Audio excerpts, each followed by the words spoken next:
over here at its office.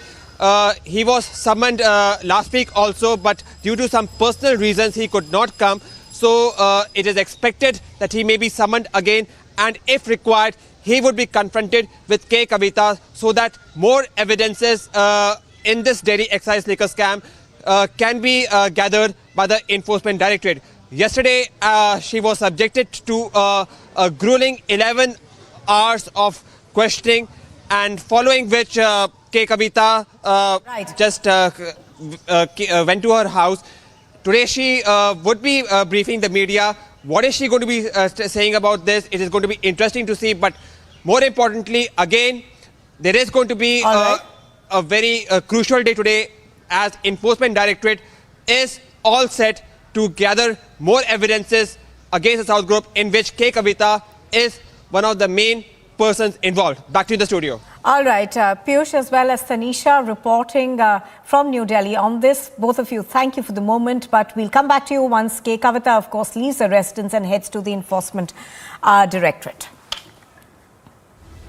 Moving on now, here's a look at the top international news. We're tracking the White House has reacted to Chinese President Xi Jinping's visit to Moscow to meet with the Russian President Vladimir Putin on the war with Ukraine, and warned that any attempt by either the country to call for a ceasefire that doesn't include the withdrawal of Russian forces from Ukraine will not be accepted by the world. We hope the President Xi will press President Putin to cease bombing Ukrainian cities, hospitals, and schools, to halt the war crimes and atrocities, and to withdraw all its troops.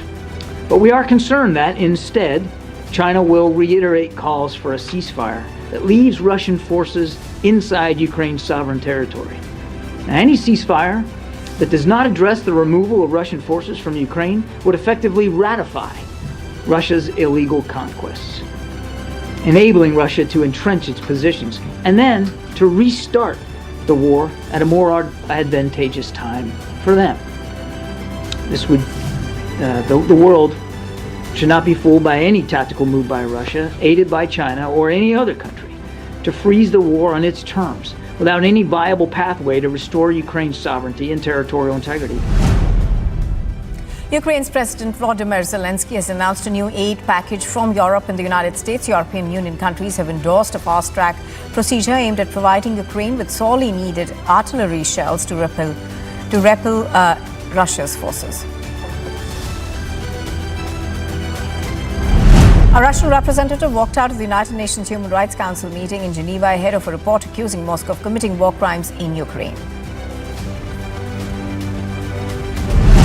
UN member states had condemned North Korea's latest missile launch, calling for action to be taken against Pyongyang's belligerent policy. This comes after North Korea said that it simulated a nuclear attack on South Korea with a ballistic missile launch over the weekend. That was its fifth missile demonstration this month to protest the largest joint military exercise in years between the US and South Korea.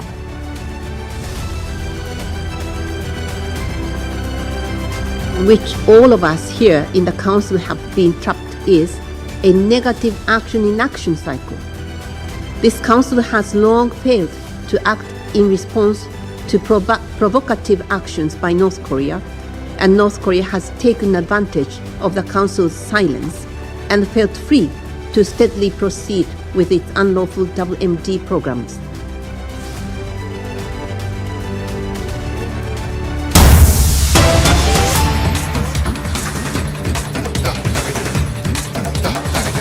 लेकर हमने आपके सामने ये press conference रखा है। स्वाभाविक रूप से आपको लगेगा मानो भारतीय जनता पार्टी हर दिन राहुल गांधी को माफी मांगने क्यों बोल रही है। विषय गंभीर है। अगर विदेश की भूमि में जाकर राहुल गांधी बार बार विदेशी ताकतों से यह निवेदन करेंगे कि आप हिंदुस्तान आइए और हिंदुस्तान की डेमोक्रेसी की रक्षा के लिए आप हिंदुस्तान के इंटरनल मैटर्स में प्रवेश करिए, उसमें घुसपैठ करिए। अगर यूके से और यूएस से राहुल गांधी लंदन में बैठकर इस प्रकार का डिमांड करेंगे तो स्वाभाविक रूप से देश इसे एक बहुत ही सहज भाव से ग्रहण नहीं करेगा। और एक पॉलिटिकल पार्टी होने के नाते विश्व की सबसे बड़ी पॉलिटिकल पार्टी जो लोकतांत्रिक तरीके से जनता के आशीर्वाद के माध्यम से चुनी गई हो, यह भारतीय जनता पार्टी का कर्तव्य है कि सड़क में भी और सदन में भी इस विषय को उठाए। हमारा स्पष्ट मानना है कि यह विषय नहीं है, यह षड्यंत्र है। This is just not a random issue, this is a conspiracy, a consistent conspiracy by the Congress party and the Gandhi family. क्योंकि ये पहली बार इस प्रकार से जाके लंदन में कह रहे हो हिंदुस्तान की डेमोक्रेसी के खिलाफ, ऐसा नहीं है। और ऐसा भी नहीं है कि राहुल गांधी बिना माफी मांगे निकल जाएंगे। माफी तो उन्हें मांगना ही पड़ेगा, हम मंगवा के ही रहेंगे। मैं आपको याद दिलाऊं, इसी प्रकार से राहुल गांधी एरोगेंटली कह रहे थे 2019 में कि सुप्रीम कोर्ट में हम माफी नहीं मांगेंगे राफेल के केस में।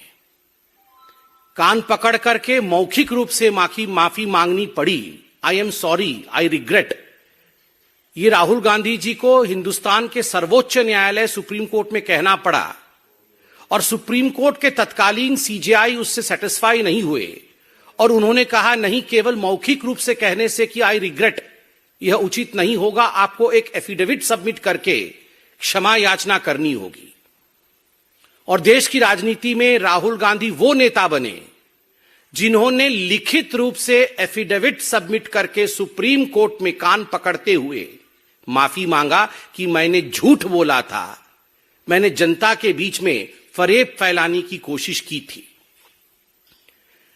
जो राहुल गांधी जी ने लंदन में किया है, बिल्कुल वही किया है।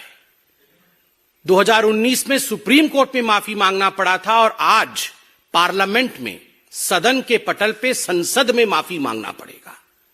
आप सोच सकते हैं यह विषय कितना गंभीर है। लंदन में जाना और लंदन में कहना विश्व के एक बहुत बड़े भूखंड में जहां पहले डेमोक्रेसी होती थी, all of a sudden this democracy has ceased to exist.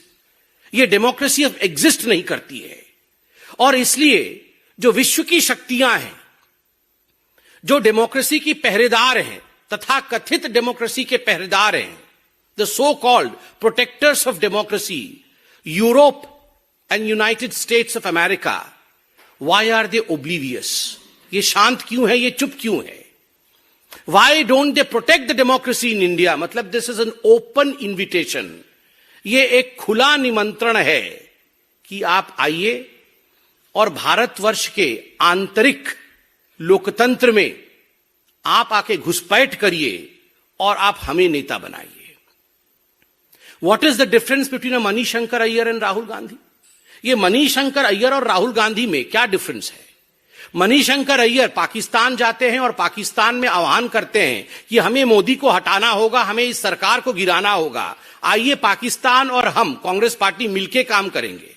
Salman Khurshid बतौर विदेश मंत्री चाइना में जाके चाइना में जिस प्रकार से प्रस्तुतिकरण करते हैं, चाइना की वंदना करते हैं और भारत को कम आंक के आते हैं, वह भी हमने देखा है। और आज राहुल गांधी लंदन में जाकर न्योता देकर आते हैं विदेशी ताकतों को कि आप आकर हमें बचाइए और राहुल गांधी को आगे बढ़ाइए। This is nothing short of what Mir Jafar did. Mir Jafar ने जो किया था नवाब बनने के लिए, आप सबको पता होगा। मीर जाफर नवाब बनना चाहता था और नवाब बनने के लिए उसने ईस्ट इंडिया कंपनी की मदद ली थी। ईस्ट इंडिया कंपनी हिंदुस्तान में प्रवेश करके मीर जाफर के साथ खड़ी हुई और उसके बाद जो हुआ वो और आप और हम सब जानते हैं, अंग्रेजों का शासन। It would not be an aberration to say that Rahul Gandhi is the present day Mir Jafar of Indian polity. जो उन्होंने लंदन में किया है वो ठीक वही किया है। शहजादा नवाब बनना चाहता है और शहजादे ने ईस्ट इंडिया कंपनी की मदद मांगी है नवाब बनने के लिए कि तुम मुझे नवाब बनाओ, मैं तुम्हें 24 परगना भेंट करूंगा, मैं तुम्हें हिंदुस्तान का एक टुकड़ा भेंट करूंगा। मीर जाफर ने बंगाल में 24 परगना उसने भेंट किया था ईस्ट इंडिया कंपनी को और उसी 24 परगना के माध्यम से ईस्ट इंडिया कंपनी और अंग्रेजी हुकूमत हिंदुस्तान में प्रवेश करती है। History repeats itself. The present day Mir Jafar of Indian polity, Rahul Gandhi, has to apologize. Mir Jafar को माफी मांगनी ही पड़ेगी, इसका कोई दूसरा और विकल्प नहीं है। राहुल गांधी यहां तक गिर सकते हैं कि वो लंदन की भूमि में बैठ करके भारत के इन्वेस्टिगेटिव एजेंसीज को डीप स्टेट करार दे सकते हैं कि these are the deep states just as Pakistan has ISI. ठीक उसी प्रकार इंडिया में डीप स्टेट डेमोक्रेसी के ऊपर हमला कर रहा है। राहुल गांधी जो प्रेजेंट डे मीर जाफर है वो यहां तक गिर सकते हैं कि लंदन में बैठकर वो कह सकते हैं कि जो इंडियन इंस्टीट्यूशंस है जिसका रोल डेमोक्रेसी को प्रोटेक्ट करना है, चाहे वो मीडिया हो, चाहे वो जुडिशियरी हो, ये आज कॉन्स्ट्रेन्ड है, ये आज उन्मुक्त नहीं है, मुक्त नहीं है। कमिटेड जुडिशियरी क्या होती थी ये आप इंदिरा जी के जीवनी में पढ़िए। किस प्रकार से आपातकाल के पश्चात और आपातकाल के दौरान जुडिशियरी के साथ खिलवाड़ कांग्रेस पार्टी ने किया था। व्हाट इज कमिटेड जुडिशियरी, इसकी पूरी चैप्टर आज अवेलेबल है। It is a matter of research. Just because the shahzada wants to become nawab, शहजादे को नवाब बनना है। कांग्रेस पार्टी में आज लोकतंत्र शेष नहीं है। कांग्रेस पार्टी जनता जनार्दन, हिंदुस्तान के जनता जनार्दन के आशीर्वाद से शहजादे को नवाब नहीं बना सकती है। इसलिए दूसरे देशों में जाकर शहजादे प्लीड करते हैं कि मुझे नवाब बनना है, तुम मेरी मदद करो। ये नहीं चलेगा शहजादा, ये नहीं चलेगा। आज आपको माफी मांगनी ही पड़ेगी। आपने कहा कि हमारी माइक्स ऑफ कर दी जाती है, डेमोक्रेसी डज नॉट एग्जिस्ट। आज आप पार्लियामेंट आए, आपके आंकड़े जो भारतीय जनता पार्टी आज बता रही है, इन आंकड़ों पे गौर फरमाएं। अटेंडेंस शीट को देखें। राहुल जी का अटेंडेंस पार्लियामेंट में 52% है, जबकि नेशनल एवरेज 79% है। और स्टेट जहां से राहुल गांधी एमपी हैं अर्थात केरल का औसत 84% है। केरल के एमपी जो हैं वो 84% पार्लियामेंट आते हैं। नेशनल एवरेज लगभग 80% है और मात्र 52% टाइम्स राहुल गांधी पार्लियामेंट आते हैं। अधिकांश समय तो विदेश में ही रहते हैं। और आप कहते हैं कि हमारे माइक ऑफ कर देते हैं। आपका अटेंडेंस ऑफ है साहब, माइक तो ऑन है। दूसरा आंकड़ा, participation in debates. Democracy, debates and discussion, they are the pillars of Indian constitution. अगर डेमोक्रेसी में डिबेट नहीं होगा, डिस्कशन नहीं होगा, तो डेमोक्रेसी का कोई मतलब नहीं है, कोई मायने नहीं है। डेमोक्रेसी की आत्मा डिबेट होती है। और राहुल गांधी ने मात्र 6 डिबेट्स में पार्टिसिपेट किया है अब तक इस सेशन में मतलब 2019 से। नेशनल एवरेज 41 का है और स्टेट एवरेज 68.2। केरल से जहां से वो एमपी है वायनाड, उस स्टेट का एवरेज 68.2% है।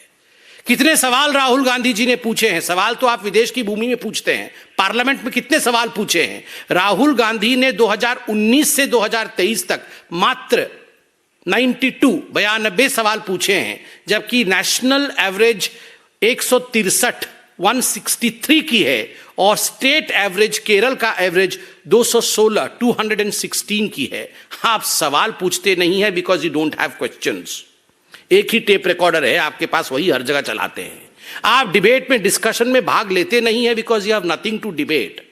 You don't participate in the parliament. आपकी अटेंडेंस यहां सबसे कम है because you feel that unfortunately, quote unquote, unfortunately you are a member of parliament। वो तो एक बगल में जयराम रमेश बैठे रहते हैं जो कान में बोलते रहते हैं, वरना उनके मुख से तो सत्य निकल ही गया था कि unfortunately I am a member of parliament, fortunately I love traveling। fortunately वो एक फॉरेन कंट्री के टूरिस्ट के रूप में देखे जाते हैं। उनको अगर बोला जाए कि सबसे बड़ा फॉर्च्यून क्या है, तो सबसे बड़ा फॉर्च्यून वो कहेंगे हिंदुस्तान के विरोध में विदेश में बोलना, ये सबसे बड़ा फॉर्च्यून है। And unfortunately I am a member of parliament. तो स्वाभाविक रूप से ये आंकड़े राहुल गांधी जी के हैं। और विदेश की भूमि में जाकर मीर जाफर के काम करने वाले शहजादे राहुल गांधी जी से we don't request, not as BJP, but Hindustan के एक साधारण जनता के रूप में ये आदेश देते हैं, ये डिमांड करते हैं कि यू हैव टू अपोलोजाइज, आपको माफी मांगना ही चाहिए और मांगना ही पड़ेगा, क्योंकि आपने हिंदुस्तान को अपमानित किया है, हिंदुस्तान को बदनाम करने का काम किया है, और ये अधिकार आपको हिंदुस्तान की जनता ने नहीं दिया है। धन्यवाद। कोई सवाल हो तो अवश्य पूछें। कांग्रेस पार्टी पहले तो ये कह रही है कि राहुल गांधी माफी नहीं मांगी। कल वो कर्नाटक और वायनाड के दौरे पर थे, उन्होंने कहा कि बीजेपी और आरएसएस के लोग मुझे डराना चाहते हैं, मैं डरने वाला नहीं हूं क्योंकि मैं सच के लिए लड़ रहा हूं, माफी नहीं मांगेंगे। ये स्वाभाविक रूप से उनको लगता है कि ये नॉर्मल है। हिंदुस्तान के विरोध में विदेश की भूमि में बोलना, जो व्यक्ति जाके हिंदुस्तान के विरोध में पहले कश्मीर के खिलाफ बोल चुका हो विदेश की भूमि में और देश की भूमि में, और याद करिए राहुल गांधी जी के कश्मीर के स्टेटमेंट को पाकिस्तान ने यूनाइटेड नेशन में डोसियर के रूप में इस्तेमाल किया था।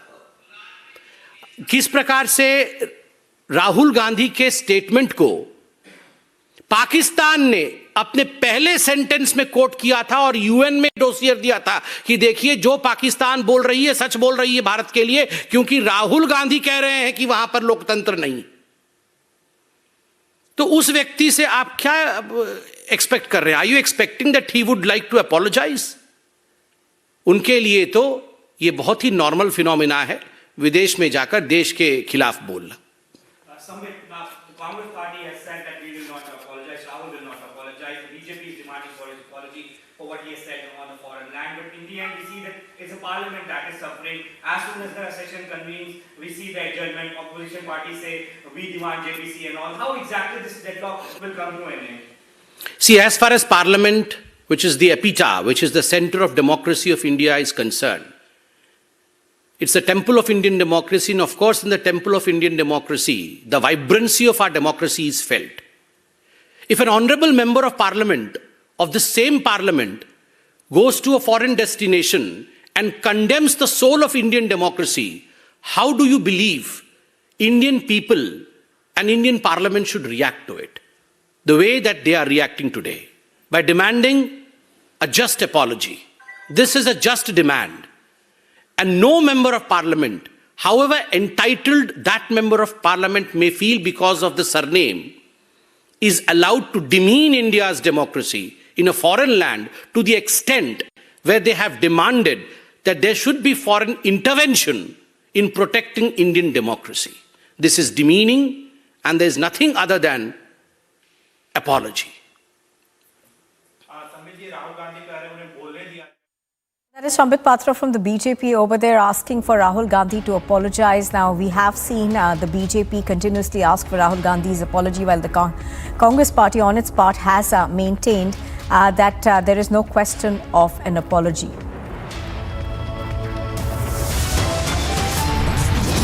You are with Republic TV, and still to come 74 hours on, the fugitive Amrit Pal remains untraceable. The police continue hunting for him.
begun here at the residence of Kavitha, where the Telangana workers over here of the BRS are sloganeering in favor of Kavitha as the security is heightened at the residence, as Kavitha has just left for the Enforcement Directorate office in the National Capital. According to the Enforcement Directorate, is at the helm of this South group that has been brought in the picture.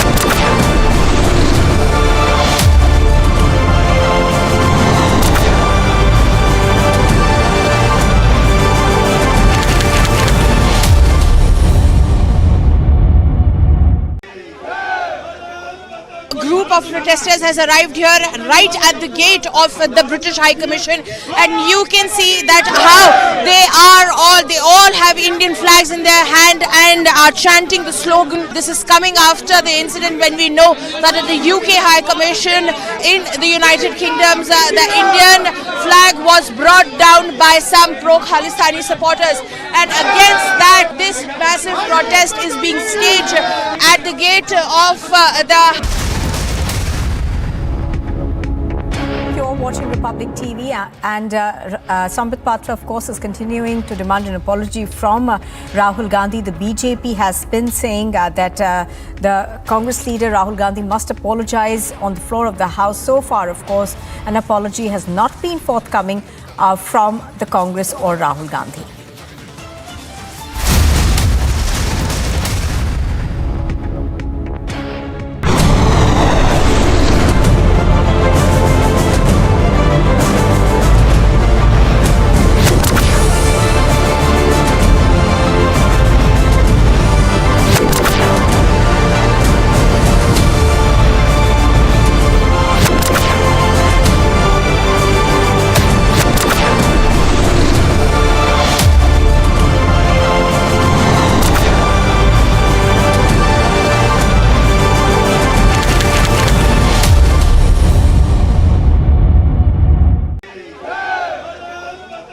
Of protesters has arrived here right at the gate of the British High Commission, and you can see that how they all have Indian flags in their hand and are chanting the slogan. This is coming after the incident when we know that at the UK High Commission in the United Kingdom, the Indian flag was brought down by some pro-Khalistani supporters, and against that this massive protest is being staged at the gate of the British High Commission.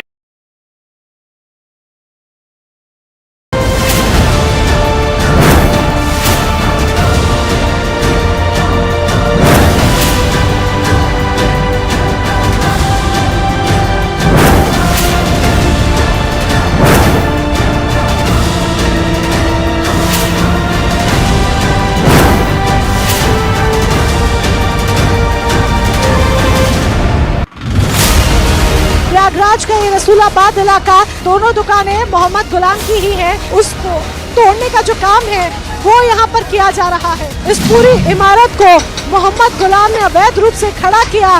काम को तेजी के साथ अंजाम देने के लिए एक और बुलडोजर यहाँ पर आ गया है, और ये देखिए ये आगे पूरा सब कुछ मिट्टी में मिला दिया गया है। जो कहा गया था कि मिट्टी में मिला देंगे, वही आज होता हुआ नजर भी आ रहा है।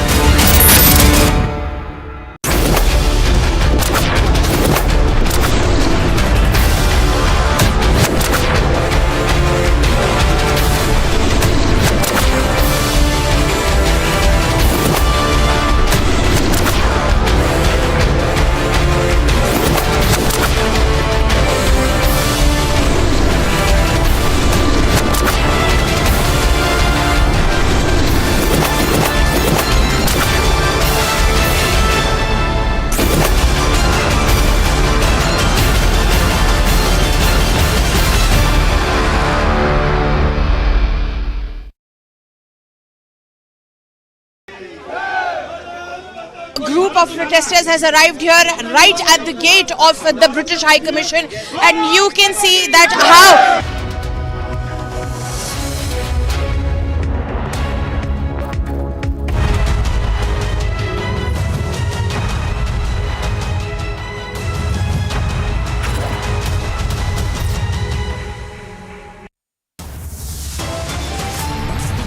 74 hours on, fugitive Amritpal remains untraceable. Police are on the hunt. ऐसा भी नहीं है कि राहुल गांधी बिना माफी मांगे निकल जाएंगे। माफी तो उन्हें मांगना ही पड़ेगा। हम मंगवा के ही रहेंगे। The BJP takes on Rahul Gandhi in an unrelenting attack, calls him present-day Mir Jafar. K. Kavitha is summoned again by the Enforcement Directorate in Likagate, alleges political witch hunt. Manish Sisodia's judicial custody ends today. Kejriwal deputy is to be produced in court. Prime Minister Modi will be holding a key meeting with top Gujarat leaders, likely to talk of the plans for 2024. And in a surprise move, the Japanese Prime Minister Fumio Kishida heads to Kyiv.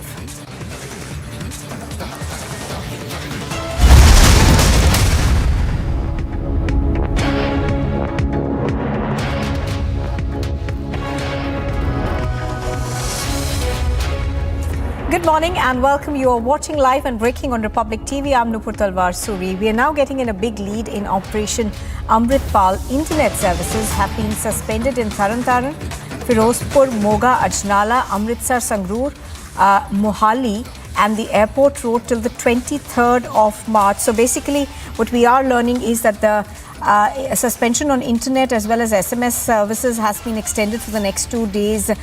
This perhaps indicates that the police are still continuing their lookout for Amritpal and perhaps apprehend that it could take longer than was initially thought. I think we've got Amandeep and Gursimran joining us live. Right now, let's go across to Amandeep for more details. Now, Amandeep, even as internet services are being, the suspension has been extended, give us a sense of what is it that the Punjab police are unable to crack in this case? Is it that they have no idea where his location is, or is it the fact that they perhaps fear that he has already managed to escape? Well, Nupur, the missing spot in this entire case is Amritpal Singh. And in fact, Punjab police had already launched a manhunt against Amritpal Singh in trying to find out the possible hideouts of Amritpal. And even meanwhile, today's update is now a bit relaxed. The Punjab government has given the relaxation in Punjab in terms of internet suspension. In fact, now only specific locations has been identified to suspend the internet, and that is Taran, border district Taran, border district Firozpur, and sensitive area Moga, Sangrur, and in fact Ajnala in Amritsar.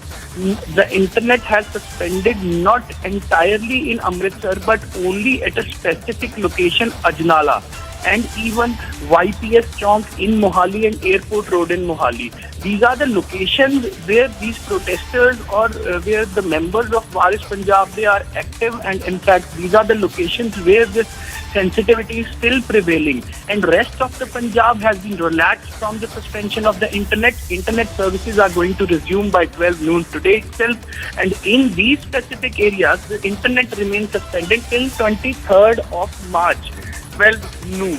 So the trouble is still prevailing on the ground of Punjab, and that is the reason this call has been taken. And in fact, the rest of the Punjab has been relaxed, and even the Punjab police is monitoring all the social media platforms, including Facebook, Instagram, WhatsApp, and everything, so that fake news agenda should not be spread on the social media that may create any communal tension in that. So the Punjab police is simultaneously working on specific things.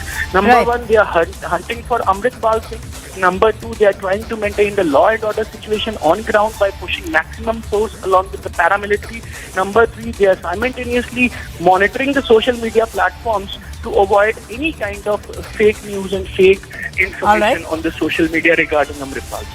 All right, do stay with us, Amandeep. Let's also take our viewers now to Dibrugarh, essentially where Amritpal's aides who were arrested have been kept. Now, they have been arrested under the National Security Act and moved to the Dibrugarh jail in Assam. Here's a Republic exclusive report from outside the jail that they've been lodged in.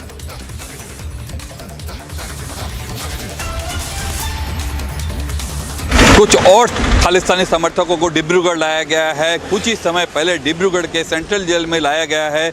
Dibrugarh में जो खालिस्तानी समर्थक 4 लोगों को central jail में अभी तक रखा गया था, लेकिन जो सूचना मिली है कि अभी कुछ समय पहले जो है एक पुलिस की काफ़िला जो है लंबा काफ़िला गुवाहाटी से आकर यहाँ पर सेंट्रल जेल में उपस्थित हुआ है और इसमें कितने लोग हैं ये जानकारी नहीं मिल पाई है, लेकिन जो सूत्रों के अनुसार ये जानकारी मिली है कि अमृतपाल सिंह के जो चाचा हरजीत सिंह, उनको यहाँ पर लाया गया है और उनके साथ और भी कितने लोग हैं ये जानकारी अभी नहीं मिल पाई है। लेकिन जो जानकारी हमें मिली है कि डिब्रूगढ़ के सेंट्रल जेल में यहीं पर इनको लाया गया है, कुछ ही समय पहले यहाँ पर लाया गया है, जबकि 4 जो है खालिस्तानी समर्थकों को रविवार को लाया गया था। उसके बाद जो है अटकलें लगाई जा रही थी कि किसी भी समय जो है अमृतपाल सिंह के चाचा को यहाँ पे लाया जाएगा, जब से उन्होंने वहाँ पे आत्मसमर्पण किया था, सरेंडर किया था पंजाब पुलिस के सामने। उसके बाद जो है अटकलें लगाई जा रही थी और अभी जो है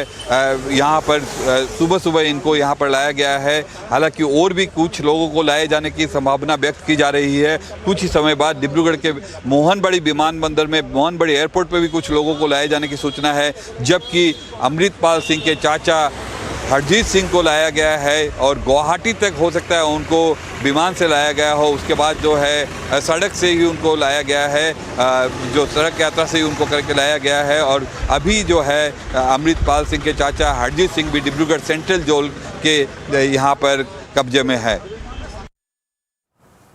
All right, so the manhunt for Amritpal, of course, continues. Now, internet services have been suspended in certain areas in Punjab. They have the ban on the suspension, I beg your pardon, has been put in place till about the 23rd of this month. Now, do remember that questions are being raised as to why Amritpal was able to escape when his uncle and his driver actually surrendered before the police. Now, NSA has been slapped on 2 of his aides and they have been lodged in a prison in Dibrugarh.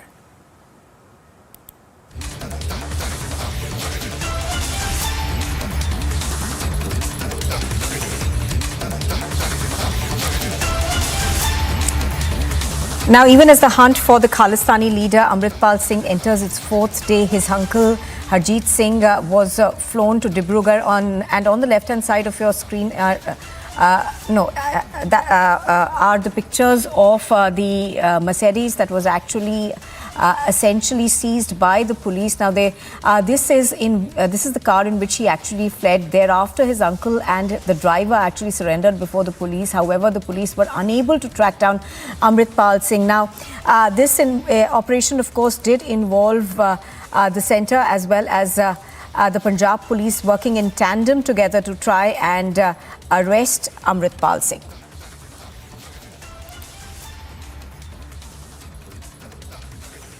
Now, the BRS MLC K. Kavitha left the Enforcement Directorate's office on Monday after more than 10 hours of questioning in the money laundering case linked to the Delhi excise policy. But K. Kavitha has been summoned again today for round 3 of the questioning. Let's go across to our correspondents on the ground, Piyush Ori and Tanisha, who are reporting on this. First across to Tanisha. Tanisha, you are standing outside K. Kavitha's residence in the national capital. How soon are we expecting her to leave from there and head to the ED?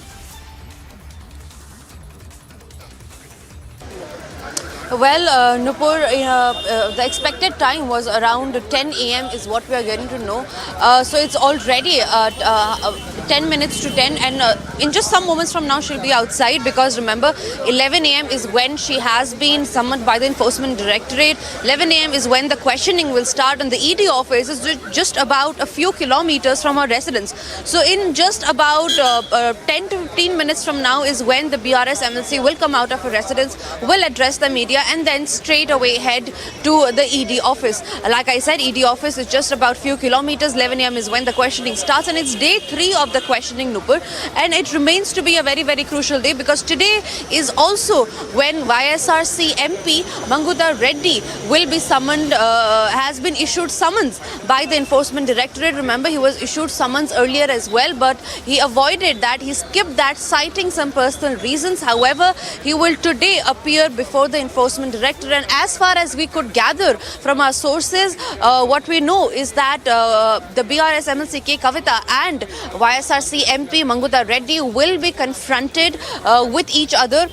Yesterday, it was almost about 10 hours of questioning, and it is said that she was confronted by one of her close aide, Buchi Babu and Arun Pillai. But however, K. Kavitha, through her sources, has denied all of this information. Remember, sources close to K. Kavitha are also saying that the BRS MLC has labelled this as a political witch hunt, citing that all of this is done on the political behest by the centre because they could not get a backdoor entry in the state of Telangana. So these are the few allegations that are coming in from K. Kavitha.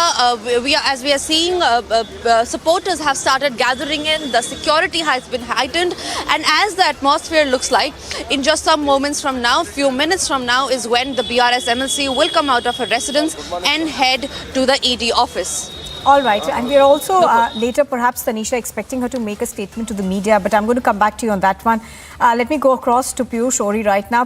Piyush, you know, the ED essentially has said that K. Kavitha was part of the South Group, an alleged liquor cartel which paid about 100 crore rupees in kickbacks to the Aam Aadmi Party. Now, there are other members of the South Group, according to the Enforcement Directorate. Are they likely to be perhaps confronted with K. Kavitha today by the ED to be able perhaps to break down the conspiracy as the ED alleges it to be?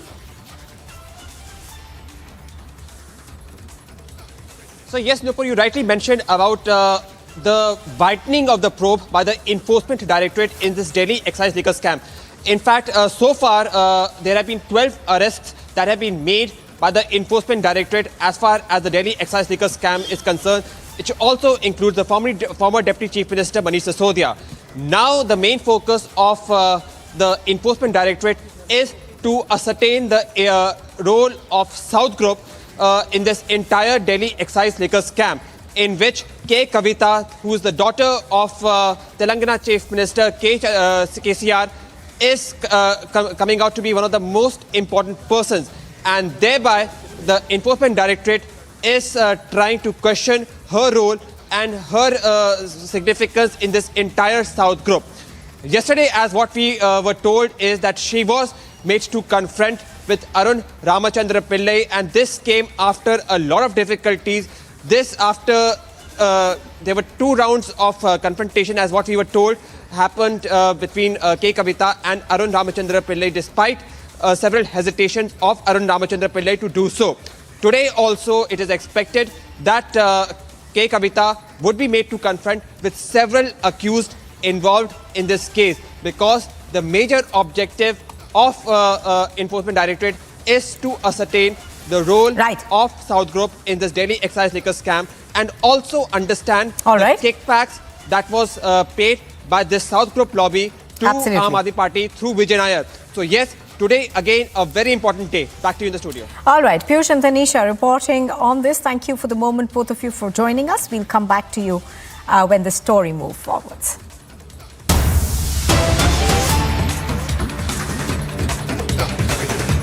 कौन मुख्य सचिव है जिनके ऊपर कई महीनों से आरोप लग रहा है कि दिल्ली की चुनी हुई सरकार के काम रोकने के लिए वो हर प्रयास कर रहे हैं। उन मुख्य सचिव को वो पत्र 17 तारीख को भेजा गया। 21 तारीख का बजट है। सैटरडे संडे की कोई छुट्टी नहीं होती बजट से पहले। सब लोग काम कर रहे होते हैं, क्वेश्चंस के आंसर तैयार कर रहे होते हैं, बजट की तैयारियां कर रहे होते हैं, मंत्री खुद प्रश्नों के उत्तर की तैयारी कर रहे होते हैं बजट सेशन से पहले। कल यानी कि 20 तारीख को शाम को 6 बजे जब एक खबर चल पड़ी कि दिल्ली का बजट अब तक केंद्र सरकार ने रोक दिया है, तब मुख्य सचिव 6 बजे जो है वित्त मंत्री को कहते हैं कि केंद्र सरकार की तरफ से रुकावटें आ गई हैं। क्यों नहीं दिखाया गया वित्त मंत्री को पहले? इतना बड़ा षड्यंत्र मुख्य सचिव किसके कहने पे कर रहे हैं? ये सवाल तो बनता है, दिल्ली वालों का सवाल है। आपके पास 17 तारीख से बजट जैसी इतनी सेंसिटिव संवेदनशील चीज की चिट्ठी आई हुई रखी है। केंद्र सरकार ने कहा कि हम आपका बजट रोक रहे हैं, आप 3 दिन तक उसको छुपा के बैठे हैं।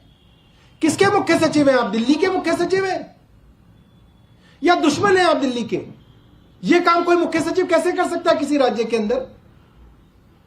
वित्त सचिव कहां है इस दिल्ली के?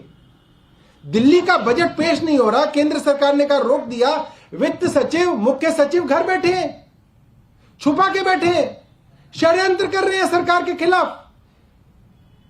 रात को 6 बजे पता चला, वित्त मंत्री ने तुरंत उसका जवाब बनाया, मुख्यमंत्री जी ने 9 बजे तक फाइल देखी और वो एजी साहब को सौंप दी। रात को 3 घंटे का काम था, जिसके लिए 3 दिन तक मुख्य सचिव छुपा के बैठे रहे। ये तो बहुत शर्म की बात है।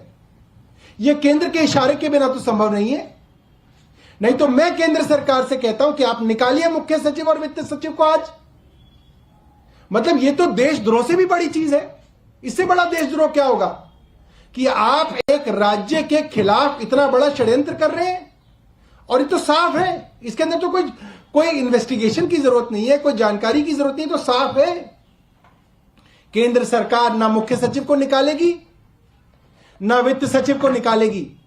मैं जानना चाहता हूं एलजी साहब से, शाम तक निकालेंगे? नहीं निकालेंगे। और उसका कारण यह है कि यह षड्यंत्र केंद्र सरकार द्वारा किया गया है। केंद्र सरकार एक छोटे से दिल्ली राज्य के 2 करोड़ लोगों के खिलाफ यह षड्यंत्र क्यों कर रही है? मैं जानना चाहूंगा केंद्र सरकार से। प्रधानमंत्री जी से भी हम जानना चाहेंगे। प्रधानमंत्री जी को इस दिल्ली के 2 करोड़ लोगों ने 7 संसद के अंदर सीटें दी हैं। उनकी भी जिम्मेदारी है उतनी ही दिल्ली के प्रति जितनी किसी और की है। यह कैसे संभव है कि इस तरीके के षड्यंत्र हो रहे हैं? एलजी साहब चुप क्यों बैठे हैं षड्यंत्रों के लिए? केंद्र सरकार चुप क्यों बैठी है इन षड्यंत्रों के लिए? यानी कि षड्यंत्र केंद्र सरकार की इशारे पे किए जा रहे हैं और दिल्ली के खिलाफ किए जा रहे हैं। दूसरी बात, यह कैसी संवैधानिक व्यवस्था है? क्योंकि संविधान में ऐसी व्यवस्था नहीं है कि एक राज्य का बजट, जो कि एक बहुत ही सेक्रोसेंट और सीक्रेट डॉक्यूमेंट होता है, वो डॉक्यूमेंट सदन के पटल पर रखने से पहले किसी को नहीं दिखाया जाता। सदन उसके ऊपर चर्चा करता है। छोटी से छोटी बात बजट की लीक ना हो जाए, इसकी पूरी कोशिश की जाती है। वो बजट क्यों केंद्र सरकार के बाबुओं के पास जाएगा? क्यों केंद्र सरकार के कोई बाबू उसके ऊपर तय करेंगे कि यह बजट सही है नहीं है? क्या केंद्र सरकार के एमएचए के बाबू दिल्ली की चुनी हुई सरकार से ऊपर है कि वो बताएंगे केंद्र की तरफ से दिल्ली की चुनी हुई सरकार को और दिल्ली के चुने हुए विधानसभा को कि ये सही है, ये गलत है? ये कैसे हो सकता है? ये तो गलत है। ये संवैधानिक व्यवस्था हो ही नहीं सकती। ये किसी भी प्रजातांत्रिक मापदंडों के ऊपर सही नहीं उठ सकता, सही नहीं है, खरा नहीं है। आप इस पर चर्चा कर लीजिए कि केंद्र सरकार का कोई बाबू बताएगा दिल्ली की चुनी हुई विधानसभा को कि आपका बजट क्या होना चाहिए। ये कैसे संभव है? एक अप्रजातांत्रिक और एक असंवैधानिक व्यवस्था दिल्ली के ऊपर थोपी जा रही है, जो कि गैर कानूनी है और गैर संवैधानिक है। कहा जा रहा है और झूठ कहा जा रहा है, झूठ बार बार कहा जा रहा है कि साहब कैपिटल एक्सपेंडिचर ज्यादा कम है, एडवर्टाइजमेंट का बजट ज्यादा है। कमाल है, आप इतनी बड़ा झूठ कैसे बोल सकते हैं? 20,000 करोड़ से ज्यादा का कैपिटल एक्सपेंडिचर है दिल्ली के बजट में, और जो एडवर्टाइजमेंट का बजट है वो पिछले साल भी उतना ही था जो इतना इस साल है, करीब 500 करोड़ रुपए है। मैं जानना चाहूंगा भारतीय जनता पार्टी को, और मैं चैलेंज करना चाहूंगा उनको, आइए मैदान में, पूरी दिल्ली घूम के देख लीजिए आप, दिल्ली के अखबार निकाल के देख लीजिए आप। पूरी दिल्ली में भारतीय जनता पार्टी के उत्तर प्रदेश के मुख्यमंत्री योगी जी, हरियाणा के मुख्यमंत्री खट्टर जी, कभी उत्तराखंड के मुख्यमंत्री धामी जी, कभी मध्य प्रदेश के भाजपा के मुख्यमंत्री शिवराज सिंह चौहान जी, इनके होर्डिंग लगे हुए हैं पूरी दिल्ली में, हर बस स्टैंड पे इनके होर्डिंग लगे हुए हैं। और गुड़गांव के अंदर आप चले जाइए तो एक खंबा नहीं मिलेगा आपको, मेट्रो का एक खंबा जिसके ऊपर प्रधानमंत्री और खट्टर जी के होर्डिंग ना लगे हो। आप जाके देख लीजिए, आप जिधर नजर घुमाएंगे वहां पे भारतीय जनता पार्टी के मुख्यमंत्री और प्रधानमंत्री दोनों की तस्वीरें नजर आएंगी। आपको वो नजर नहीं आती, वो एडवर्टीजमेंट। दिल्ली के अंदर क्या हक है उनको एडवर्टीजमेंट देने का? वो तो यूपी और मध्य प्रदेश से भी दिल्ली में एडवर्टीजमेंट करेंगे, और दिल्ली की सरकार एडवर्टीजमेंट करे तो केंद्र सरकार का कोई बाबू बताएगा हमें कि हमको क्या हक है क्या हक नहीं है। ये गलत है और ये झूठ है, और ये बहुत शर्म की बात है कि केंद्र सरकार ऐसे झूठ जो है प्लांट कर रही है। ये नहीं करना चाहिए, ये बहुत शर्मनाक है। I have no knowledge about it. What I know is that yesterday night at around 9 p.m. it was sent by the Honorable CM to the Honorable LG. Sort of there has been talks of the CM inviting chief ministers of non-Congress ruled states. I have no idea about it. Saurabh, ये भी कहा जा रहा है कि केजरीवाल सरकार ने पिछले 2 साल में जो प्रचार की जो राशि है उसको 2 गुना की है। अभी तक तो कह रहे थे कि वो 1 साल में किया। मैं आपको ये बता रहा हूं, पिछले साल जितना था वो भी तो बजट केंद्र ने ही अप्रूव किया, वो बजट भी तो एलजी ने अप्रूव किया। इस साल भी उतना ही है। जो बार बार कहा जा रहा था कि बढ़ गया, कहां बढ़ गया? झूठ बोला जा रहा है। और कमाल की बात है कि एलजी दफ्तर से झूठ बोला जाता है और उसकी कोई जवाबदेही नहीं है। झूठ बोल देते हैं और फिर हंसने लगते हैं कि ठीक है कोई बात नहीं। ये जो आप कह रहे हैं कि फाइल भेजी गई कल रात को 9 बजे, तो अब ये माना जाए कि दिल्ली सरकार की तरफ से कोई और औपचारिकता नहीं करनी है, फाइल भेज दी गई है एलजी को। दिल्ली सरकार की तरफ से 10 तारीख को सारी औपचारिकता पूरी हो चुकी थी। 10 तारीख को, उसके बाद कुछ नहीं बचा था। ये सारा का सारा जो षड्यंत्र है ये केंद्र सरकार रच रही है, और षड्यंत्रों की कोई सीमा कोई ना है। वो फिर कोई नया षड्यंत्र रच सकता है। कल रात को 9 बजे मुख्यमंत्री जी ने भेज दिया है। लोग ये जरूर जानना चाहेंगे कि इसमें केंद्र सरकार का वो नहीं दिख रहा है, क्योंकि सीएस पे भी अगर आप आरोप लगा रहे हैं तो वो तो दिल्ली सरकार के ही सीएस हैं, प्रिंसिपल सेक्रेटरी फाइनेंस भी दिल्ली सरकार के ही हैं। यानी कि अगर कहीं गड़बड़ी हुई है तो दिल्ली सरकार में ही अंदर में गड़बड़ी हुई है।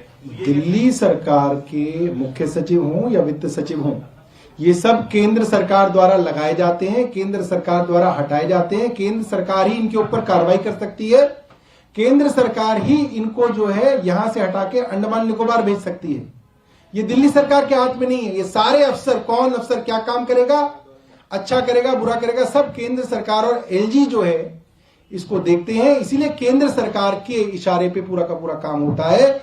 इसीलिए सुप्रीम कोर्ट के अंदर जो सर्विसेज का मैटर है वो लंबित है, क्योंकि सुप्रीम कोर्ट के अंदर दिल्ली की चुनी हुई सरकार गई है कि साहब आप ये बताइए कि अगर अफसर लगाया केंद्र सरकार द्वारा जाएगा, हटाया केंद्र सरकार द्वारा जाएगा, ट्रांसफर उसका केंद्र सरकार करेगी, तो वो वही करेगा जो केंद्र सरकार कहेगी। अगर आज कोई अफसर केंद्र सरकार की बात नहीं मानेगा तो उसको हटा के गोवा भेज देंगे, उसको हटा के अंडमान निकोबार भेज देंगे, उसको बंगाल की खाड़ी में भी भेज सकते हैं वो लोग। हम तो नहीं कर सकते हैं। इसीलिए सारा का सारा मामला सुप्रीम कोर्ट में ये है कि इन अफसरों की ट्रांसफर, पोस्टिंग और इनको जो काम, कौन काम क्या करेगा, और अगर कोई काम गलत काम करता है तो उसके ऊपर कार्रवाई, इसका अधिकार दिल्ली की चुनी हुई सरकार को होना चाहिए। और मुझे लगता है कि आज का ये जो उदाहरण है, ये मुझे लगता है सबसे बड़ा उदाहरण है सुप्रीम कोर्ट के लिए भी, कि किस तरीके से दिल्ली सरकार के अफसर केंद्र और एलजी साहब के कहने पर दिल्ली के खिलाफ काम कर रहे हैं। एक सवाल ये जरूर उठ रहा है कि कल जिस तरह से आप लोग जवाब दे रहे थे और सामने से सोर्सेज से बजट को लेकर जवाब आ रहा था, आपने कहा बजट की डिटेल सैक्रोसेंट है, तो ब्रीच ऑफ प्रिविलेज नहीं हुआ? ये आपको नहीं लगता है डेटा जिस तरह से दोनों साइड से शेयर किया गया है? देखिए, झूठ की जो कैरेक्टरिस्टिक है वो ये है कि जब आमने सामने की लड़ाई हो, दूसरा आदमी सोर्सेज के पीछे छिपा हो, तो वो आदमी झूठ बोल रहा है। केंद्र सरकार और एलजी के दफ्तर से सारी खबरें सोर्सेज के हवाले से क्यों आ रही हैं? सोर्सेज का क्या मतलब है? मतलब यह है कि उसकी जवाबदेही कोई नहीं है, आप झूठ बोल दो और सोर्स पे डाल दो।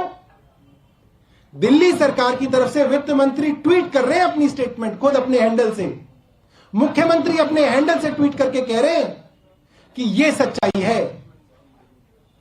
एलजी साहब अपने हैंडल से कुछ नहीं कह रहे, ना केंद्र सरकार की तरफ से कुछ कहा जा रहा। सोर्स के नाम से झूठ जो है फैलाया जा रहा है, प्रोपेगेंडा किया जा रहा है।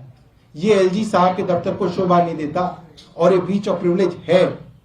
एलजी साहब के दफ्तर से ब्रीच ऑफ प्रिविलेज हो रहा है और लगातार हो रहा है। सौरभ, ये जो कल जवाब भेजा गया है, क्या इसमें आपने कोई बदलाव किया है या फिर आप लोग अपनी बात पे अड़े हुए हैं कि जो हमने प्रस्ताव तैयार किया था वही सही है? वही तो Army party over there accusing the centre of blocking the budget in the Delhi Assembly, saying that all of this played out just last night, and they see this as an attempt of the centre to meddle in the Delhi government. 52% times Rahul Gandhi parliament आते हैं, अधिकांश समय तो विदेश में ही रहते हैं, और आप कहते हैं कि हमारे माइक ऑफ कर देते हैं। आपका अटेंडेंस ऑफ है साहब, माइक तो ऑन है। And still to come, it's the BJP's unrelenting attack against the Congress leader Rahul Gandhi. And Fumio Kishida heads to Kyiv in a surprise visit. We'd get you more.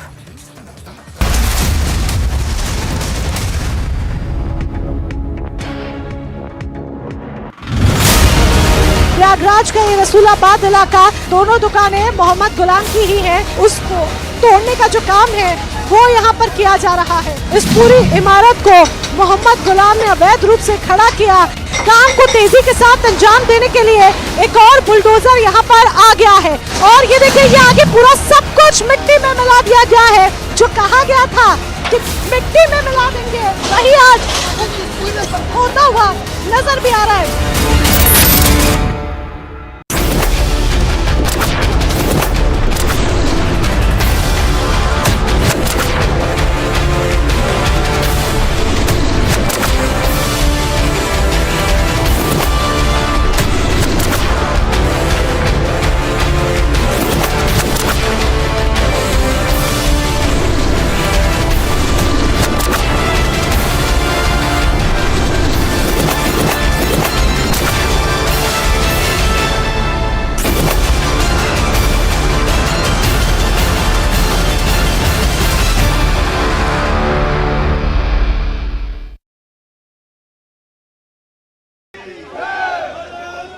Group of protesters has arrived here right at the gate of the British High Commission, and you can see that how they all have Indian flags in their hand and are chanting the slogan. This is coming after the incident when we know that at the UK High Commission in the United Kingdom, the Indian flag was brought down by some pro-Khalistani supporters, and against that this massive protest is being staged at the gate of the British High Commission.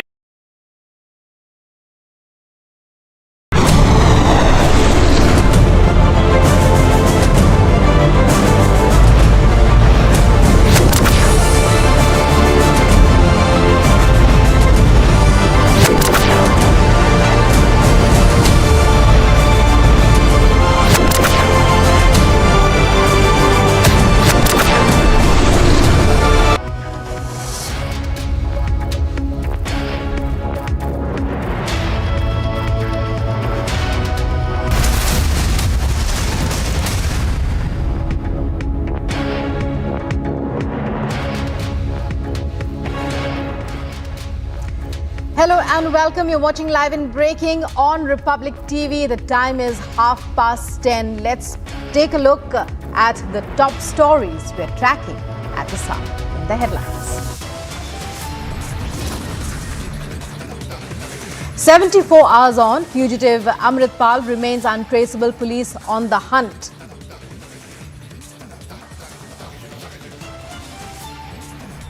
मात्र 52% times Rahul Gandhi parliament आते हैं, अधिकांश समय तो विदेश में ही रहते हैं, और आप कहते हैं कि हमारे माइक ऑफ कर देते हैं।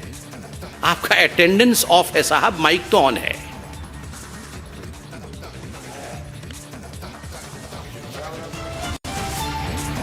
BJP takes on Rahul Gandhi in an unrelenting attack, fires mic on but attendance off jibe.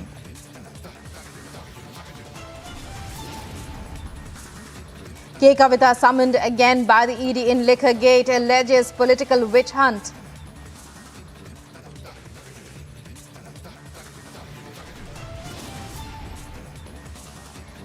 Manish Sisodia's judicial custody ends today. Kejriwal's deputy to be produced in court in Delhi.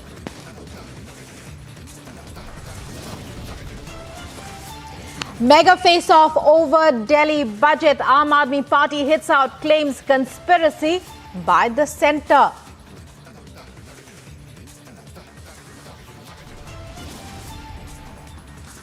In a surprise move, Japanese Prime Minister Fumio Kishida heads to Kiev.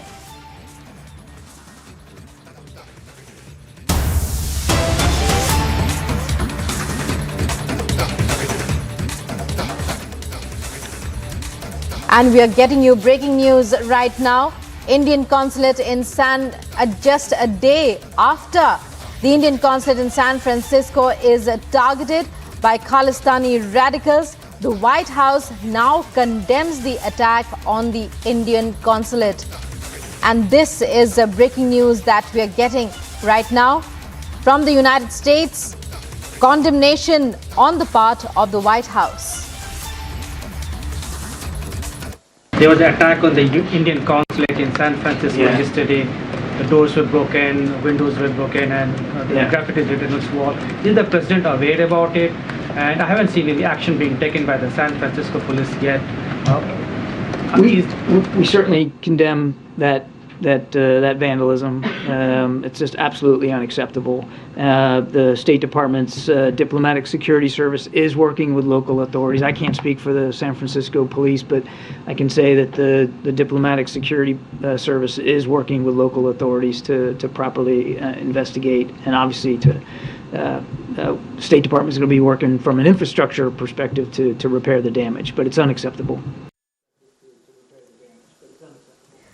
Well, viewers, you heard it there.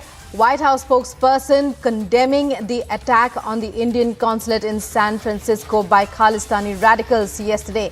And this at a time when Khalistani provocation is becoming more and more widespread, not just in Punjab, in India here, but in other countries, in Australia, in Canada, as well as in the UK. Now, the United States responds. There was an attack on the Indian consulate in San Francisco yesterday. The doors were broken, windows were broken, and graffiti is written on its wall. Is the president aware about it? And I haven't seen any action being taken by the San Francisco police yet. We certainly condemn that vandalism. It's just absolutely unacceptable. The State Department's diplomatic security service is working with local authorities. I can't speak for the San Francisco police, but I can say that the diplomatic security service is working with local authorities to properly investigate, and obviously State Department is going to be working from an infrastructure perspective to repair the damage, but it's unacceptable. The White House there, in a response to a question from the press, says that while the White House cannot answer for the response of or lack of it on the part of the San Francisco police, the White House is condemning the attack. Let's listen in to more widespread reactions that are coming in now. First of all, we condemn any violence that has happened in outside the Indian embassy in San Francisco, or the desecration of the Indian flag in London. Everybody has a right to protest, and protest should be peacefully, and no violence or any kind of vandalism should happen. After having said that, I would also like to give a message to my brothers and sisters in India that whatever you're seeing in media, that there's a Khalistan movement going on outside in India, in America, in Canada, this is all hyped up. There's more than 1 million Sikhs who live in North America, and out of that, only 50 show up outside Indian embassy to protest. And if you combine them, they're not more than 250 people. And this is like jeopardizing the whole Sikh community in India and in outside India, who love India and who support India and who love Punjab and who want the betterment of Punjab and development of Punjab. So I want to send a message that, Sikhs living outside India, a large, major majority of Sikhs support Punjab, support development of Punjab within the framework of India. And also what has happened in Punjab is very unfortunate. I would urge Indian media to please report the facts, and I don't think Sikhs anywhere in the world have to prove their loyalty to India. By default, Sikhs are nationalists. What Sikhs have done for India throughout the history vouches for the Sikh loyalty for India. So I don't think for a few people who are miscreants, who are making this environment very bad in Punjab and outside India, that the whole Sikh community should be blamed. Sikhs are very nationalist, have always stood by India, and Sikhs are for the betterment of Punjab, for the development and for the betterment of people of Punjab. So there's widespread condemnation. Let's take a look at other news coming in from across the world. The White House reacted to Chinese President Xi Jinping's visit to Moscow to meet with Russian President Vladimir Putin on the war with Ukraine, and warned any attempt by either country to call for a ceasefire that does not include the withdrawal of Russian forces from Ukraine will not be accepted by the world. We hope the President Xi will press President Putin to cease bombing Ukrainian cities, hospitals, and schools, to halt the war crimes and atrocities, and to withdraw all its troops. But we are concerned that instead, China will reiterate calls for a ceasefire that leaves Russian forces inside Ukraine's sovereign territory. Now, any ceasefire that does not address the removal of Russian forces from Ukraine would effectively ratify Russia's illegal conquests, enabling Russia to entrench its positions and then to restart the war at a more advantageous time for them.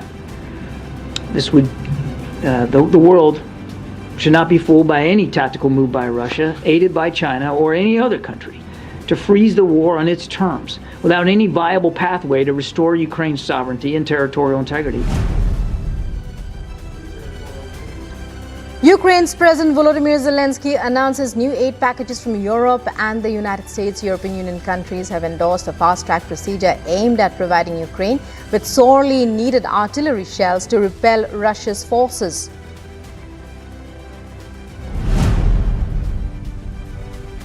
A Russian representative walked out of the United Nations Human Rights Council meeting in Geneva ahead of a report accusing Moscow of committing war crimes in Ukraine.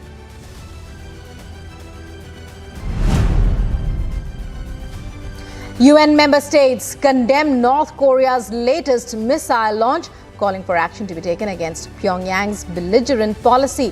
This comes after North Korea said it simulated a nuclear attack on South Korea with a ballistic missile launch over the weekend. That was its fifth missile demonstration this month to protest the largest joint military exercises in years between the US and South Korea.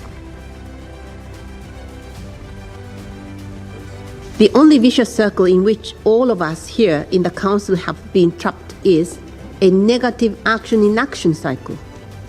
This Council has long failed to act in response to provocative actions by North Korea, and North Korea has taken advantage of the Council's silence and felt free to steadily proceed with its unlawful WMD programs.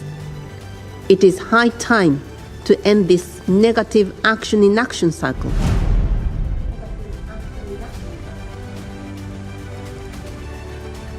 And former US President Donald Trump in a legal soup could be facing indictment as fellow Republicans staked out positions in a criminal probe expected to shake up the 2024 presidential race to the White House.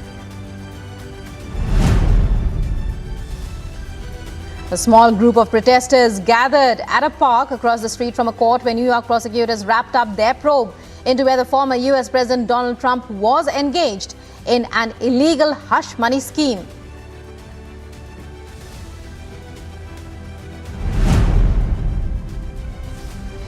US Secretary of State Antony Blinken welcomed his Moroccan counterpart Nasser Bourita to the State Department for bilateral talks. Blinken said Morocco has been a force for peace, progress and moderation in the Middle East, while Morocco's top diplomat called the relationship between the US and Morocco solid and historic.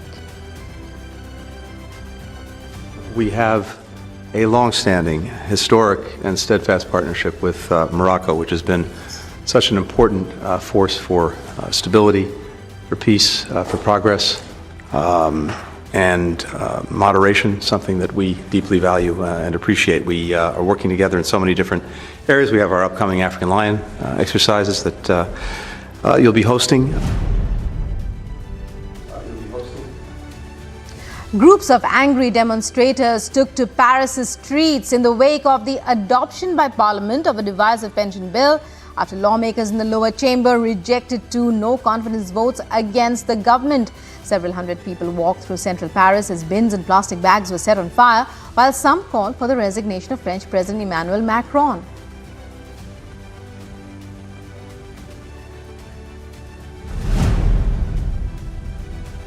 New evacuation orders were put in place near 2 small central California towns where a levee was breached following recent downpours, as yet another winter storm brought the threat of major flooding. A total of about 1,400 people had to be evacuated because of the possibility of residents becoming isolated due to impassable roadways.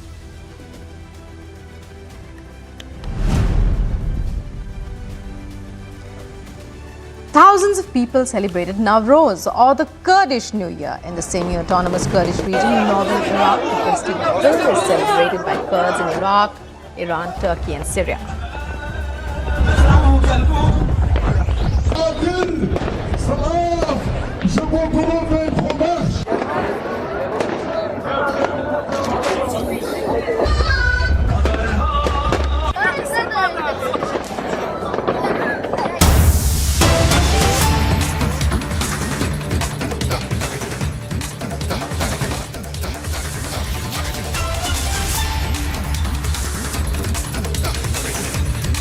It's another incident of Khalistani provocation, this time coming in from Canada. A fresh instance of Khalistani provocation. There you see it, viewers. Khalistani flags being waved in the air. Indian High Commissioner to Ottawa, Sanjay Kumar Verma, was forced to cancel his attendance as nearly 200 protesters, some wielding swords, gathered in front of the Taj Park Convention Centre. We'll be getting you more details in a bit, but right now these are the visuals that are coming in from Canada. A fresh instance of Khalistani provocation. You see the flags there, viewers, with Khalistan and the symbol there representing Khalistan. After many incidents in Australia, the UK, in which we saw the vandalization of the Indian High Commission in London, and which was followed by vandalizing of protest outside the Indian attacks on the Indian consulate in San Francisco. Now we are getting a fresh instance of Khalistani provocation. Meanwhile, here in Punjab, police continue to hunt for leader of Waris Punjab Day, Amritpal Singh. Many of his supporters rounded up and sent to custody in Dibrugarh in Assam.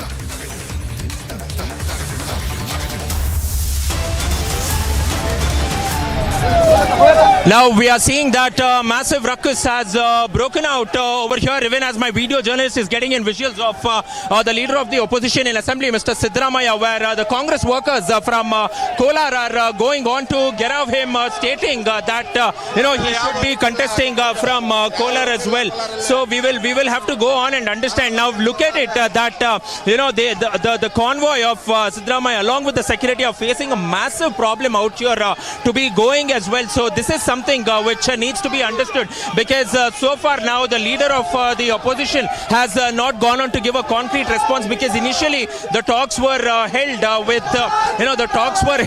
with him with the Kolar leaders, but seems like there has been no sort of development now, and Siddaramaiah is finally making way out of his house, even as thousands of workers of the Congress are coming out in huge numbers requesting him that he should be contesting from the Kolar Assembly constituency as well. It's a huge ruckus out here that we are looking at where Mr. Siddaramaiah is going on. He's going on and he's seeing that there are many followers of Mr. Siddaramaiah who are there too, and there has been no sort of concrete response. So we'll need to understand.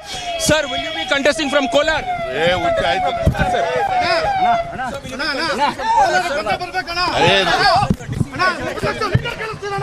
So there, the workers are going on, garrowing him, even as we did try to go and get a response from Mr. Siddaramaiah, the leader of the...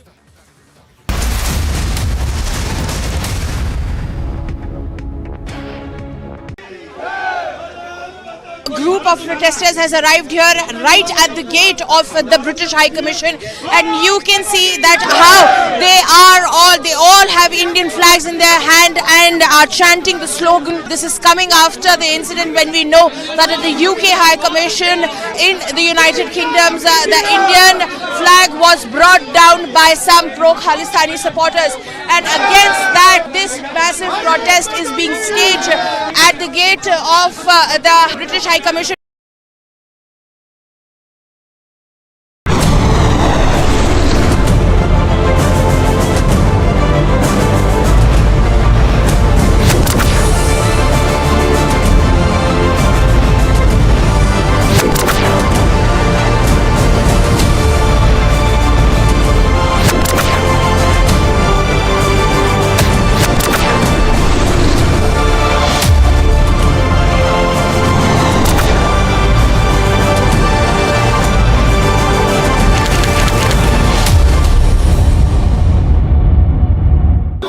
Sloganeering has begun here at the residence of K. Kavitha, where the Telangana workers over here of the BRS are sloganeering favor of K. Kavitha as the security is heightened at the residence, as K. Kavitha has just left for the Enforcement Directorate office in the national capital. According to the Enforcement Directorate, is at the helm of this South group that has been brought in the picture.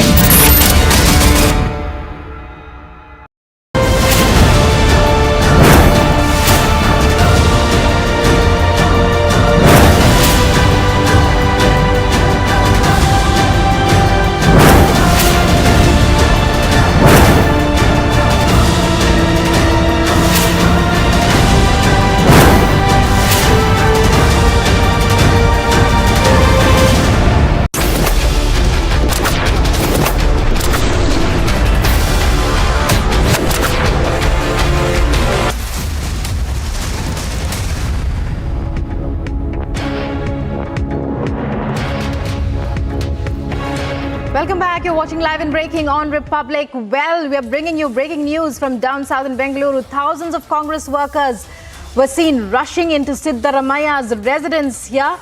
Congress workers are demanding Siddaramaiah contest from the Kolar Assembly constituency. My colleague Prajwal joining me with all the details on this major breaking news story. Prajwal, well, Siddaramaiah, the focus now of Congress workers in the area. What's happening? Absolutely. Now, this is a massive protest out there by the supporters of Siddaramaiah as well, and majority of the Congress workers who have come out in large number, even as my video journalist is trying to get in visuals there from the residents of Siddaramaiah as well as outside too, and you can go on and clearly look at it. Now, the problem is not only that, but also the inducting of BJP leaders into the party as well. Let's go across and speak to one of the Congress ticket aspirants from Rajajinagar, Bhavya Narsimha. You know, first and foremost, now looking at the sort of protest which is breaking out, now all your workers are protesting against Puttana and his induction as well. How do you see it? You have been a party worker with the Congress, you have been constantly working with the party, but now we understand that he's been brought in from the BJP and is also being pitched as one of the potential candidates from Rajajinagar. What do you have to say? So he has not been pitched as a potential candidate. He has joined Congress party, and we are very sure that our leaders will give us justice. The whole crowd here, we have all worked for the party. You know, starting from this ma'am who's been working for years together, 20 years together. So we are very sure one among us. So this is Mr. Raghuveer Gowda, this is Mr. Puttaraju, that is Manohar sir. All of us even I'm a aspirant. So we are here to show unity and say that give the ticket to one of us who have been working in the party, and we will all unite together to make sure Rajajinagar Congress comes back to power. And you have had a word with Mr. Siddaramaiah. What has he promised with you? You just had a word with him now as well. Very clear. He said the ticket will always be based on merit, based on our survey report, and the merit we are going to announce the ticket. They have not announced the ticket to Mr. Putana, but he has been putting banners and going around and saying he's the candidate, and that's one reason we want to give out a message that the whole Congress in Rajajinagar has been united, and we are not going to let this happen. What do you have to say about Kolar as well? Because that's a massive ruckus. People, thousands of them coming out. That depends on the High Command and Siddaramaiah sir's decision. We can't speak for that. You're also a party cadre as well. So yes. What do you have to say? No, that depends. So Siddaramaiah sir is wanted across Karnataka. You know, everyone. Recently, Badami people had come. Now, Kola people. So it depends on Siddaramaiah sir and the High Command. We can't comment on that. Right. Thank you. You know, that was Bhavya Narasimhamurthy clearly going across and giving in a word as well. But now we are also looking at the Congress workers who have come in from across, many other constituencies as well, demanding that Siddaramaiah should be fielded as the Kolar candidate as well. We are looking at a massive bunch of leaders, Congress workers who have come in from across Kolar, thousands of them, and stating that why is he not going on to contest from Kolar now, and why is there a sort of U-turn which has been made by him at the last moment as well. But on this note, we will also quickly slip into a short break and live and rolling coverage from right outside Mr. Siddaramaiah's residence on the other side. Stay tuned.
Sloganeering has begun here at the residence of Kavitha, where the Telangana workers over here of the BRS are sloganeering favor of Kavitha as the security is heightened at the residence, as Kavitha has just left for the Enforcement Directorate office in the National Capital. According to the Enforcement Directorate, is at the helm of this South group that has been brought in the picture.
You're watching Live and Breaking, and news coming in from South America. Teachers from all over Bolivia marched in La Paz in the third week of protests against the government of President Luis Arce.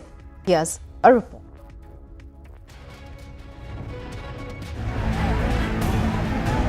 Teachers from across Bolivia marched in La Paz for a third straight week of protests, demanding more teachers for public schools, a higher education budget, and in rejection of a new curriculum. Hundreds took to the street against the government of President. In a brutal crackdown, the police used pepper spray to repel the demonstrators. While the government has agreed to analyze the demands, a common ground is yet to be arrived at. Even though education is free and compulsory up to high school, but teachers claim that the quality of education is below that of the neighboring countries. And with 140,000 teachers depending on the public budget, showdown continues in Bolivia. Agency report, Republic TV. Coming up in other news that we're tracking 74 hours on, fugitive Amrit Pal remains untraceable. Police on the hunt. Also, Kavitha summoned again by the Enforcement Directorate in Liquorgate, alleges political witch hunt.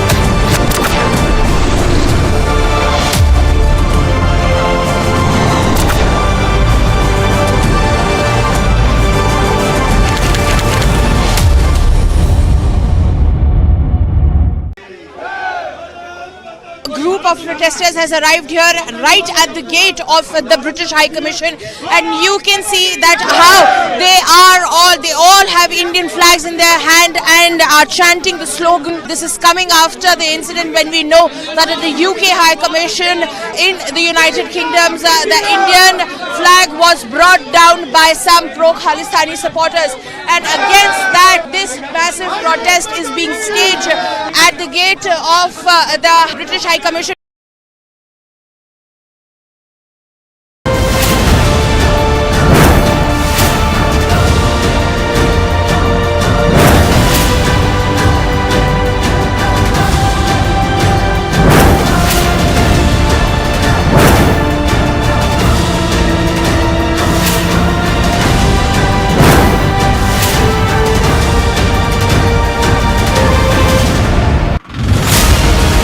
Prayagraj का ये रसूलाबाद इलाका, दोनों दुकानें मोहम्मद गुलाम की ही हैं। उसको तोड़ने का जो काम है वो यहाँ पर किया जा रहा है। इस पूरी इमारत को मोहम्मद गुलाम ने अवैध रूप से खड़ा किया।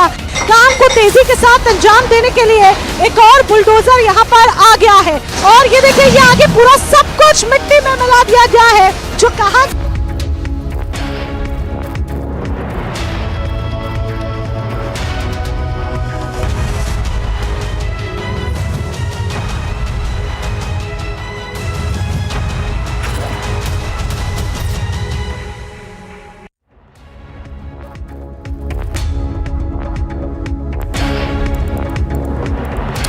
A very good morning. The massive manhunt for Amrit Pal Singh continues for more than 3 days now. We'll get you all the details on that, starting first with the top headlines this Tuesday morning. 74 hours on, fugitive Amrit Pal remains untraceable. Police on the lookout. मात्र 52% times Rahul Gandhi parliament आते हैं, अधिकांश समय तो विदेश में ही रहते हैं, और आप कहते हैं कि हमारे माइक ऑफ कर देते हैं। आपका अटेंडेंस ऑफ है साहब, माइक तो ऑन है। BJP takes on Rahul Gandhi in another unrelenting attack, fires mic on but attendance off child. Kavitha summoned again by the Enforcement Directorate in the Liquorgate, alleges political witch hunt once again. Sisodia's judicial custody ends today. Kejriwal's deputy to be produced in court.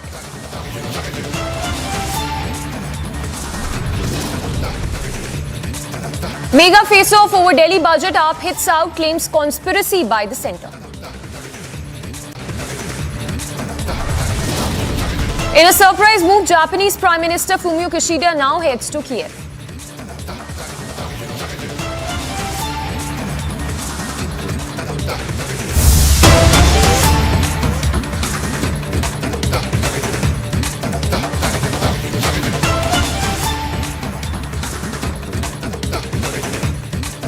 And we begin with the latest on the Parliament showdown, which is expected today as well.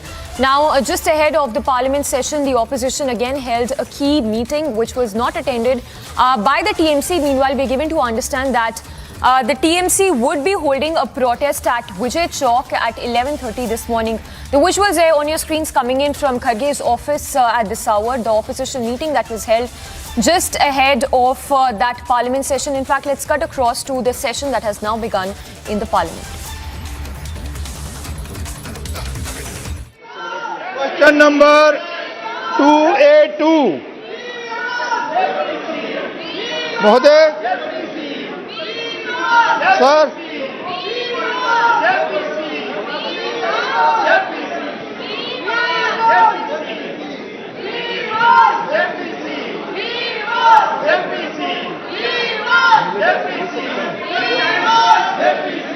चाहिए प्रश्नकाल के बाद समय दूंगा, जाइए बैठिए।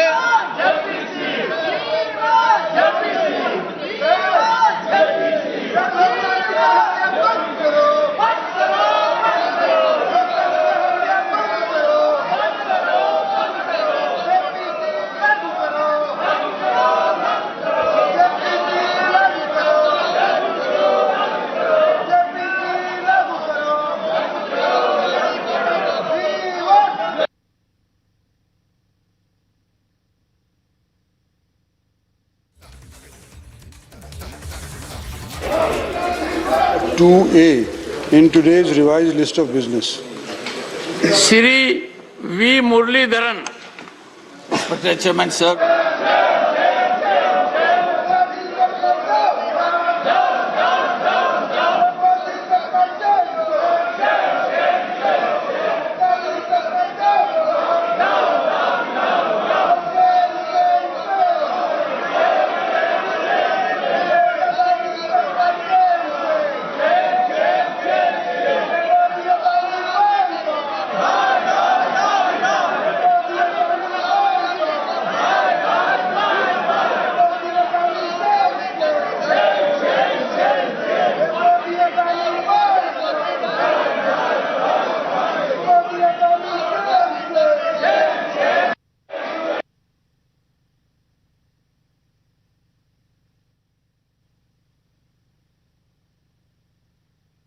All right, so sloganeering and ruckus that continues in both the houses of the Parliament, expected to be a stormy session today as well.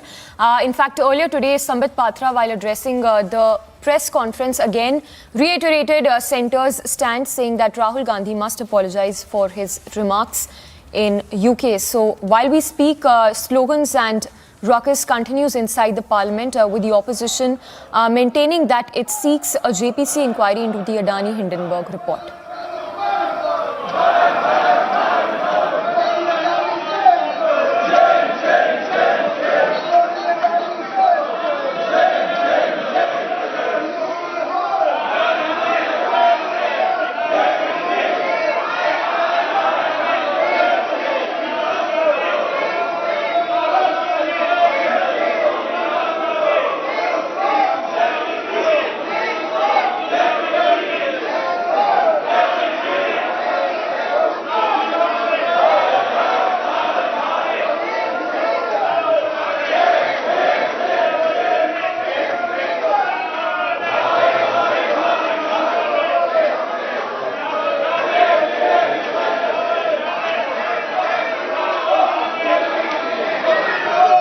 माननीय सदस्य, आप भी विराजिए, आप भी आसन पर जाइए।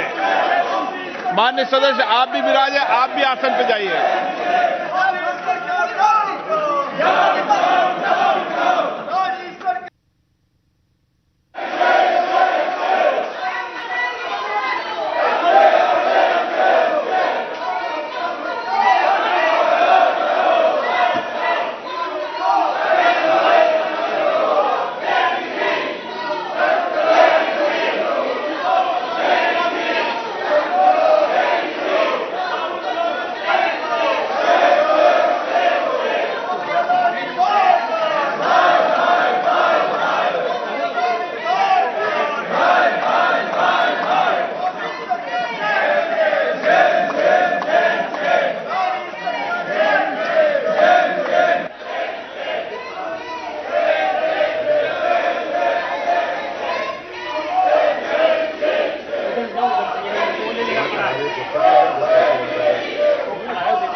एक मिनट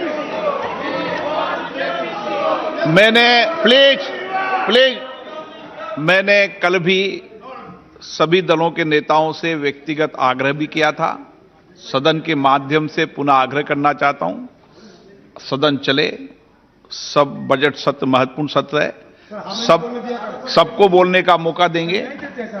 आप प्रश्नकाल के बाद स्थगन के समय अगर आप मौका नहीं दे तो आप बेल में आ सकते हैं। अगर आप सदन नहीं चलाना चाहते तो सदन की कार्रवाई 2 बजे तक के लिए स्थगित की जाती है।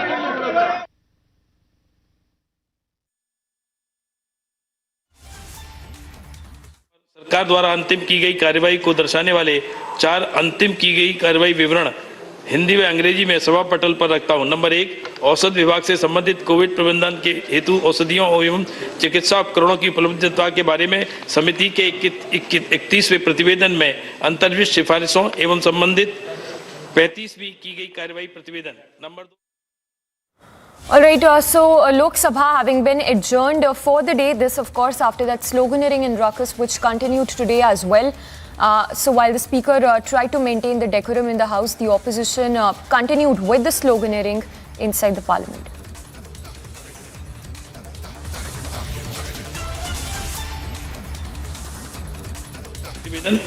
नंबर 4, औषध विभाग की अनुदान मांगों के संबंध में समिति के 34वें प्रतिवेदन में अंतर्विष्ट सिफारिशों संबंधी 38वीं की गई कार्रवाई प्रतिवेदन सभा पटल पर रखता हूं। Reports of the department related parliamentary standing committee on coal, mines and steel, Shri Deepak Prakash. मैं आपके अनुमति से मैं आज की कार्यसूची में मेरे नाम के सामने यथा सूचीबद्ध कोयला, खान और इस्पात संबंधी स्थायी समिति का 38वां, 39वां और 40वां प्रतिवेदन हिंदी तथा अंग्रेजी संस्करण में सभा पटल पर रखता हूं। Reports of the department related parliamentary standing committee on communications and information technology, Dr. Anil Agarwal। माननीय सभापति महोदय, मैं आपकी अनुमति से आज की कार्यसूची में अपने नाम के सामने यथासूचीबद्ध संचार और सूचना प्रौद्योगिकी संबंधी अस्थायी समिति के 43वें, 44वें, 45वें और 46वें प्रतिवेदनों हिंदी और अंग्रेजी संस्करण को सभा पटल पर रखता हूं। धन्यवाद। Reports of the department related parliamentary standing committee on consumer affairs, food and public distribution, doctor Ashok Vajpayee. महोदय, मैं आपकी अनुज्ञा से So the Lok Sabha that's now been adjourned till 2 p.m. of today. Of course, earlier today, Sambit Patra, while addressing the media, reiterated Centre's stand seeking an apology from Rahul Gandhi on the floor of the House. Just listen in to what Sambit Patra had to say earlier today. और ऐसा भी नहीं है कि राहुल गांधी बिना माफी मांगे निकल जाएंगे। माफी तो उन्हें मांगना ही पड़ेगा, हम मंगवा के ही रहेंगे।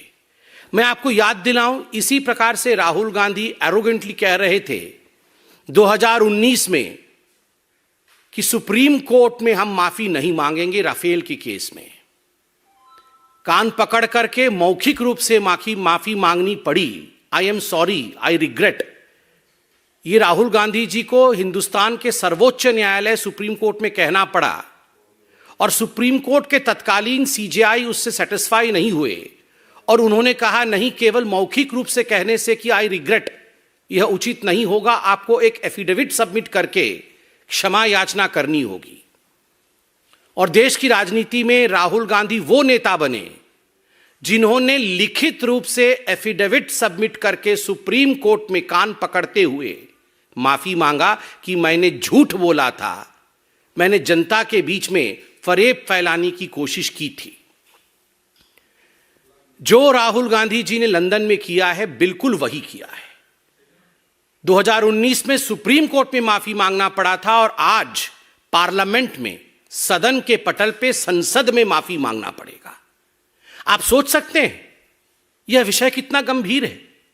लंदन में जाना और लंदन में कहना, विश्व के एक बहुत बड़े भूखंड में जहां पहले डेमोक्रेसी होती थी, all of a sudden this democracy has ceased to exist.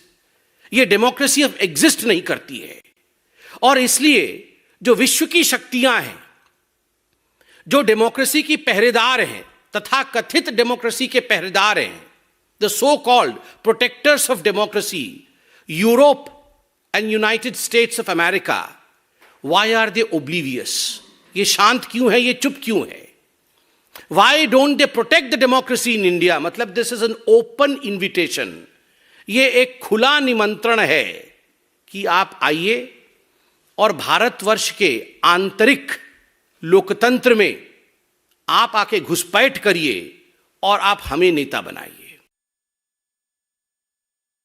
आपने कहा कि हमारी माइक्स ऑफ कर दी जाती है, democracy does not exist. Rahul ji आंकड़े लेके आए हैं आज आप पार्लियामेंट आए, आपके आंकड़े जो भारतीय जनता पार्टी आज बता रही है, इन आंकड़ों पे गौर फरमाएं, अटेंडेंस शीट को देखें। राहुल जी का अटेंडेंस पार्लियामेंट में 52% है, जबकि नेशनल एवरेज 79% है और स्टेट जहां से राहुल गांधी एमपी हैं, अर्थात केरल का औसत 84% है। केरल के एमपी जो हैं वो 84% पार्लियामेंट आते हैं, नेशनल एवरेज लगभग 80% है और मात्र 52% टाइम्स राहुल गांधी पार्लियामेंट आते हैं। अधिकांश समय तो विदेश में ही रहते हैं और आप कहते हैं कि हमारे माइक ऑफ कर देते हैं। आपका अटेंडेंस ऑफ है साहब, माइक तो ऑन है। So center there seeking apology from Rahul Gandhi. We're also given to understand that Rahul Gandhi is likely to speak in the parliament today. Meanwhile, just a short while back, the opposition leaders also held a key meeting at Kharge's office that was not attended by the TMC. Meanwhile, we're given to understand that the TMC would also be holding a protest at the Vijay Chowk in just a while from now. In fact, listen into what Kharge had to say just before the parliament session began. देखो, ये माफी मांगने का तो सवाल नहीं है, बार बार वो पूछते रहेंगे, हम उसको नकारते रहेंगे, उसमें कोई माने नहीं है। ये होना बोल के इशू को डाइवर्ट करने के लिए कर रहे हैं। तो पहले तो देखिए, हमारे एम्बेसी पे हमले हो रहे, उसके बारे में उनकी कोई बात नहीं है। All right, so there you heard Kharge, the Congress president, speaking just ahead of that parliament session, saying that there is no scope of Rahul Gandhi apologizing for the remarks he made in UK. All right, moving on to the other big story that we've been tracking, this one of the BRS leader K. Kavitha, who's under the scanner of the Enforcement Directorate in the liquor gate, the Delhi liquor policy, which has now been scrapped. We're given to understand that the questioning of K. Kavitha, which happened yesterday as well by the Enforcement Directorate, lasted for more than 10 hours. And in a while from now, she would again be questioned by the ED. Let's go across to Tanisha, who's there at K. Kavitha's residence, and Piyush Shori, who's also there at the ED office. Tanisha, what do we expect? What can we expect today, and at what time can we expect the questioning to begin?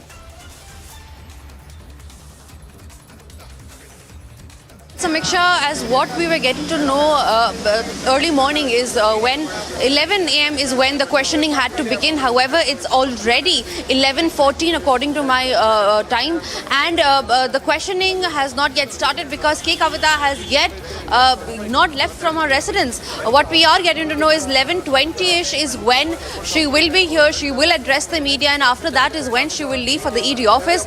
Yesterday, remember, it was almost about 10 hours of questioning where according to sources, K. Kavitha has alleged that it was harassment, clear harassment that the ED was giving on to her because she was made to sit alone in a room for several hours, and the ED had posed several political questions to her, is what the BRS has been claiming.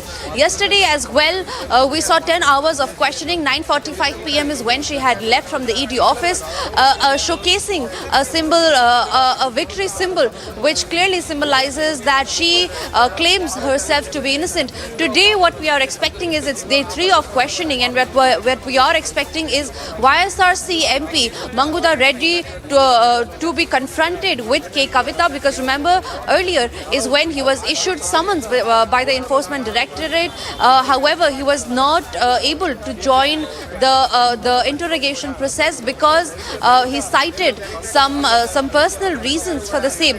Today, however, we are expecting him to appear before the Enforcement Directorate, and that is when he will be confronted with K. Kavitha, is what we are getting to know. And in just some minutes from now, 11:20 is what we are getting to know, when the BRS MLC K. Kavitha will be out of her residence, will address the media, and then straight away head to the Enforcement Directorate office. All right, Tanisha, stay with us. Let's also await that statement that could come in from K. Kavitha ahead of her questioning today.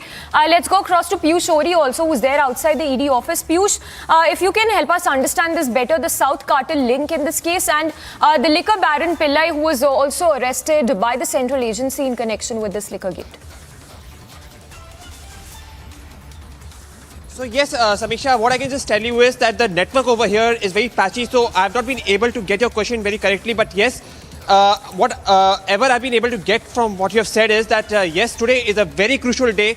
Today, K. Kavitha is going to be subjected to the 3rd round of questioning, and again, the Enforcement Directorate officials would try to get more evidence of what exactly her role in the South Group lobby exactly has been. And for this, as Tanisha, my colleague, rightly pointed out, that the main objective of the ED officials would be to confront her with several accused. Mind you, the Enforcement Directorate in the Delhi excise taker scam has already made 12 arrests. That also includes the former Deputy Chief Minister Manish Sisodia.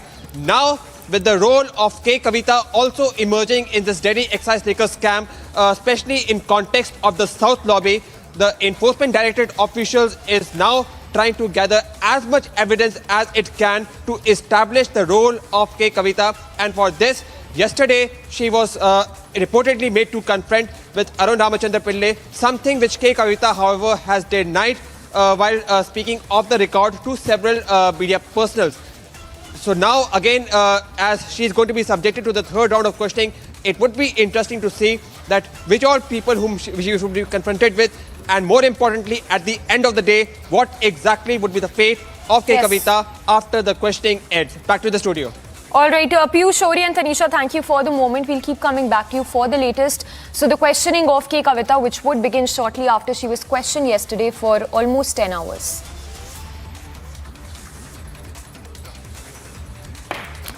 And moving on to a quick roundup of news in brief from across the country. Delhi's Rouse Avenue Court today will hear the bail petition of former Delhi Deputy Chief Minister Manish Sisodia, who's currently in ED custody in connection with the alleged irregularities in the framing and implementation of the excise policy of the national capital. Manish Sisodia's then personal secretary in the excise department, C. Arvind, has also been summoned by the Enforcement Directorate today in connection with a money laundering probe into alleged irregularities in the now scrapped excise policy. The Enforcement Directorate has summoned K. Kavitha again for questioning related to the Delhi's now scrapped excise policy. During a previous interrogation, she was questioned for almost 10 hours.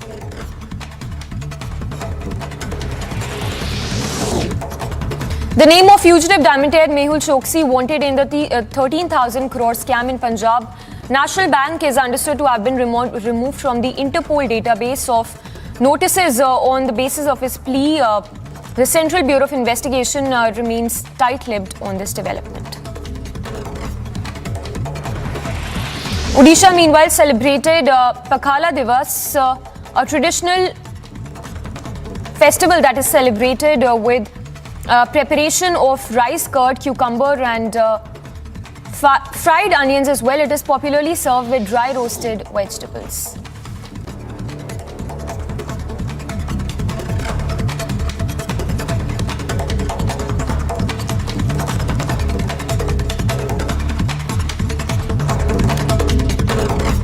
Modi Sawant chaired a meeting of senior officials to review preparations and infrastructure for the upcoming G20 meeting in Goa, which are scheduled to be held in the next 4 months.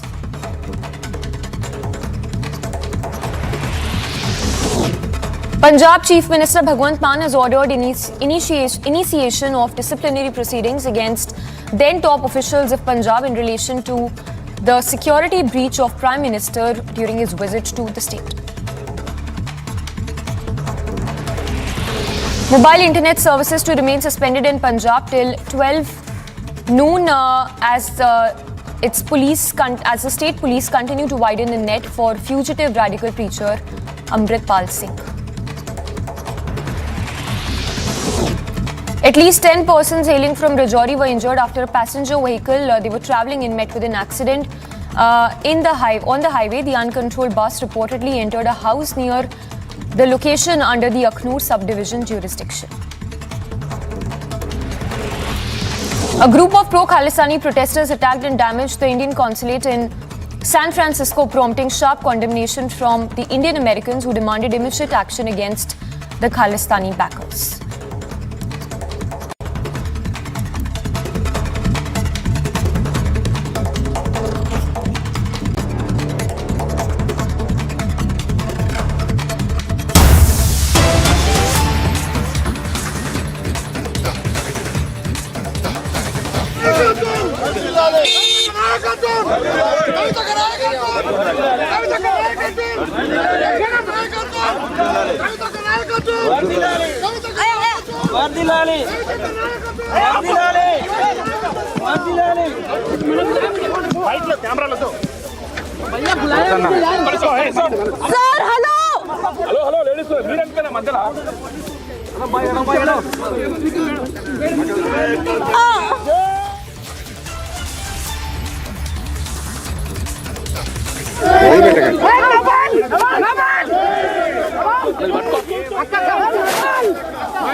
So the visuals coming in right now of Kavitha leaving from her residence for the ED office. She would be grilled by the Enforcement Directorate today as well. This is going to be round 3 of the questioning that would happen of the BRS MLC and daughter of the Telangana Chief Minister. This of course a day after she was questioned for over 10 hours by the Enforcement Directorate in the Delhi's now scrapped liquor policy. So that's the visual there on your screen where you see a show of strength by the BRS workers who've gathered in large numbers to stage a protest. This as she would be grilled by the ED today. Let's go across quickly to Piyush Ori. Piyush, we understand that the grilling would begin shortly as Kavitha has already now left her residence for the ED office in the national capital. So yes, Samiksha, you rightly pointed out that Kavitha is expected to reach over here at the ED office anytime, and this is going to be the 3rd round of questioning to which she would be subjected to. And again, this is a very crucial day because the Enforcement Directorate officials would try to establish her role in the South lobby, which is believed to be involved in the Delhi excise liquor scam and believed to have got windfall gains in this Delhi excise liquor scam, which has already seen one of the major arrests of former Deputy Chief Minister Manish Sisodia. So now it will be interesting to see that when she would come over here at the ED office, what will be the round of questioning that would be given to her, and more importantly, what would be the fate of her at the end of the day. Back to you in the studio. All right, Piyush, stay with us. We'll try and go across to Tanisha as well, who's there outside the residence of K. Kavitha. But Piyush, for our viewers also, if you can once again put this into context for us, how was the line of questioning like in the previous rounds? We also understand that she was questioned for more than 10 hours in round 3, which happened on Monday.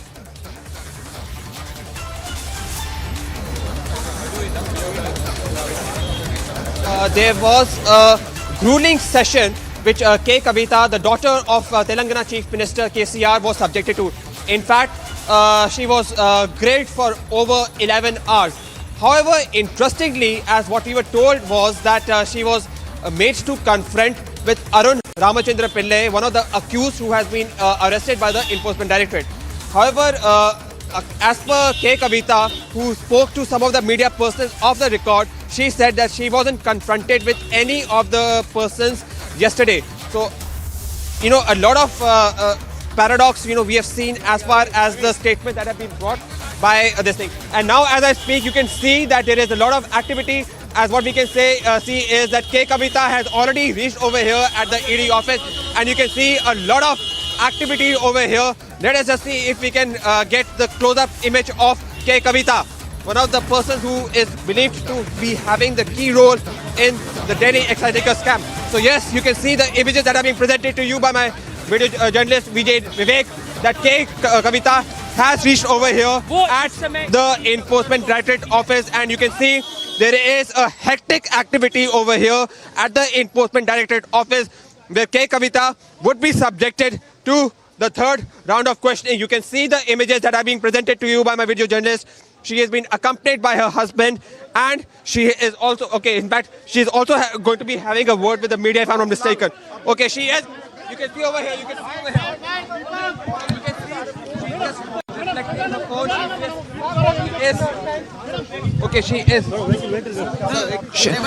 She just saw her phone. In fact, she has pointed out that the Enforcement Directorate officials have not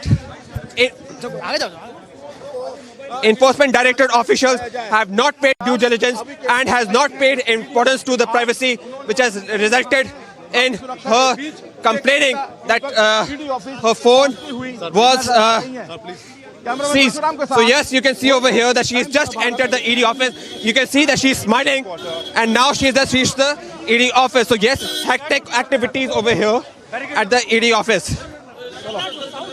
Back to you in the studio. All right, so Piyush Ori there reporting live from the ED office where K. Kavitha has just arrived. She was also seen displaying a plastic bag which had some mobile phones in it. We slip into a very short break, but on the other side, we'll continue to get you the latest as ED probe into Liquorgate vitals.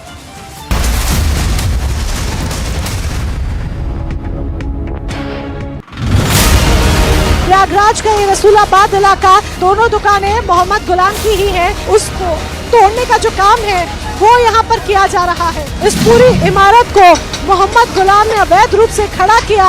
काम को तेजी के साथ अंजाम देने के लिए एक और बुलडोजर यहाँ पर आ गया है, और ये देखिए, ये आगे पूरा सब कुछ मिट्टी में मिला दिया गया है।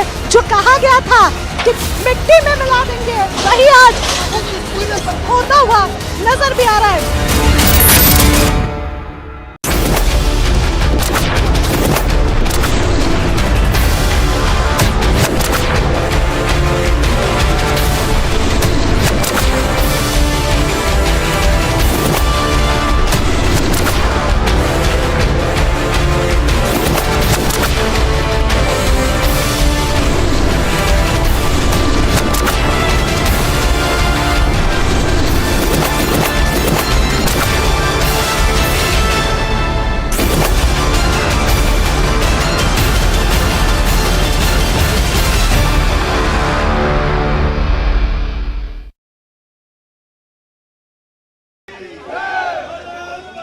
Group of protesters has arrived here right at the gate of the British High Commission, and you can see that how they all have Indian flags in their hand and are chanting the slogan. This is coming after the incident when we know that at the UK High Commission in the United Kingdom, the Indian flag was brought down by some pro-Khalistani supporters, and against that this massive protest is being staged at the gate of the British High Commission.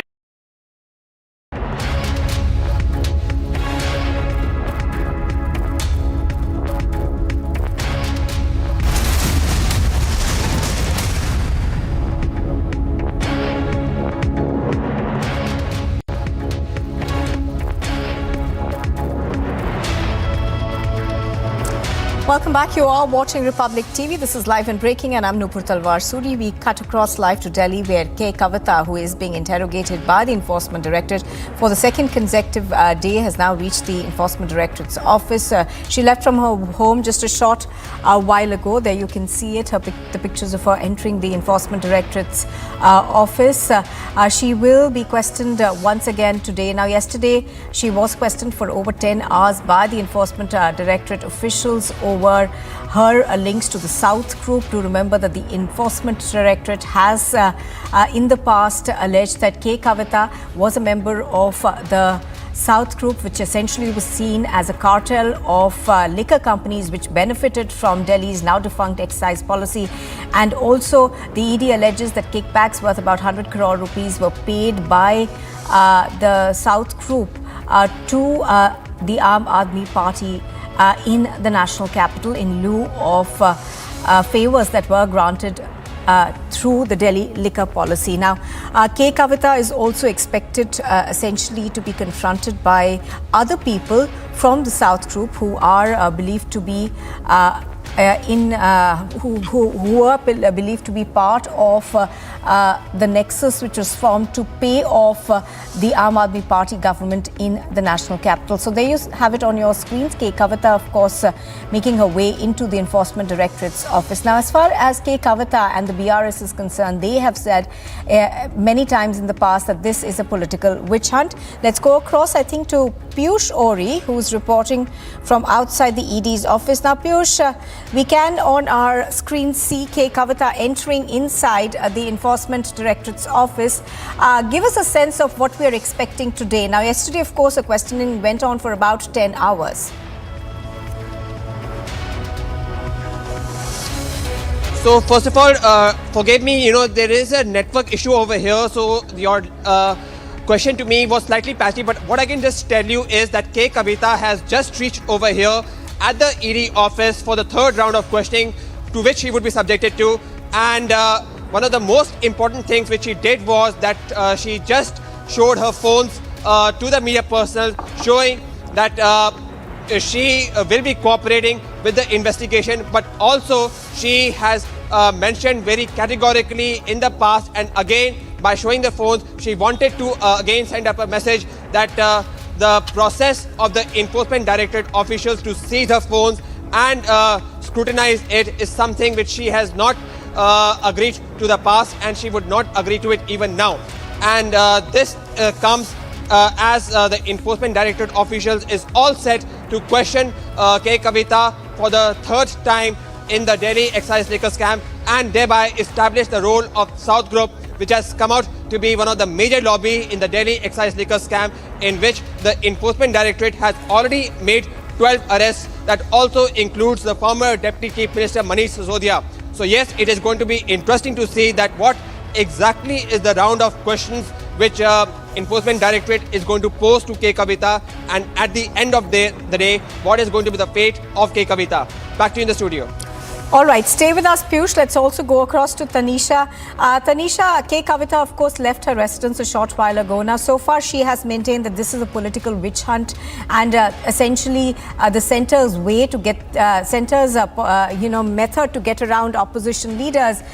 Give us a sense of, is that how she, if she did speak to media personnel before leaving her residence, is that what she indicated once again?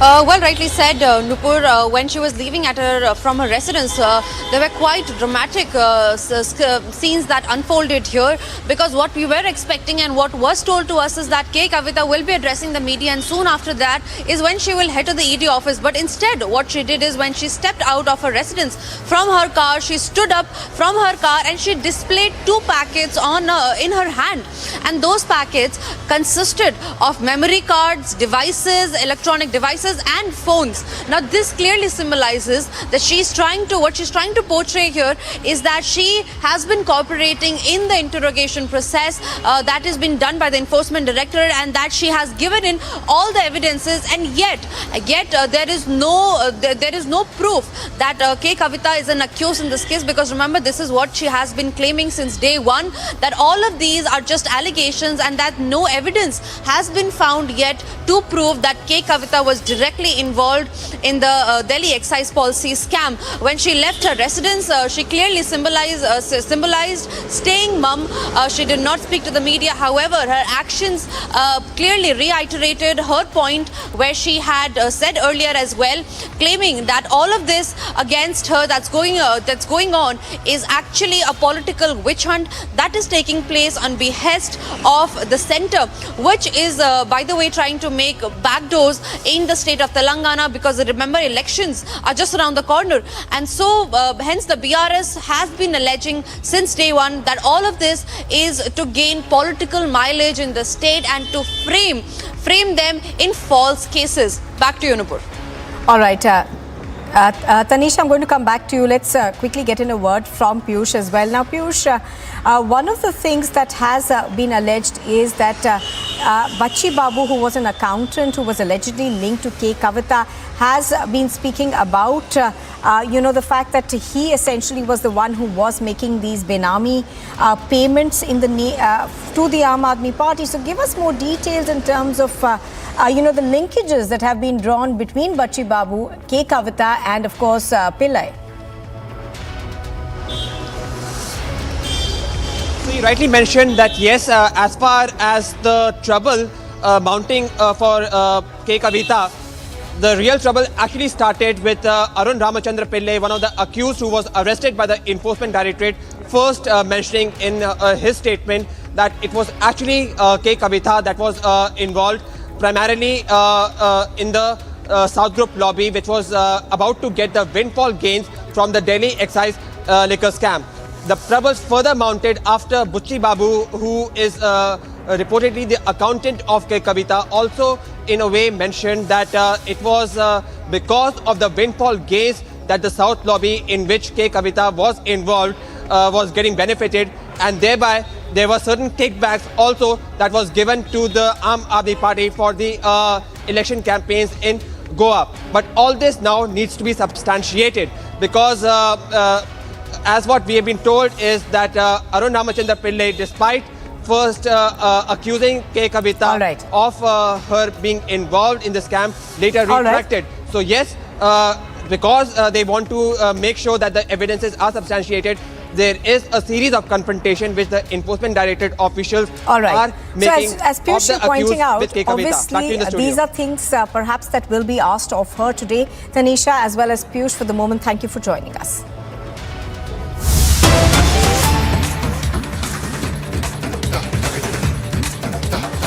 All right, we're now cutting across pictures that we are getting from the national capital. These are of opposition parties protesting. These protests are being held by opposition leaders in the premises of the parliament. There you can see it. They seem to be waving placards, if I'm not mistaken. Do remember that the opposition jointly has been asking for a JPC to be formed by the government into the allegations that have been made by the against the Adani Group by the Hindenburg report. So the opposition, of course, has been asking for the probe into the Adani issue for quite some time. The government hasn't really responded to that yet. But pictures on your screen are of the opposition leaders over there in Parliament, outside Parliament rather, as they enter Parliament. This is the area where they are now protesting. So there has been a stalemate of sorts as far as work in Parliament is concerned. The opposition continuing to demand JPC into the Adani issue. On the other side, of course, the BJP is asking for an apology from Rahul Gandhi of the Congress party over remarks that he made in the United Kingdom. So stalemate continuing over there in both houses of Parliament. Several opposition leaders seem to have joined this protest. Now do remember that about 17 opposition parties have jointly been protesting and asking for a joint parliamentary committee probe into the Adani issue.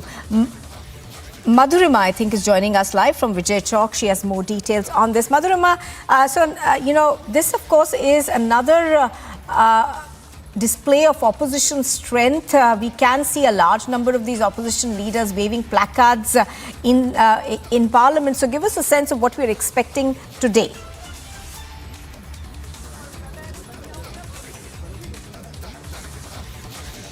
Well, if we talk about the kind of proceedings that will take place on the floor of the House, it is quite evident from the visuals that we're receiving from the Parliament is that once again it's going to be a day full of ruckus, as the opposition has already begun with their protest demanding a JPC in the Adani issue. However, the BJP has said it very clearly that the kind of discussion that is supposed to be done has already been done.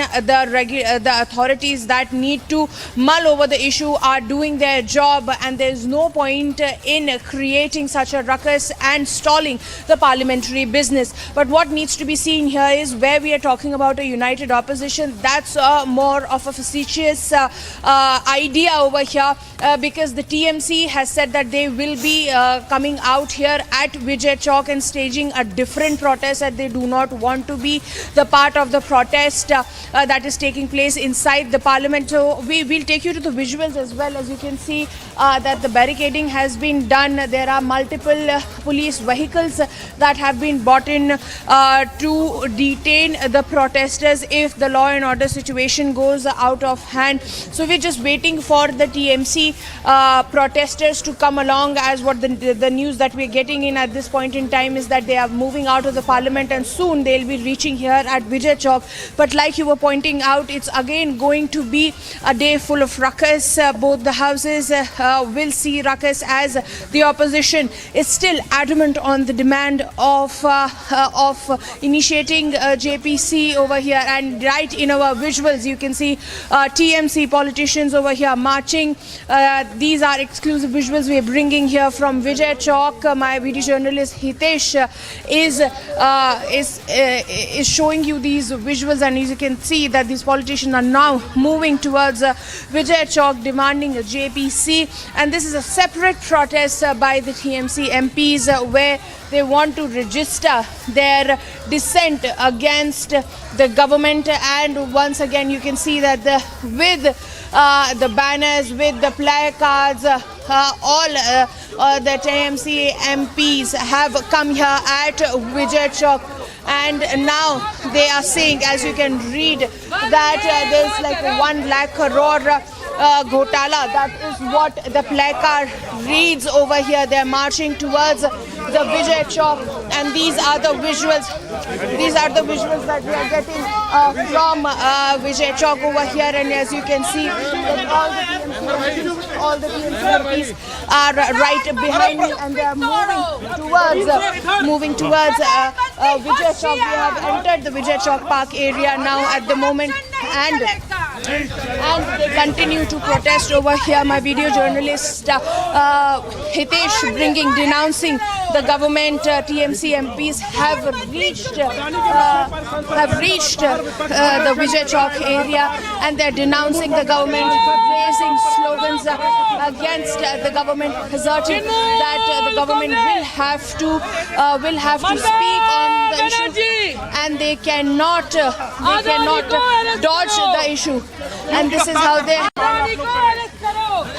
asking for an arrest of Adani. And now you see that they're moving towards the Vijay Chowk. Stay tuned to Republic TV. We'll be right back after a very short break as TMC MPs continue to protest, demanding a JPC in the Adani issue.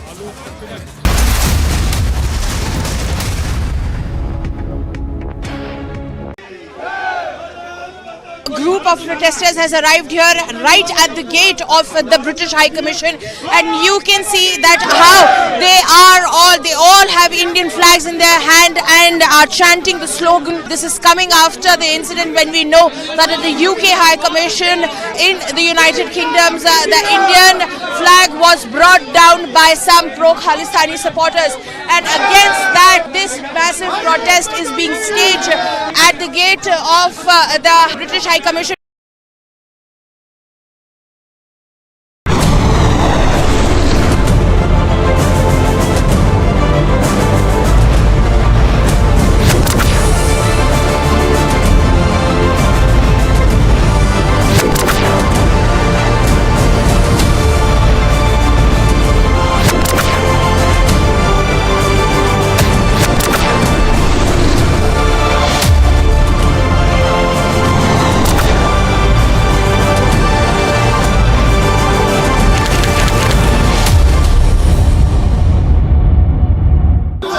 Sloganeering has begun here at the residence of K. Kavitha, where the Telangana workers over here of the BRS are sloganeering favor of K. Kavitha as the security is heightened at the residence, as K. Kavitha has just left for the Enforcement Directorate office in the National Capital. According to the Enforcement Directorate, is at the helm of this South group that has been brought in the picture.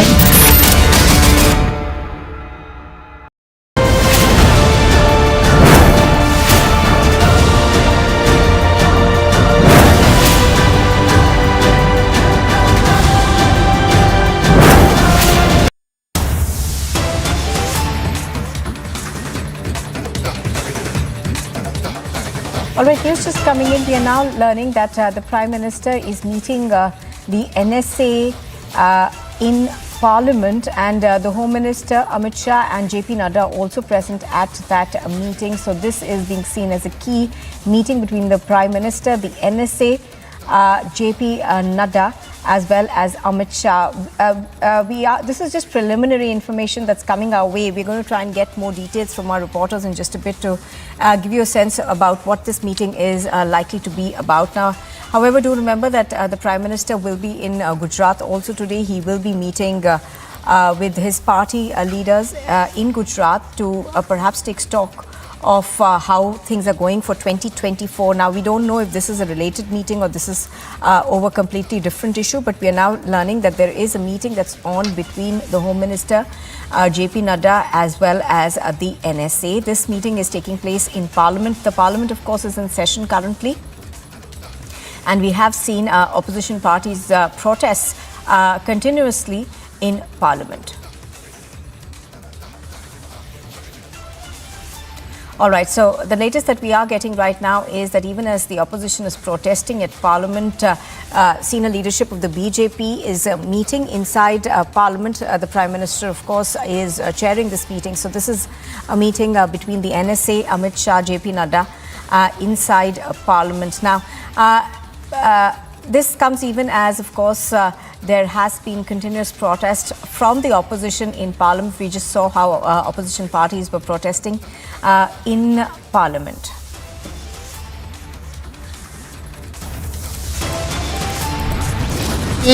BJP is stalling Parliament every day because they do not want a discussion on Adani.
sloganeering has begun here at the residence of K. Kavitha, where the Telangana workers over here of the BRS are sloganeering favor of K. Kavitha as the security is heightened at the residence, as K. Kavitha has just left for the Enforcement Directorate office in the national capital. According to the Enforcement Directorate, is at the helm of this South group that has been brought in the picture.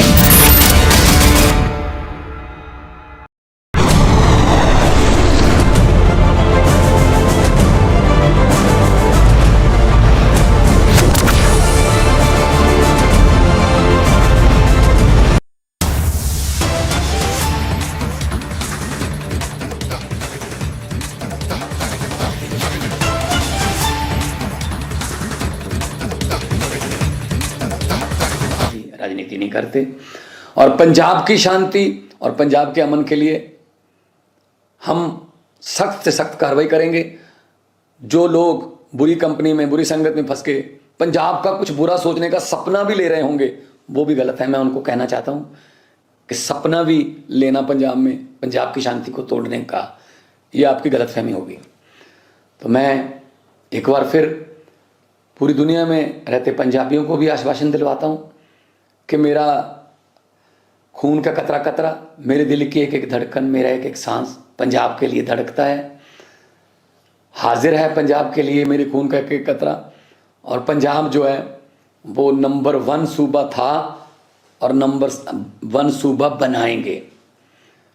और पंजाब से lead देश लेता था और लेता रहेगा। आज भी हमारे हज़ारों जवान जो हैं वो देश की आज़ादी को कायम रखने के लिए सरहदों पर अपना सीना तान के खड़े हैं। इस बात का हमें गर्व है। तो पंजाब की शांति को, पंजाब के पीस को, पंजाब की हारमोनी को अगर कोई टच भी करेगा, अगर कोई बिगाड़ने की सोचेगा भी, तो सख्त से सख्त कार्रवाई होगी। ये हमारा वादा है और इसीलिए आपने हमें जिम्मेदारी दी है। उस जिम्मेदारी के आधार पर ही मैं कह रहा हूँ कि पंजाब के लोग बिल्कुल निश्चिंत रहें। पंजाब सेफ हाथों में है। आम आदमी पार्टी की सरकार जो है वो आपकी सुरक्षा का दायित्व उठाएगी और आपके बच्चों को पढ़ाएगी, बुजुर्गों को अच्छा इलाज देंगे और तरक्की के नए नए जो है मौके वो पंजाब में पैदा होंगे और पंजाब नंबर 1 सूबा बनेगा। और देश हमारा, अगर पंजाब नंबर 1 सूबा बनेगा तो देश पूरी दुनिया में नंबर 1 देश बनेगा। इनकलाब जिंदाबाद, जय Hind. All right, so that was the Punjab Chief Minister Bhagwant Mann briefing the media, trying to impose confidence in his government, essentially saying that things are under control. That would largely be the message that's coming out of the Punjab Chief Minister's media briefing over there. Do remember that as far as the issue of security goes, questions are being raised about law and order in Punjab, given the fact that the Punjab police have still not been able to trace Amritpal Singh, who is still on the run nearly 4 days after a huge operation was launched by the Punjab police in association, of course, with the centre to nab Amritpal Singh.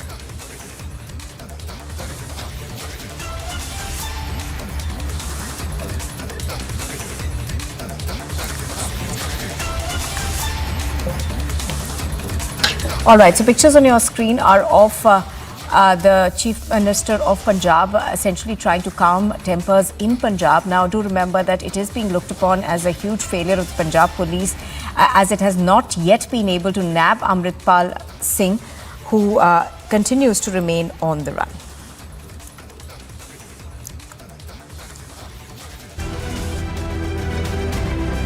And here's a look at what else is making news in the world of sport.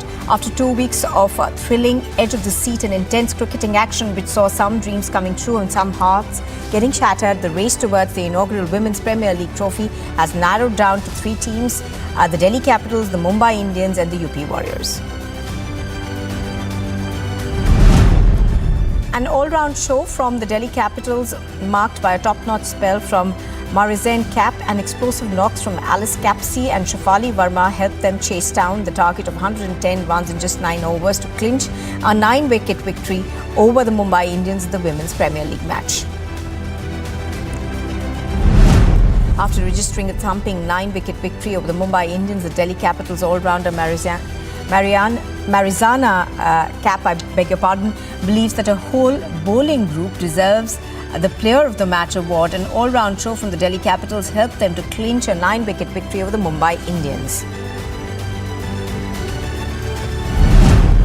Indian skipper Rohit Sharma has said that team management will continue to back batter Suryakumar Yadav, who is under scrutiny after a string of low scores in the one-dayers. Despite experiencing one of the best peaks in T20 cricket, the skipper insisted that the dynamic batter will be given more time to find form at the one-day level. Rajasthan Royals revealed the full coaching staff for the upcoming IPL 2023 season. Now the team from Rajasthan will continue to have services of Kumar Sangakkara as head coach, Trevor Penny as the assistant coach and Dishant Yagnik as the fielding coach. The Tokyo Olympics bronze medalist Lavlina Borgohain and the 2021 Asian Championships bronze medalist Sakshi Chaudhary put up stellar performances and registered impressive victories to advance to the quarterfinals of the IBA Women's World Boxing Championships. Double centuries from Kane Williamson and Henry Nichols and top spells from Blair Tickner, Michael Bracewell and Tim Southey helped an all-round New Zealand crush Sri Lanka by an innings and 58 runs in the second test of the two-match series in Wellington. The Olympic gold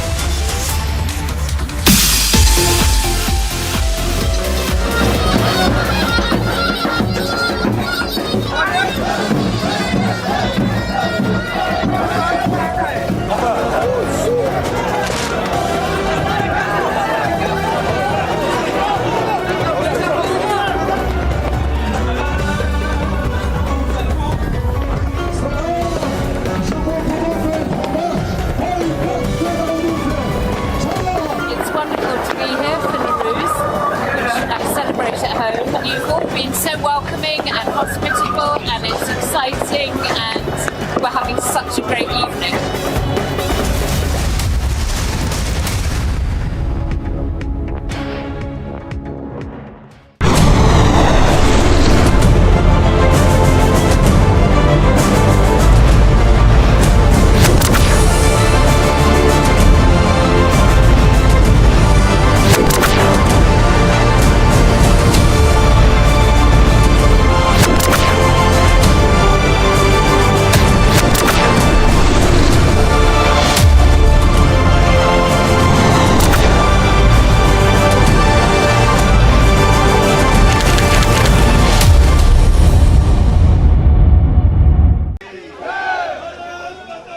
Of protesters has arrived here right at the gate of the British High Commission, and you can see that how they all have Indian flags in their hand and are chanting the slogan. This is coming after the incident when we know that at the UK High Commission in the United Kingdom, the Indian flag was brought down by some pro-Khalistani supporters, and against that this massive protest is being staged at the gate of the British High Commission.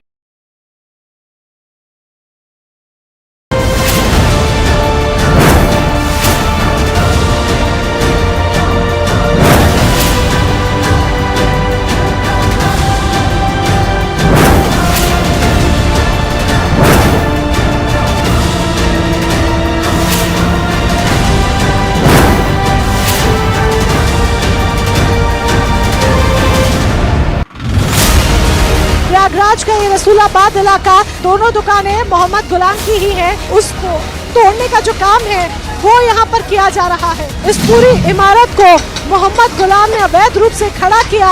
काम को तेजी के साथ अंजाम देने के लिए एक और बुलडोजर यहाँ पर आ गया है, और ये देखिए ये आगे पूरा सब कुछ मिट्टी में मिला दिया गया है। जो कहा गया था कि मिट्टी में मिला देंगे, वही आज होता हुआ नजर भी आ रहा है।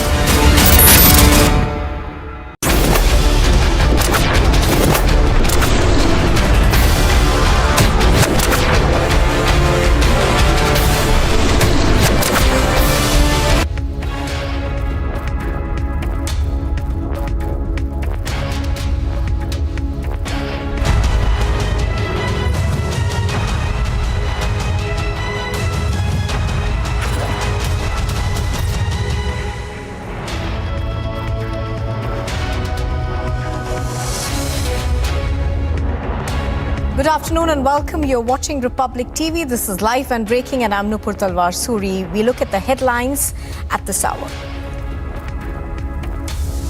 इतिहास गवाह है, जिसने भी पंजाब के सोशल भाईचारक सांझ को, जिसने भी पंजाब की अमन शांति को तोड़ने की रत्ती भर भी कोशिश की, तो पंजाबियों ने उसका मुंह तोड़ना जवाब दिया. But the Punjab Chief Minister says nothing to worry about. Big political storm in Parliament amidst apologised Rahul demand. The opposition raises the Adani issue, stages a massive protest. 2 percentage times Rahul Gandhi parliament आते हैं, अधिकांश समय तो विदेश में ही रहते हैं, और आप कहते हैं कि हमारे माइक ऑफ कर देते हैं. आपका अटेंडेंस ऑफ है साहब, माइक तो ऑन है. BJP takes on Rahul Gandhi in an unrelenting attack, fires mic on but attendance off jibe.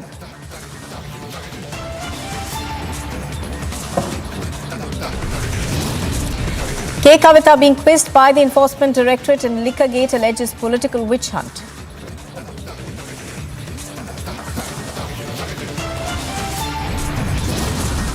Mega face-off over the Delhi budget. Aam Aadmi Party hits out, claims conspiracy by the centre.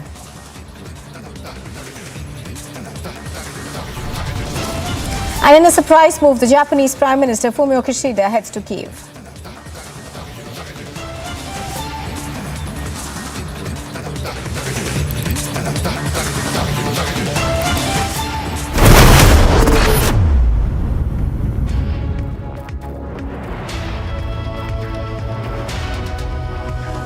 Now, in a fresh Khalistani provocation in Canada, journalist Sameer Kaushal has now alleged that he was on his way to cover the Indian High Commission to Ottawa, Sanjay Kumar Verma's visit, when he was threatened by pro-Khalistani activists. Now, the Indian High Commissioner to Ottawa, Sanjay Kumar Verma himself, had to cancel his attendance as nearly 200 protesters, some wielding swords, gathered at the site. In fact, joining us on the broadcast right now is Sameer Kaushal.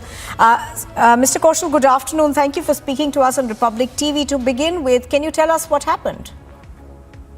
Thank you so much, Nupur. It's good afternoon for you, but it's midnight for me. But thank you so much for taking me. It was yesterday's event, March 19th, and at 6 p.m. There was an event scheduled to welcome our Indian High Commissioner, Mr. Sanjay Kumar Verma, as he was appointed here. After his appointment, this was his first official visit to West Coast, and I was invited over there by the organizers. And when I reached there, I saw that the event was blocked by one pro-Khalistani group, and they were shouting their slogans and they were holding their flags. And there were some RCMP officers over there, and I approached the RCMP officers and I requested them if they can allow me to go into the event. And they told me that the event has been blocked, and they cannot let me into the event, and I can talk to the protesters. So I talked to one of the protesters and I politely asked him if they can let me into that event, as I showed them my business card. I told them that I have been invited by the organizer. They said they simply refused to let me in. And then I said, since I am here and you are protesting against the Indian government, would you like to give me your statement if I can record you why you are protesting? But by that time, I mean the organizer of that group, he was he was screaming on me, and approximately the guy who was addressing that mob, he tried to instigate them, and approximately more than 24 youngsters, those who have covered their face with the clothes, and they just circling around me. They swarmed upon me, and they were using the abusive language, pushing me back, and they were saying that you have to leave, otherwise there's going to be consequences. And I was telling them that I'm one of you. I came from India as well, and you are Indians as well. I mean, I'm not asking for anything else. If you like to comment, it's fine. Otherwise, I can go back. That's not an issue. But they were keep on, yelling on me and throwing abusive words on me. And by the time the situation got worse, the RCMP officers, they were just, acting as a mute spectators, and they just came forward and they took me out from that mob, and they forced me to leave that place, and they told me that you have to leave for your own security, as we cannot provide you the safety over here. And then I told them that, can I go back, because my car was parked on the other side. They said, no, you cannot go. We are going to give you a ride in our cruiser. So they gave me the ride into their cruiser to my car, which was parked on the other side. So this was the very terrorizing situation over there. Right. And I think deliberately they targeted me, because on my radio show I usually balance the stories with Indian prospect as well, and I give them the notion of what the Indian policies are, what the Indian government is doing, what the Canadian government is doing, and Right. especially with the G20 presidency, our Honorable Minister of Foreign Affairs, Melanie Joly, she visited over there, and that was a good opportunity for the Indo-Canadian diaspora to listen to the Sanjay Kumar Verma's speech, and to know about the vision of Indian consulate and Indian mission towards the Indo-Canadian diaspora over here. Now, Mr. Kaushal, obviously this was a very intimidating situation that you were under when you went to cover an event. But give us a sense of whether the police at all tried to push back these protesters, because we do know that that event was later cancelled. Did you at any point feel that the police were doing their job adequately, or were they taken a bit by surprise by what was happening? Nupur, it is surprising that I am a Canadian citizen, and I have a Canadian passport, and I am a taxpayer. And in spite of securing me, and in spite of providing me the security, I think, and it is my opinion, that police, as I said, they were acting as a mute spectator. But it seems like that there was a silent approval by the city police to the organizers of that event to do whatever they want to do. And this was not the first time that such big event has been cancelled because of the inadequate, the police security of Surrey RCMP. Few months back, Justin Trudeau, our Honorable Prime Minister, he was scheduled for a meeting in same city of Surrey, in a different location, and Surrey RCMP, there was a protest by some other group against him, and this same Surrey RCMP, they were not able to provide him security, and that event was cancelled as well because of the Surrey RCMP's non-performance. And this event, as far as I came to know, was cancelled because of the non-performance of the Surrey RCMP as well. All right, do stay with us. Now, we're going to come back to you, but I think we also have a phone interview that has been conducted by my colleague Piyush Mishra with Maninder Gill. Let's listen into that. Speaking from Republic TV, so just want to know what actually happened, because what we are now hearing is that you had organized an event in which India's High Commissioner had to come, and later on, because of the protest, the event had to be cancelled. What actually happened, if you can tell us what transpired, sir? I am in the media since last 35 to 40 years. Yes, sir. Print media, then electronic media. I have a radio station here I am running, and I am known here to the community. And since last many years, I am arranging a High Commissioner's function in British Columbia in Western Canada. Yes, sir. And about a few months ago, the new High Commissioner was appointed Ottawa from India, and that's his first visit. And Consul General Manish, he contacted me about 2 weeks ago, informed me that High Commissioner is coming to visit in Vancouver, so please arrange a function for him. Yes. So I arranged function in the city of Surrey, British Columbia. Okay. Here is a 42% Indian community live in this city. Yes, sir. And,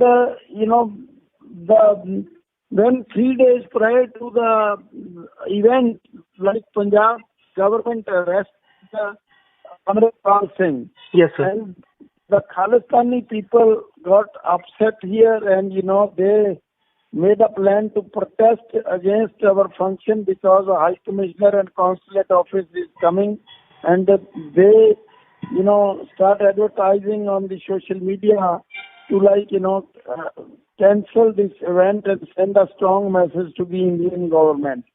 And we informed them, and we informed to RCMP, we informed to the consulate office, High Commissioner.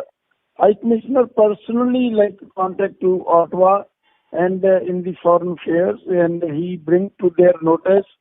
And plus Consul General from Vancouver, he talked to the chief of police in Surrey, and he bring under his attention. And police assure them your function will be safe, and you can carry on the function. So, sir, just want to know one thing. When High Commissioner was on his way to the function event, the protest broke out at that time only? High Commissioner knows, consulate knows, the protest is going to be start today, 4 p.m. RCMP know. Yes, and, sir. we inform them our function time is 6 to 9 p.m. RCMP assure us, they're going to protest 4 to 6 p.m. Then they're going to give the memorandum to High Commissioner and they will left.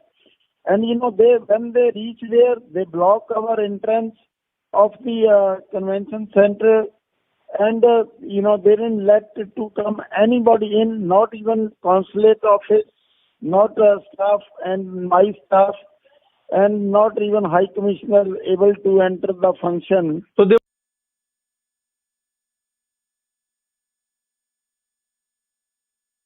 That was one of the organizers, but I'd also like to thank Mr. Kaushal for joining us on the broadcast. Thank you very much, Mr. Kaushal, for speaking to us on Republic TV.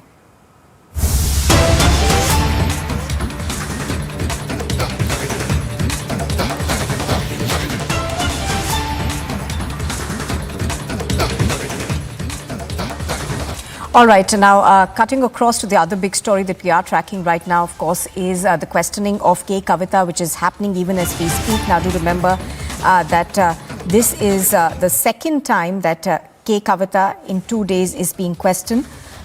Let me go across to our correspondents on the ground to get us more details. Now, do remember that the BRS MLC had written to the EC saying that these phones are submitted without prejudice to my right and contention and larger contention whether a woman's phone can be intruded in the teeth of her right to privacy.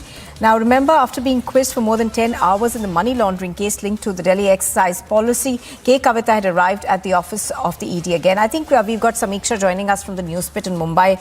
Samiksha, take us through what K. Kavitha has said in her letter. Well, Nupur, to begin with, it's the same stand that BRS maintains, that this is all a political vendetta, a witch hunt of sort by the central agency, and that her right is being infringed upon. So yes, that is basically the claim of the BRS, where they say that it is a witch hunt of sort by the central agency, and that central agency is acting at the behest of the central government. Now, just to tell our viewers, K. Kavitha was questioned for more than 10 hours yesterday, and this is round 3 of the ED questioning, which is happening as we speak. Now, this is a letter that's been written by the BRS MLC to the Enforcement Directorate, where she says, in continuance and furtherance of my repeated appearances before you and rendering all due assistance and cooperation. This, of course, when we saw that K. Kavitha had not appeared for the ED quizzing in the earlier round. Of course, yesterday she did appear, but she has in the past skipped an ED summon.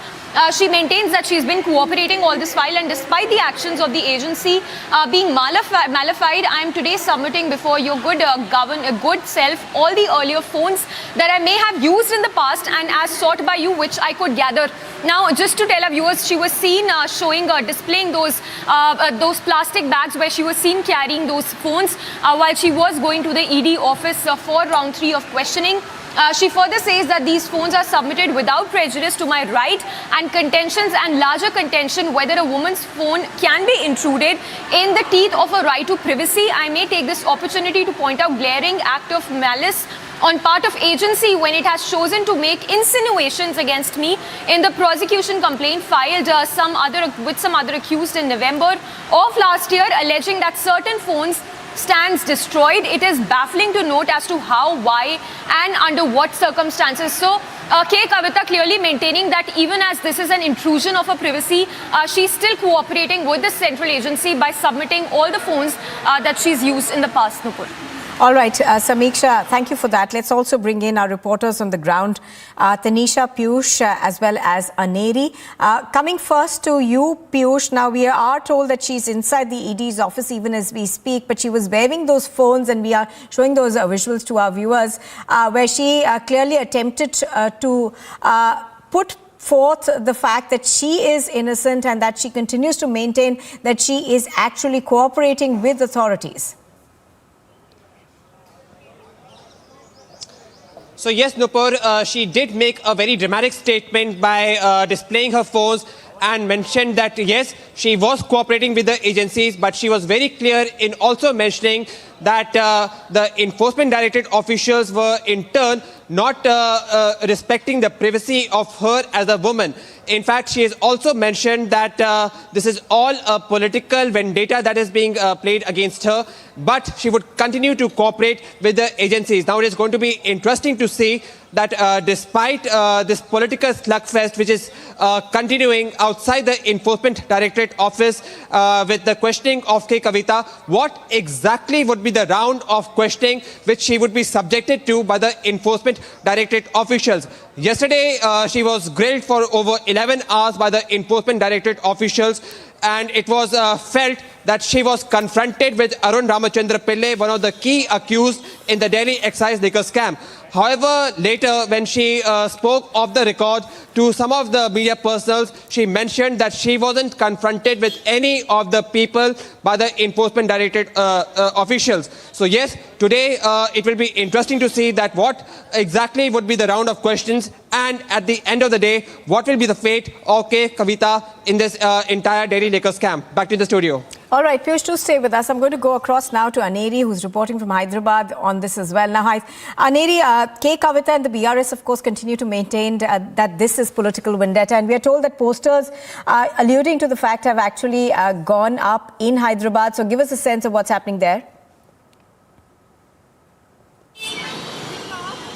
Well, that's right, Nupur. We have been seeing how there has been a political face-off between the BRS and the BJP. Well, when it comes to the questioning of Kavitha, well, today is the third round of questioning, and also at the same time we are seeing how there are posters which are being put up across the city. Well, this is not the first time. Well, today once again the posters for Kavitha had come up by a few BRS leaders, where they had called her as a brave lady, and also at the same time what we are being learning is that yesterday during her 11 hours of questioning, she was asked near about 14 to 15 questions, and she had responded to all of those questions, is what sources from the party have told us. And also at the same time, Kavitha has also had also questioned the ED officials in connection with to provide her audio and video evidences of the whole of this questioning. And also at the same time, sources have told us that the tone and terror of the ED officials were not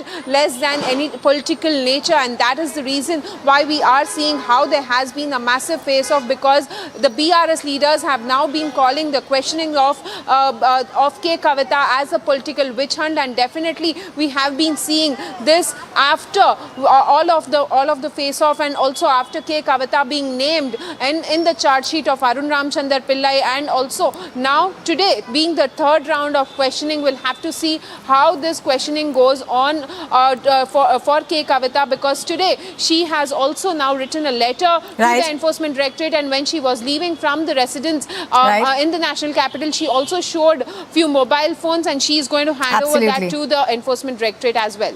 All right, Aneri, do stay with us. Quickly going across right now to Tanisha, who's outside Kavitha's residence in the national capital now. Tanisha, as far as Kavitha is concerned, while she was leaving from her residence also, she did not speak to the media. However, she chose to have a dramatic sort of a moment when she displayed those mobile phones. But apart from that, give us a sense of how the ED is planning to question her today, and what is it going to revolve around? Well, well rightly said, Nupur. Quite dramatic scenes that had unfolded outside Kavitha's residence, because what we were told earlier is that she will address the media, and that is after which is when she'll head to the ED office. But she did not. She did not do that. When she came out of her residence from her car, she stood up and she displayed few devices symbolizing that it is her who has been cooperating in the investigation, but the Enforcement Directorate has been sabotaging and sacrificing the sacrosanct duty of a fair investigation.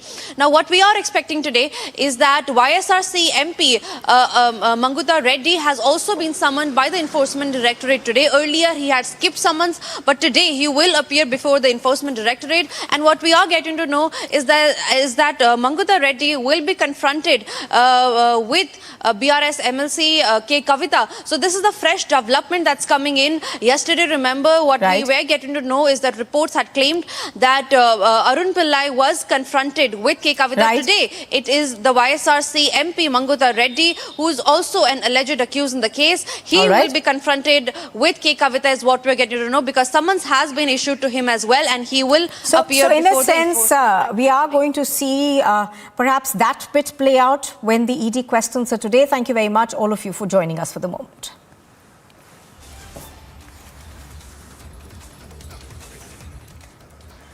And here's a look at what else is making news this afternoon. The BJP's national spokesperson, Shambit Patra, has said that the nation will not accept the fact that Congress MP Rahul Gandhi goes and seeks international intervention in internal matters of the country.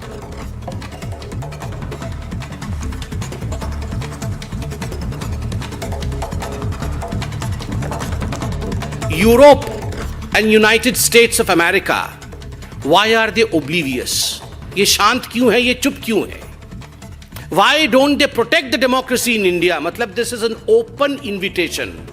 ये एक खुला निमंत्रण है कि आप आइए और भारतवर्ष के आंतरिक लोकतंत्र में आप आके घुसपैठ करिए और आप हमें नेता बनाइए.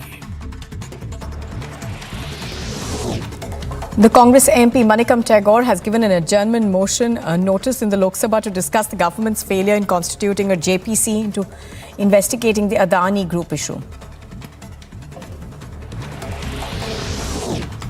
Setting the stage for another round of confrontation with the BJP Chief Minister Arvind Kejriwal has written a letter to Narendra Modi's government and has requested him to let Delhi government pass the budget.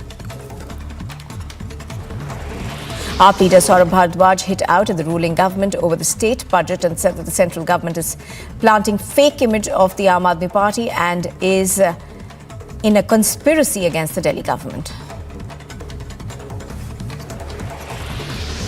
All mobile internet services and all SMS services except banking and mobile recharge and all dongle services provided on mobile networks except the voice calls have continued to remain suspended in the district of Taran, Firozpur, Moga, Sangrur subdivision of Ajnala and Amritsar and areas adjoining the YPS Chowk and Airport Road, both in SAS Nagar till the 23rd of March in the interest of public safety. This is a guideline that has been issued by the Punjab government.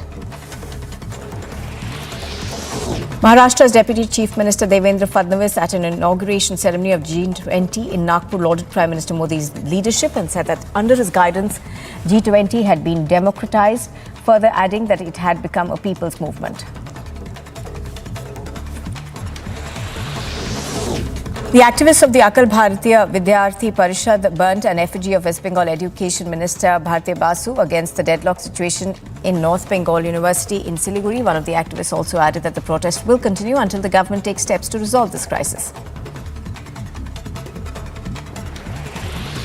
Amid infighting within Karnataka's ruling BJP, the Saffron Party MLC from Kalyana, Karnataka region, Babu Rai Chinchsor, on Monday tendered his resignation as a member of the Legislative Council. It is believed that his resignation came in the wake of denial of a ticket to the aspirant by the BJP. The Japanese Prime Minister Fumio Kishida is en route to Ukraine to hold a meeting with the Ukrainian President Volodymyr Zelensky. Kishida is the only G7 leader who did not visit Ukraine and left for Kyiv today to hold meetings with his Ukrainian counterpart. The meeting comes after Japan's Premier India visit where he held delegation-level talks with Prime Minister Modi on Monday.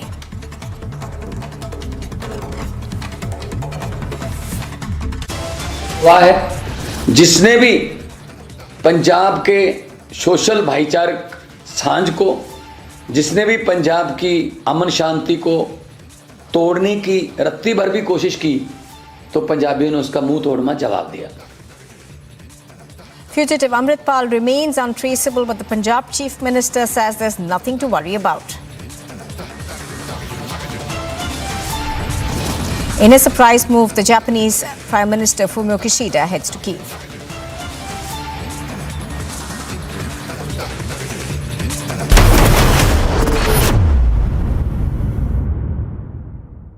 $11,000 placements last year.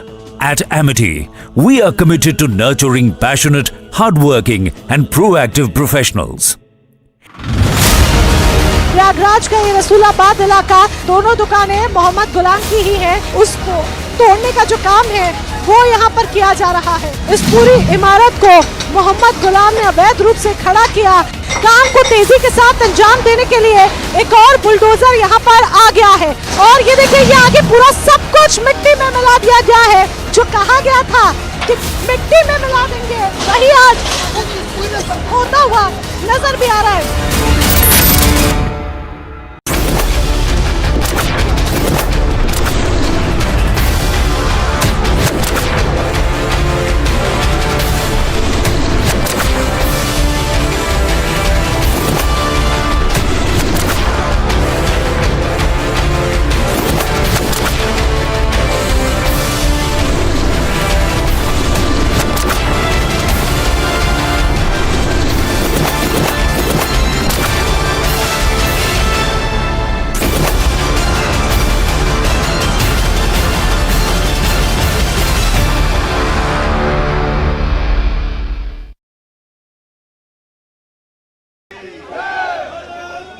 Group of protesters has arrived here right at the gate of the British High Commission, and you can see that how they all have Indian flags in their hand and are chanting the slogan. This is coming after the incident when we know that at the UK High Commission in the United Kingdom, the Indian flag was brought down by some pro.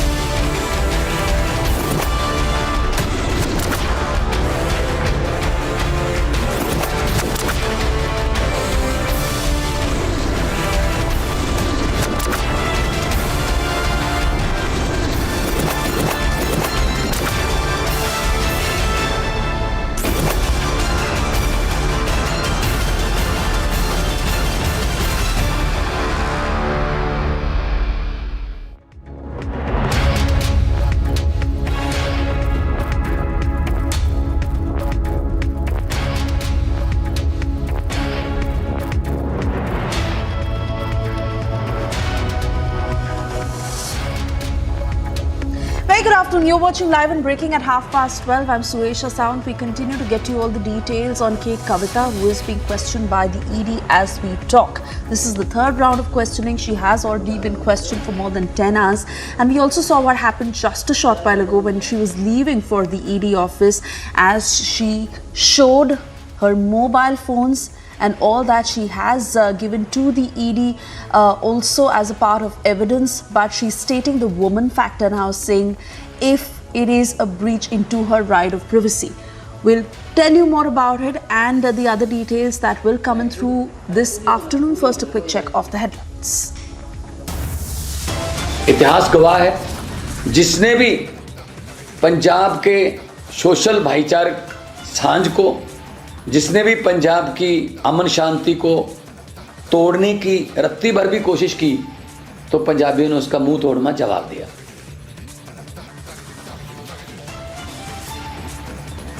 "74 hours on, fugitive Amritpal remains untraceable, but Punjab Chief Minister says there is nothing to worry."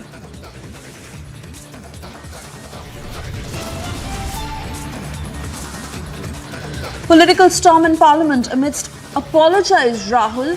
Demand. Opposition raises. Adani stages protest.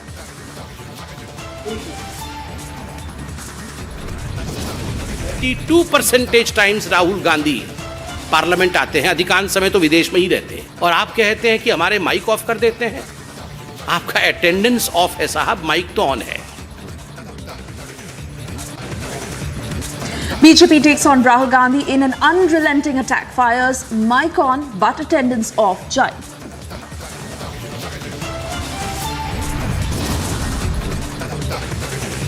Kavitha being quizzed by the ED in Liquorgate alleges political witch hunt.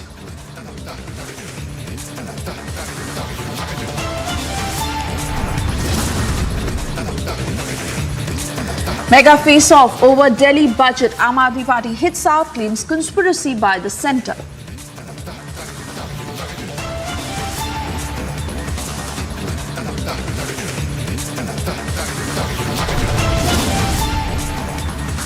In a surprise move, Japanese Prime Minister Fumio Kishida heads to Kiev.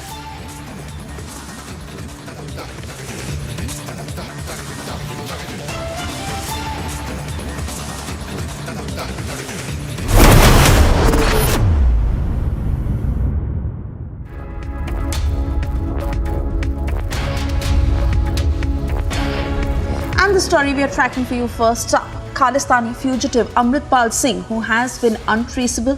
It's been more than 74 hours, and even as questions arise over the law and order situation in the state of Punjab, Punjab Chief Minister Bhagwant Mann has now said that there is nothing to worry and the situation is under control. Yesterday, we also saw that news briefing by the Aam Aadmi Party where they were lauding the Mann government over Operation Amritpal. And this is the latest lead that is just coming in as NSA has been slapped on Amritpal Singh. You would remember how the police had also put out details of NSA being slapped on the 5 aides of Amritpal Singh who had been taken into custody and been sent to Dibrugarh, also stating that NSA could well be slapped on Amritpal Singh again. This is the latest lead that is just coming in as Amritpal Singh, who is still on the run, and it's been more than 74 hours that Operation Amritpal is underway.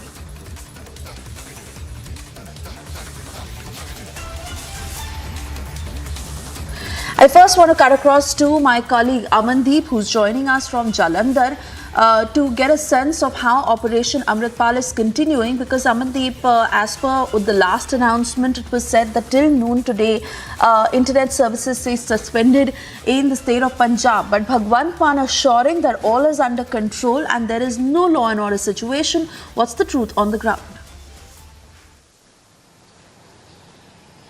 Well absolutely Shwesha, देखिए ground zero के ऊपर पूरा law and order situation maintain है, क्योंकि Punjab police के flag march paramilitary के साथ लगातार जारी हैं, हर जिले में जारी हैं। और इंटरनेट जो पहले सारे पंजाब में बंद था, अब सिर्फ है कुछ जगहों पे, Tarn Taran border district, Moga border district, Amritsar का अजनाला, सिर्फ अजनाला में इंटरनेट सस्पेंड है। मोहाली का जो YPS चौक है जहां पे धरना लगा हुआ है, और एयरपोर्ट पे रोड पे। So these are the certain specific locations where the internet has now suspended, but rest of the Punjab has been relaxed from the suspension of internet. And meanwhile, Punjab government has also filed a full detailed report in High Court following a petition filed by Amritpal Singh's legal counsel regarding the habeas corpus. And in fact, they have also informed the High Court that Amritpal Singh is still at the large. Punjab police was not able to arrest him during this entire crackdown, and they have provided the entire detail that how many people have been arrested, what weapons they have recovered,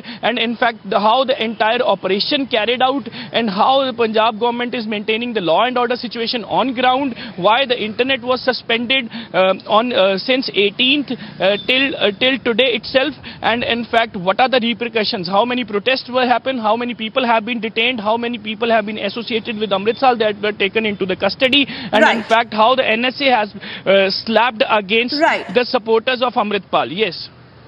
Yes, Swisha. Yes.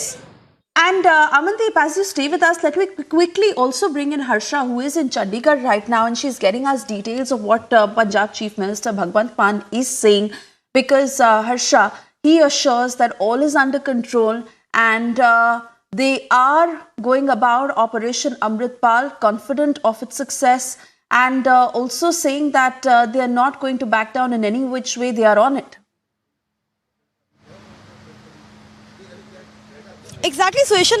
Now what we are seeing in Chandigarh is that a lot of political uproar can be seen. Yesterday we saw Aam Aadmi Party leader Kuldeep Dhaliwal doing a press conference where he was applauding his government. He was seen stating that under the guidance, under the leadership of Man government, everything is okay in Punjab. There was no violence, no weapons were used, no tear gas were used from the side of the Punjab police, and the disturbing elements were taken in custody. And today also we saw Bhagwant Mann, without taking the name of Khalistan sympathizer Amritpal, he only applauded his own government. And today the breaking update, Suesha, what you are getting is that NSA have been imposed on Amritpal as well, because today in Punjab High Court the entire petition regarding habeas corpus is being heard in Punjab High Court, where the Punjab Government Attorney General Vinod Gai is already present, and the Punjab High Court Punjab judge also scolded the government, stating that this is the entire failure of the intelligence, entire failure of the intel sources, because till now,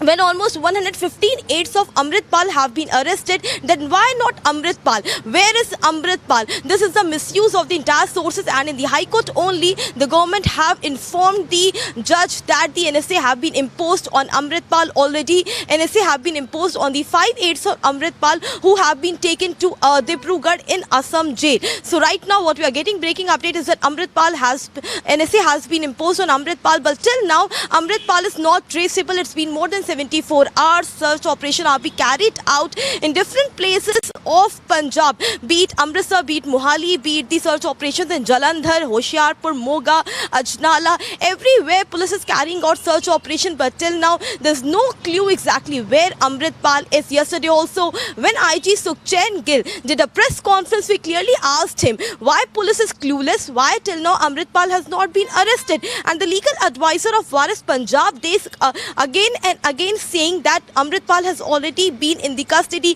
He has been arrested by Punjab government, by Punjab police. But Sukhchand Gill denied all the rumors, stating that these are fake rumors. Amritpal is not in the custody. Search operation is being done, but till now Amritpal has managed to flee. We are also in touch with the other border states as well, be it Jammu Kashmir or be it Delhi or Haryana or any other border. We are in touch with the police sources over there also to see if Amritpal has crossed the border as well. So Suesha, this is the recent update on Amritpal. Back to you. Oh yes, absolutely, Harsha. And there has been a lot of speculation on that front, which is why the police clarified in that news briefing yesterday. Gursimran, before I come to you, let's listen into this statement by Chief Minister Bhagwant Mann, who says that they have complete control of law and order in the state of Punjab as Operation Amritpal continues. आज मैं आपके सामने बैठा हूं। पिछले दिनों कुछ तत्व ऐसे थे जो विदेशी ताकतों के हाथ चढ़कर पंजाब में माहौल खराब करने की बातें कर रहे थे, नफरत भरी स्पीच दे रहे थे, कुछ ऐसे कानून के खिलाफ बोल रहे थे, तो उन पर कार्रवाई की गई है और उस कार्रवाई के दौरान वो सब लोग पकड़े गए हैं और उनको सख्त से सख्त सजा दी जाएगी, क्योंकि आम आदमी पार्टी एक कट्टर देशभक्त और ईमानदार पार्टी है। पंजाब का अमन चैन और देश की तरक्की हमारी प्राथमिकता है और कोई भी ऐसी ताकत जो देश के खिलाफ पंजाब में पनप रही हो उसको हम बख्शेंगे नहीं, क्योंकि लोगों ने भारी बहुमत देकर हम पर बहुत बड़ी जिम्मेदारी दी है। जो लोग बुरी कंपनी में, बुरी संगत में फंस के पंजाब का कुछ बुरा सोचने का सपना भी ले रहे होंगे, वो भी गलत है। मैं उनको कहना चाहता हूँ कि सपना भी लेना पंजाब में पंजाब की शांति को तोड़ने का, ये आपकी गलतफहमी होगी। तो मैं एक बार फिर पूरी दुनिया में रहते पंजाबियों को भी आश्वासन दिलवाता हूँ कि मेरा खून का कतरा कतरा, मेरे दिल की एक एक धड़कन, मेरा एक एक सांस पंजाब के लिए धड़कता है, हाजिर है पंजाब के लिए मेरे खून का एक एक कतरा। और पंजाब जो है वो नंबर 1 सूबा था और नंबर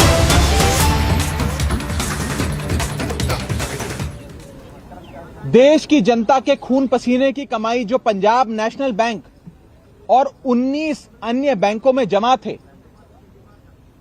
उन बैंकों का 13,500 करोड़ रुपए खाकर डकार कर फरार हो गए। उस आर्थिक भगोड़े मेहुल चोकसी को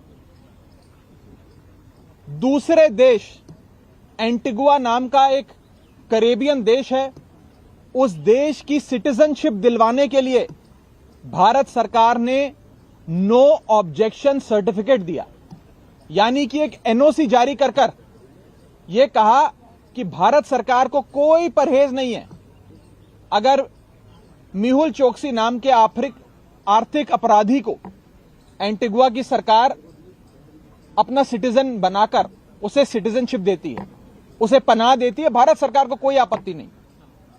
और दूसरी बड़ी चीज, भारत की सरकार, भारतीय जनता पार्टी की तमाम एजेंसियां, ईडी, सीबीआई, मेहुल चोकसी के खिलाफ सबूत इकट्ठा करके, पुख्ता सबूत इंटरपोल को, जो एक अंतर्राष्ट्रीय शाखा होती है, एक अंतर्राष्ट्रीय एजेंसी होती है, इंटरपोल को सबूत देने में विफल रही, जिसके चलते आज इंटरपोल ने रेड कॉर्नर नोटिस जो मेहुल चोकसी के खिलाफ जारी किया था उसे रद्द कर दिया। मैं आपको बता दूं कि जो जो आर्थिक अपराधी होते हैं, इकोनॉमिक फ्यूजिटिव्स होते हैं, आर्थिक भगोड़े होते हैं, उनके खिलाफ उनकी सरकारें, अंतर्राष्ट्रीय एजेंसियां, इंटरपोल जैसी एजेंसियां को सबूत देती हैं। उन सबूतों के आधार पे इंटरपोल रेड कॉर्नर नोटिस जारी करता है। रेड कॉर्नर नोटिस दुनिया की 195 देशों को जारी किया जाता है और 195 देशों में एक सूचना दी जाती है कि ये अपराधी है, इसने भारत सरकार का इतना 1000 करोड़ का नुकसान कर दिया, हिंदुस्तान के लोगों का 14,000 करोड़ रुपए चूना कर दिया, चूना लगाकर फरार हो गया। अगर यह शख्स आपके देश में घूमता पाया जाए तो इस शख्स को पकड़ के जेल में डालो, हमारी सरकार को बताओ, हम आएंगे और उसे अपने देश ले आएंगे और कानून के तहत उसके खिलाफ मुकदमा चलाकर जेल भेजेंगे। यह होता है रेड कॉर्नर नोटिस। मुझे बताते हुए बहुत दुख है कि केंद्र में बैठी सरकार, जिसकी ईडी, सीबीआई रोजाना विपक्ष के नेताओं को पकड़ने में तो अपनी सक्रियता दिखाती है, वो मेहुल चोकसी के खिलाफ सबूत इकट्ठा करके इंटरपोल को नहीं सौंप पाई, क्योंकि भारत सरकार ने मेहुल चोकसी के खिलाफ एक मजबूत केस इंटरपोल को नहीं सौंपा। उसके चलते इंटरपोल ने रेड कॉर्नर नोटिस जो मेहुल चोकसी के खिलाफ जारी किया गया था उसे रद्द कर दिया। मैं इस पूरे केस की संक्षेप में आपको हिस्ट्री बताना चाहूंगा। जनवरी 2018 में दावोस, स्विट्जरलैंड में वर्ल्ड इकोनॉमिक फोरम का आयोजन होता है। उस वर्ल्ड इकोनॉमिक फोरम में भारत देश के प्रधानमंत्री आदरणीय नरेंद्र मोदी जी भी जाते हैं और उस वर्ल्ड इकोनॉमिक फोरम की बैठक में नरेंद्र मोदी जी के साथ मेहुल चोकसी की तस्वीर जारी की जाती। तमाम उद्योगपति उस तस्वीर में मौजूद थे और प्रधानमंत्री जी के साथ में मेहुल चोकसी भी खड़े थे। उसके 2 दिन बाद पंजाब नेशनल बैंक एक कंप्लेंट जारी कर हिंदुस्तान को यह बताता है, ईडी और सीबीआई को बताता है कि मेहुल चोकसी ने 13,500 करोड़ का घोटाला कर दिया, उसकी जांच हो। सीबीआई और ईडी एफआईआर दर्ज करते हैं। जब तक एफआईआर दर्ज होती है, केंद्र में बैठी सरकार शायद मेहुल चोकसी को आगाह कर देती है कि तुम्हारे खिलाफ कार्रवाई होने जा रही है, अब यह कंप्लेंट सार्वजनिक हो गई है, तुम भारत देश से फरार हो जाओ। और उसी महीने नीरव मोदी भारत देश को छोड़ के फरार हो जाता है। नीरव मोदी और मेहुल चोकसी दोनों भारत देश को छोड़ के फरार हो जाते हैं। मेहुल चोकसी वो आर्थिक अपराधी एंटीगुआ के देश में जाकर वहां की सिटीजनशिप अप्लाई करता है और वो सिटीजनशिप दिलवाने के लिए भारत सरकार नो ऑब्जेक्शन सर्टिफिकेट जारी करती है और वर्ष 2018 में एंटीगुआ की सिटीजनशिप मेहुल चोकसी नाम के इस आर्थिक अपराधी को मिल जाती है। इसी के साथ साथ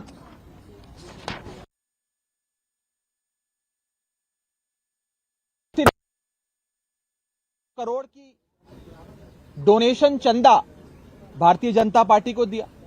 भारतीय जनता पार्टी के कई नेताओं के साथ उनके घनिष्ठ संबंध थे।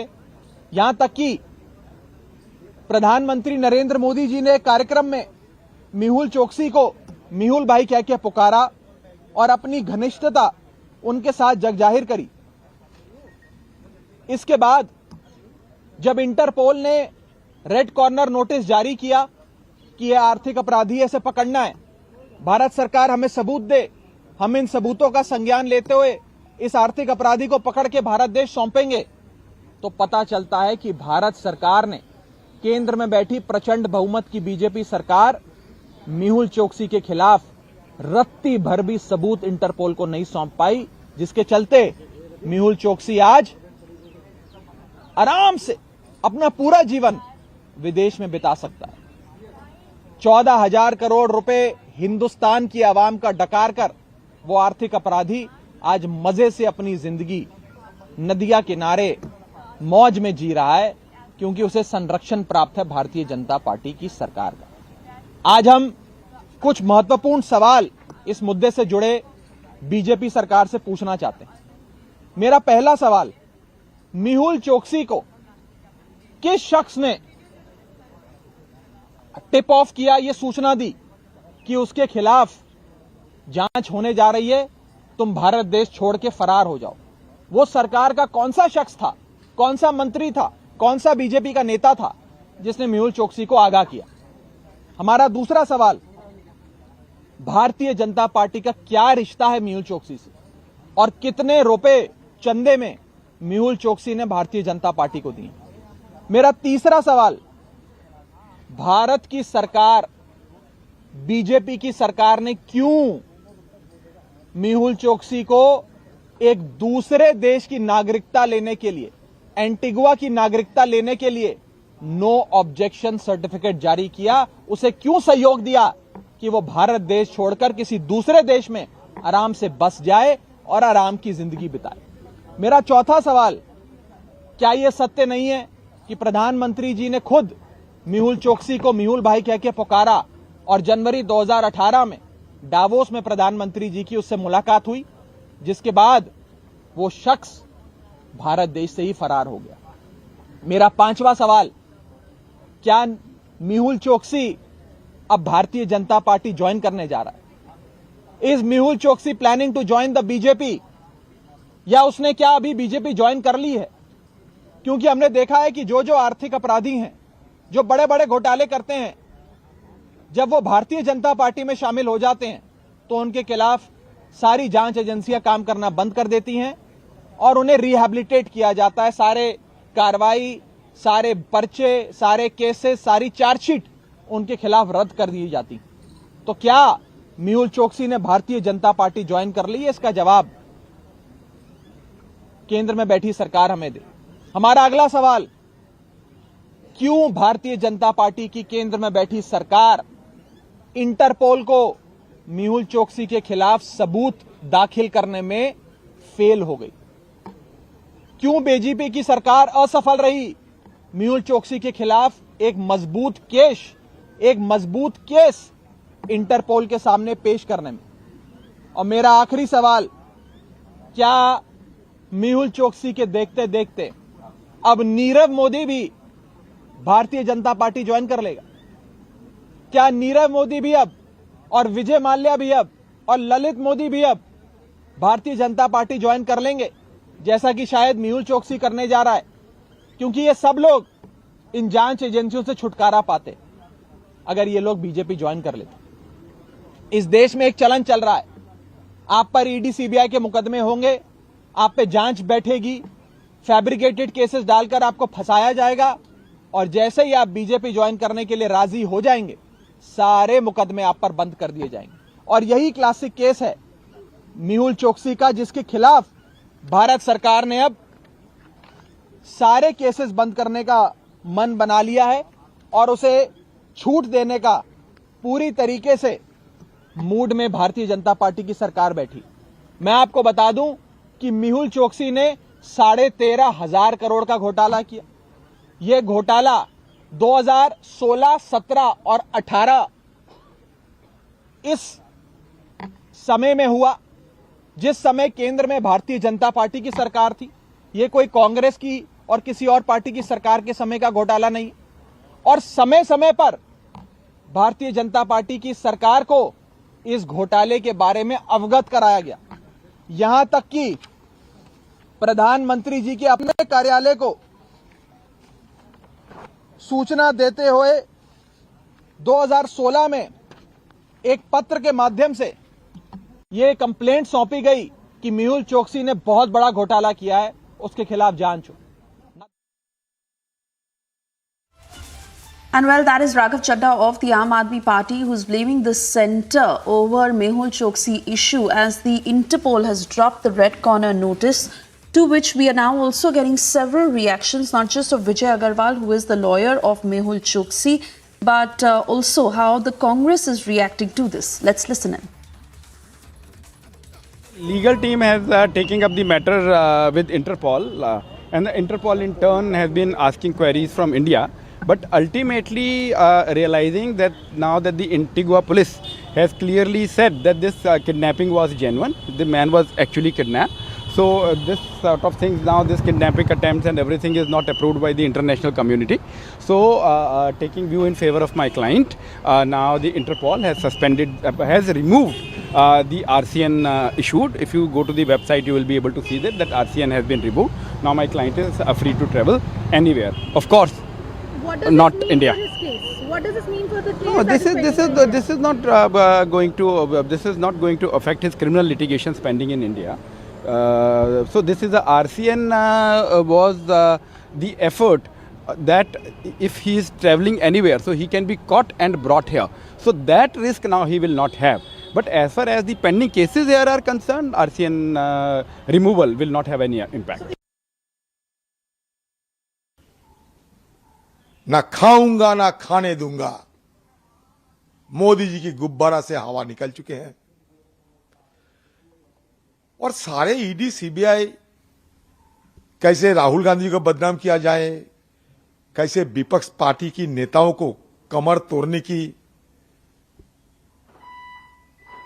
प्रक्रिया किया जाए, इसमें सारे व्यस्त रहते हैं। समय है कहां? मोदी जी और सरकार ने राहुल जी के साथ साथ विपक्षियों को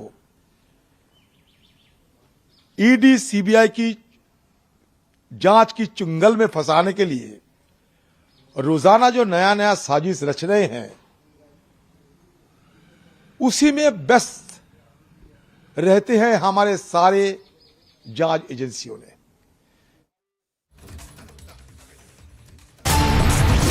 Time now for a short commercial break. On the other side, we get you details of the political storm in Parliament. Amidst apologized Rahul demand, the opposition raising Adani, staging protest to this effect. Also, Kavitha is being quizzed by the Enforcement Directorate in the Liquorgate case, where she continues to allege political witch hunt.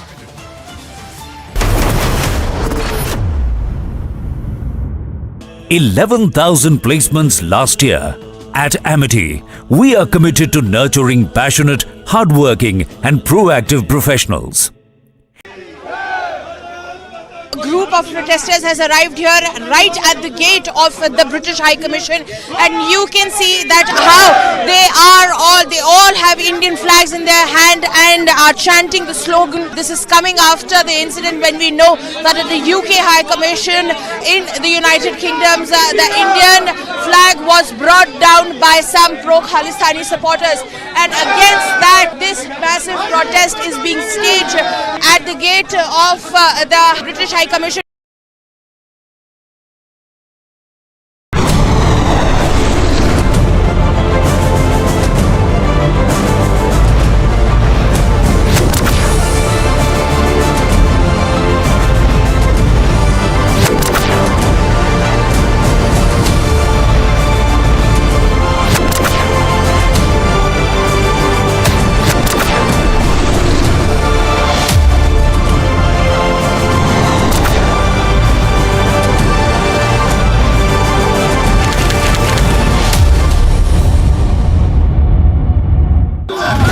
Sloganeering has begun here at the residence of K. Kavitha, where the Telangana workers over here of the BRS are sloganeering favor of K. Kavitha as the security is heightened at the residence, as K. Kavitha has just left for the Enforcement Directorate office in the national capital. According to the Enforcement Directorate, is at the helm of this South group that has been brought in the picture.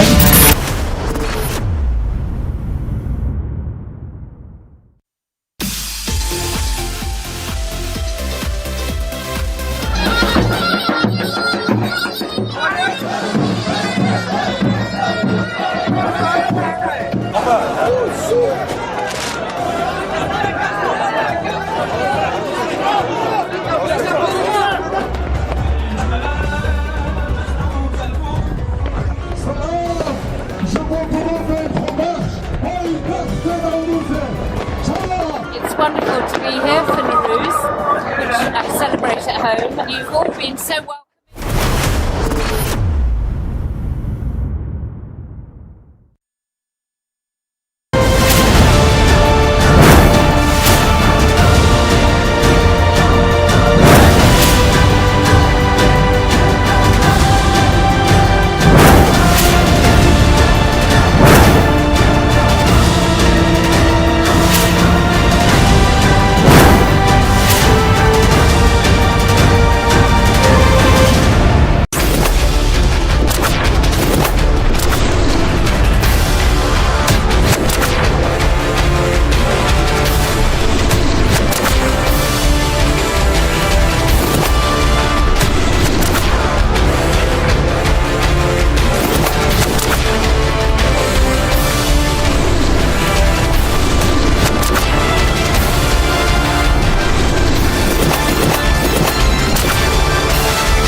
Sloganeering has begun here at the residence of K. Kavitha, where the Telangana workers over here of the BRS are sloganeering favor of K. Kavitha as the security is heightened at the residence, as K. Kavitha has just left for the Enforcement Directorate office in the national capital. According to the Enforcement Directorate, is at the helm of this South group that has been brought in the picture.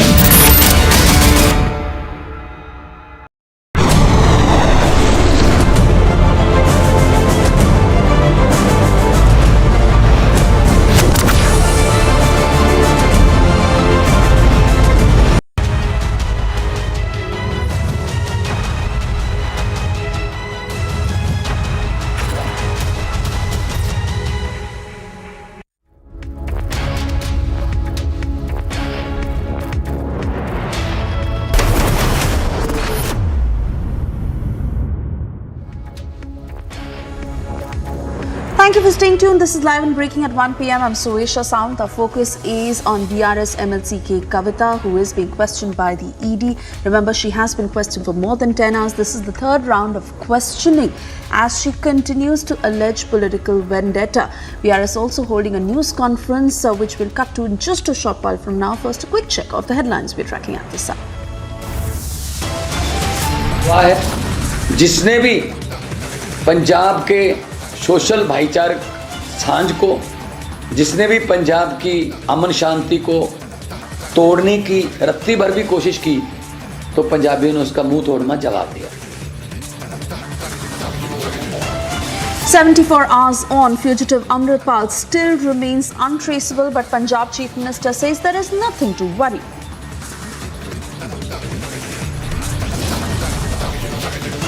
Interpol withdraws Red Corner notice against Choksi. Aam Aadmi Party hits out at the centre, calling it a failure.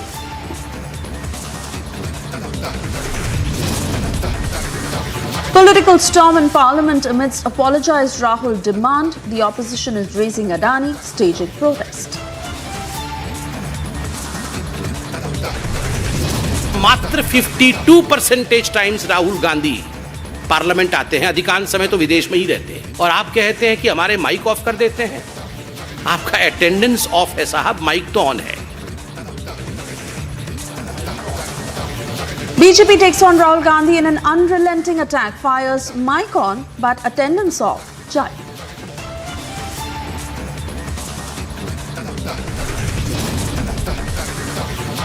BRS leader K. Kavitha being quizzed by the Enforcement Directorate in Liquorgate alleges political witch hunts.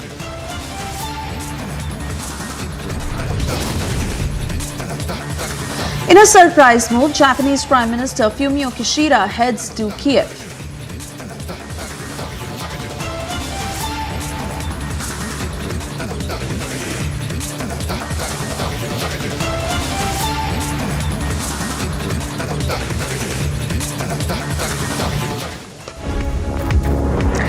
And yes, we continue to get you the latest as K. Kavitha is being grilled by the Enforcement Directorate, the BRS MLC, who wrote to the agency saying that these phones are submitted without prejudice to my right and contention and larger contention of whether a woman's phone can be intruded in the teeth of her right to privacy. This is what she stated in that letter.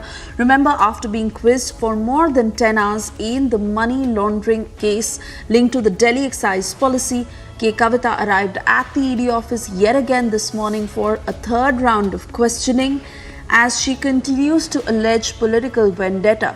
The BRS standing in her support in full swing as we see several of those BRS leaders who are camping in the national capital as KCR's daughter is being grilled by the Enforcement Directorate.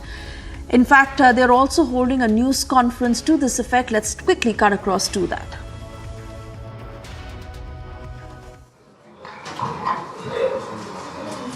లక్షల రూపాయల విలువైనటువంటి cell ఫోన్లను వికారాలు ఎందుకు చేయలేదు? మీరు ఒక్కరు ఎందుకు చేశారు? మీ యొక్క వ్యాపారంలో భాగస్వామైనటువంటి వ్యక్తులు ఎందుకు చేశారు? ఈ లెక్కల కుంభకోణంలో ఉన్నటువంటి ఈ యొక్క గ్యాంగ్ అంతా కూడా ఎందుకు సెల్ ఫోన్ దొంగతనం చేశారు? ఇది వాస్తవం కాదా? నిరూపించాలా? కేంద్ర మంత్రి కిషన్ రెడ్డి గారు మాట్లాడినటువంటి మాటలు పత్రికాముఖంగా నేను కిషన్ రెడ్డి గారిని ఒకటే అడుగుతా ఉన్నా, ఏ ఆధారాలు లేకుండా ముందే ఊహించుకొని మీరు నవంబర్లోనే సెల్ ఫోన్లు ఉన్నాయా లేదా నోటీస్ ఇవ్వకుండా అడగకుండా ఎలాంటి సమాచారం అడగకుండా మా కవిత గారిని తెలంగాణ ఉద్యమంలో చురుకైన పాత్ర పోషించి తెలంగాణ రాష్ట్రం రావడంలో ప్రముఖంగా ఉన్నటువంటి వ్యక్తిని, ఒక ఆడబిడ్డని కనీసం in the month of November itself, Kavitha's name was బాధ్యత గల వ్యక్తిగా ఒక ఆడపిల్ల మీద అభియోగం మాట్లాడుతున్నప్పుడు ఇంత దారుణంగా ఈ భారతదేశంలో ఉంటుందా? మేము మహిళలను గౌరవిస్తాం, మహిళలను పూజిస్తాం, ఏదో గొప్ప గొప్ప మాటలు చెప్తారే. మరి ఈరోజు మా ఇదే కవితమ్మ ఇగో ఈరోజు నేను తీసుకొస్తున్నా.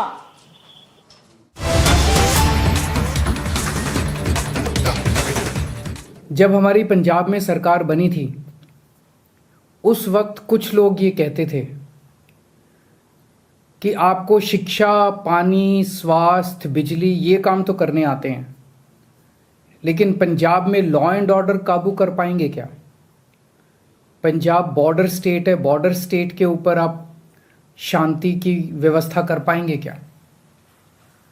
पिछले 1 साल के अंदर आम आदमी पार्टी की सरकार ने ये साबित कर दिया कि अगर नीयत साफ हो और अगर सरकार ईमानदार हो, इरादे नेक हों, तो लॉ एंड ऑर्डर को भी बहुत बखूबी कायम किया जा सकता है। हमने जिस व्यवस्था को इनहेरिट किया था, जो हमारे से पहले जो चला आ रहा था सारा सिस्टम, जो हमें सिस्टम मिला था पिछली सरकारों से, उसमें इतनी ज़्यादा पॉलिटिकल लोगों की क्रिमिनल्स के साथ, गैंगस्टर्स के साथ आपस में जुगलबंदी थी। गैंगस्टर्स को, क्रिमिनल्स को पहले पॉलिटिकल संरक्षण दिया जाता था। ये वाला गैंगस्टर इसका है, इसकी इसके साथ सेटिंग है, इसकी इस पार्टी के साथ सेटिंग है, इसकी इस नेता के साथ सेटिंग है। हमारी किसी के साथ सेटिंग नहीं थी। हमारी पार्टी ईमानदार पार्टी है। आने के बाद एक गैंगस्टर्स के ऊपर और अपराधियों के ऊपर धरपकड़ चालू हुई और पिछले 1 साल के अंदर कई नशा माफिया वालों के खिलाफ, गैंगस्टर्स के खिलाफ, क्रिमिनल माफिया के खिलाफ कार्रवाई की गई। पिछले कुछ दिनों की कार्रवाई ने यह दिखा दिया है कि कड़े से कड़ा कदम उठाने के लिए भी आम आदमी पार्टी की सरकार तैयार है। हम देशभक्त लोग हैं, भारत माता से प्यार करते हैं और अगर कोई भारत माँ के खिलाफ किसी भी तरह की कार्रवाई करेगा उसको बख्शा नहीं जाएगा, उसको छोड़ा नहीं जाएगा। अगर कोई भी शांति व्यवस्था भंग करने की कोशिश करेगा उसको बख्शा नहीं जाएगा। आम आदमी पार्टी ज़रूरत पड़ने पे कठोर से कठोर कदम उठाने के लिए भी तैयार है। देश के हित में हमें जो करना पड़ेगा हम करेंगे और ये भगवंत मान साहब ने और आम आदमी पार्टी की पंजाब सरकार ने दिखा दिया है। मैं एक बार फिर से उनको बधाई देता हूं और पंजाब के लोगों को का भी शुक्रिया अदा करता हूं जिस तरह से उन्होंने सरकार के साथ खड़े होके सहयोग किया, पूरे वक्त सहयोग किया और साथ दिया। मैं भगवान से, वाहेगुरु जी से प्रार्थना करता हूं कि पंजाब में खूब अमन शांति होगी, पूरे देश में खूब अमन शांति होगी और खूब तरक्की होगी। नमस्कार।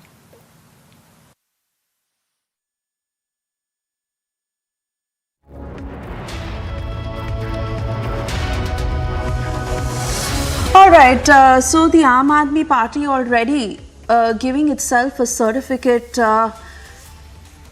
as remember Amritpal Singh is still on the run. He is still untraceable. It is more than 74 hours, but the Aam Aadmi Party is quick to pat on its back for holding Operation Amritpal in the first place and saying that all is in control as far as law and order in the state of Punjab is concerned. Similar was the message that came in from Punjab Chief Minister Bhagwant Mann, and now Aam Aadmi Party Supremo Arvind Kejriwal also taking the same line, also saying that there is zero tolerance towards the drug mafia. But all in all, the Aam Aadmi Party assuring and rather crediting itself for going after Amritpal Singh. This as they're also facing a lot of criticism as Amritpal Singh is still on the run. It's been 74 hours and they have not been able to nab him. Bhagwant Mann, who spoke just a short while ago, and as the Chief Minister of Punjab assuring people that all is well in the state of Punjab and they have complete control over the law and order situation. Listen into that message. आज मैं आपके सामने बैठा हूं। पिछले दिनों कुछ तत्व ऐसे थे जो विदेशी ताकतों के हाथ चढ़कर पंजाब में माहौल खराब करने की बातें कर रहे थे, नफरत भरी स्पीच दे रहे थे, कुछ ऐसे कानून के खिलाफ बोल रहे थे, तो उन पर कार्रवाई की गई है और उस कार्रवाई के दौरान वो सब लोग पकड़े गए हैं और उनको सख्त से सख्त सजा दी जाएगी, क्योंकि आम आदमी पार्टी एक कट्टर देशभक्त और ईमानदार पार्टी है।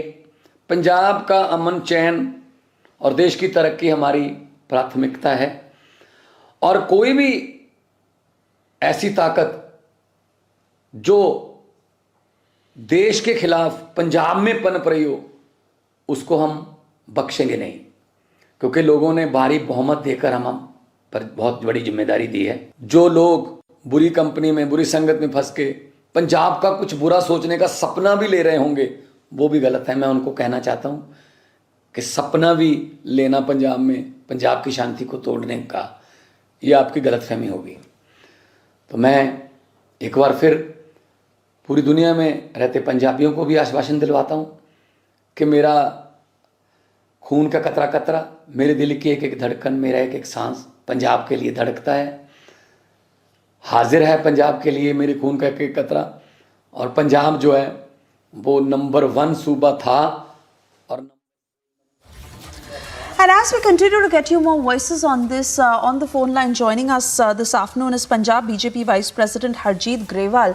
Harjeet Grewal, thank you for speaking to Republic. You just heard what Kejriwal had to say, and really how the Aam Aadmi Party is making it look for the Maan government in Punjab, where they are already crediting themselves, lauding themselves as if Operation Amritpal is a success, where they have nabbed Amritpal Singh.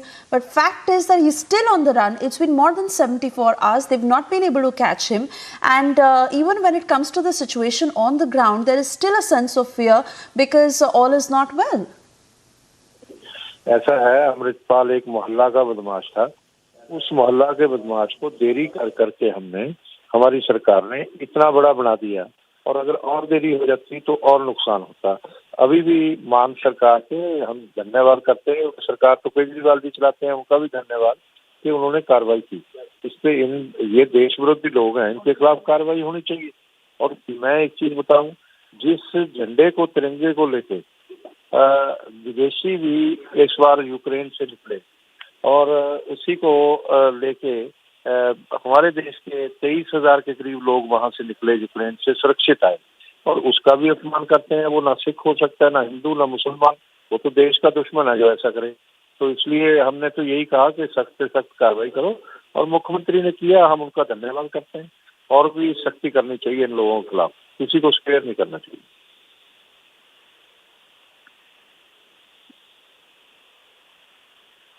जी बिल्कुल हरजीत सिंह जी, पर जिस तरह से आम आदमी party इस पूरे मामले को डील कर रही है, उसका आपको क्या कहना है? क्योंकि अभी हम देख रहे हैं कि ऑपरेशन अमृतपाल जारी है, 75 घंटों से ऊपर हो चुके हैं, अभी तक पकड़ा नहीं गया है अमृतपाल सिंह। कब हमें वो खबर मिलेगी? एंड मोस्ट इम्पॉर्टेंटली, अभी से भगवंत मान गवर्नमेंट का ये एटीट्यूड है कि उन्होंने बहुत अच्छी तरह से ऑपरेशन को कंडक्ट किया है। देखो, हम किसी भी तरह का क्रिटिसिज्म इस स्टेज पे नहीं चाहेंगे। सरकार अच्छा काम कर रही है, सख्ती से काम करना चाहिए। हम सरकार के साथ खड़े हैं, हमारा समर्थन है, हमारी पार्टी भी सारी साथ खड़ी है। जहाँ देश की बात आती है वहाँ हम साथ देते हैं, वहाँ पार्टीबाजी की कोई बात नहीं रहती। इसलिए मैं बाकी सब लोगों को भी अपील करूंगा, पूरे पंजाबी इनके साथ खड़े हैं, सख्त कार्रवाई करें। देरी करने से एक मोहल्ला का बदमाश इतना बड़ा बनाती है। ठीक है जी, हरजीत सिंह ग्रेवाल, आपका धन्यवाद करना चाहूंगी रिपब्लिक से बात करने के लिए। Also for our viewers, keeping you ahead on all the details as Operation Amritpal is continuing, but the Aam Aadmi Party already lauding the Maan government for Operation Amritpal. On that note, we move on.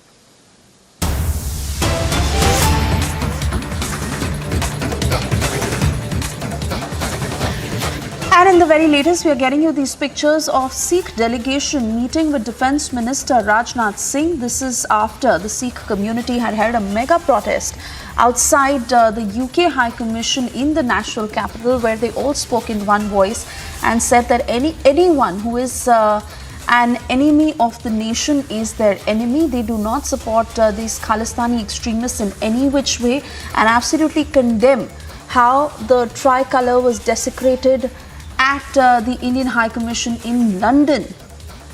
Now, in a meeting with the Defence Minister Rajnath Singh, the Sikh delegation raising the very issue and the larger point of how the K group now needs to be dealt with, as we see increasing attacks and mayhem that they cause not just within the country but even across UK, Canada, Australia, where we see many of these attacks.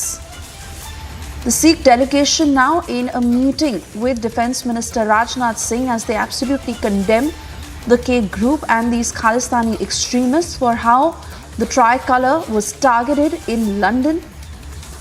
And they also held a protest outside the UK High Commission in New Delhi yesterday, where Republic got you several of those voices on the ground, as they were very, very strong and clear in their sentiment that anyone who is an enemy of the nation is their enemy as well.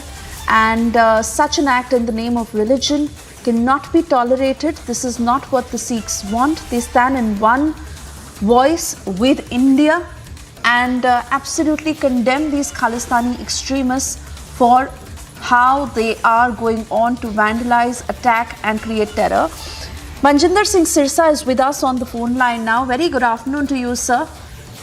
All right, I'm being told that we have a sound bite of him. Let's quickly play that out. We'll also try and get him live in some time from now.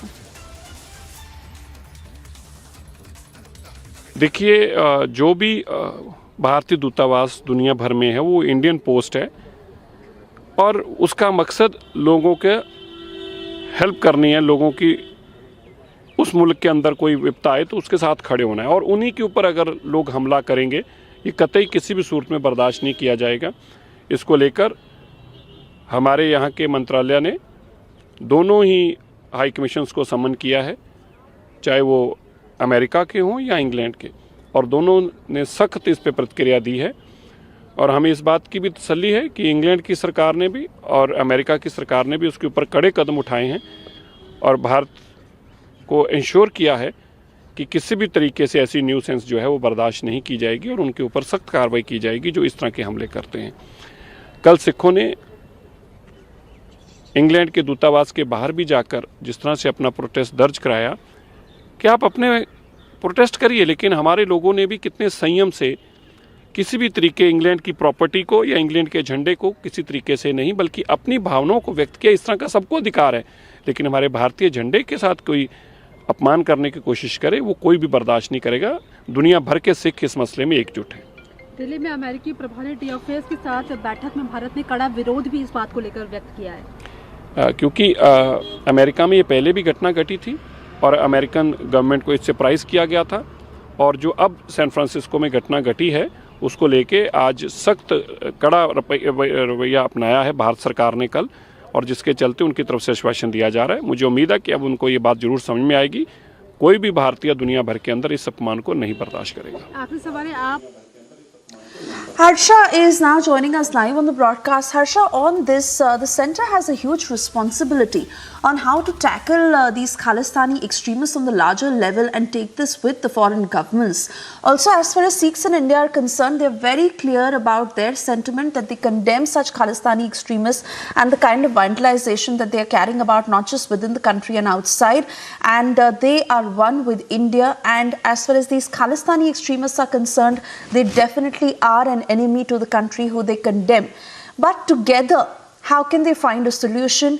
This particular Sikh delegation, in conversation with Defence Minister Rajnath Singh, as they are discussing this issue on the broader level, how are they looking at it? See, Suesha, what we understand is now it's the high time that UK government should take the entire vandalism which has happened outside Indian High Commission in UK should be taken seriously. Though the British officials have condemned this entire incident, but they have also been summoned by the Indian High Commissioner, by the MEA has already summoned the US and UK. The UK High Commissioner stating that this will not be tolerated because the responsibility, security of the diplomats, the premises and personal is the responsibility of UK government, and they have to take it seriously. Therefore, they have been summoned also. And now we are looking at yesterday, the anger was seen on the roads of national capital by Sikhs, and today the delegation of Sikhs, which was led by Manjinder Singh Sirsa, also met Defence Minister Rajnath Singh over this entire issue. So now the national streets, the sentiment of Sikhs are clearly that the pro-Khalistan separatists should not do the entire vandalism and strict action should be taken by the UK government against them. Suesha, back to you. Absolutely, Harsha, and keeping a close eye on what eventually happens as far as centre dealing with the K Army is concerned. For the moment, we move on. Thank you for joining us. And shifting focus now, Kannada actor Chetan Kumar, who has been arrested after his tweet on Hindutva that stirred a storm on the internet. The Seshadripuram Police in Bengaluru has arrested the actor as his tweet stating Hindutva is built on lies went viral online on Monday. A complaint was also registered at the Seshadripuram police station based on the tweet by Shivakumar of Bajrang Dal.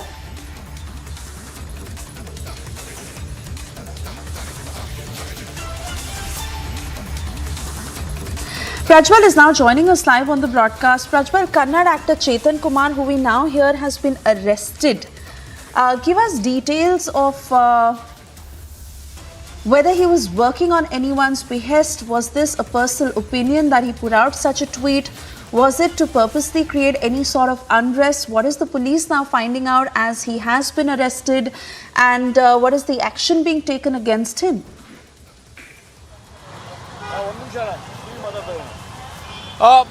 He has a history of making such statements and especially targeting the Hindu religion as well. Because in the past too, we had gone on to see that several of these statements were made as well. But now on that note, we are also getting in information that he has already been taken into custody and also been produced before the court. And he's also been booked under Section 505B and Section 295A, which is causing with a malicious intent to go on and disrupt peace between two communities as well. We also have Mr. Prashant Sambargi. Let's go across and speak to him in this regard and speak as well, because in 2018 as well, there were similar statements which was made by Mr. Chetan as well. Now Chetan Ahimsa has been taken into custody. He's made derogatory statements against the Hindus. He's also commented about the Babri Masjid as well, and he's called everything as lie. He's also questioning the Supreme Court's judgment. What do you have to say in this regard? Well, Chetan has a history of posting unnecessary things. Chetan is an NRI. We also filed a case with the Ministry of External Affairs that he is a citizen of America and he has been in India with a status of a NRI. Apart from that, he's been doing a lot of other things which are hurting the Hindu sentiments. So we clearly classify him as a gang which has been posted here to hurt Hindu sentiments. What you call it as the toolkit gang, you want to call him the gang which is promoting the liberal, pseudo-liberal, whatever you want to do. He is just a puppet of the Congress or the anti-India, which actually makes statements to hurt Hindu sentiments. So today it's the case of hurting Hindu sentiments. In 2022, he also made a derogatory statement on hijab. So everything which is not called for, and there is a statement or a judgment by the High Court of Karnataka or the Supreme Court, he goes beyond law and makes a statement. Mr. Prashant, also something, when elections are nearing by as well, we see this. In 2018, this was a very similar pattern as well. You called this a toolkit gang as well. So who are these people behind Chetan? Do you see that there is an ulterior motive, a part of a larger gang, that Chetan is being used as a tool and is being very instrumental?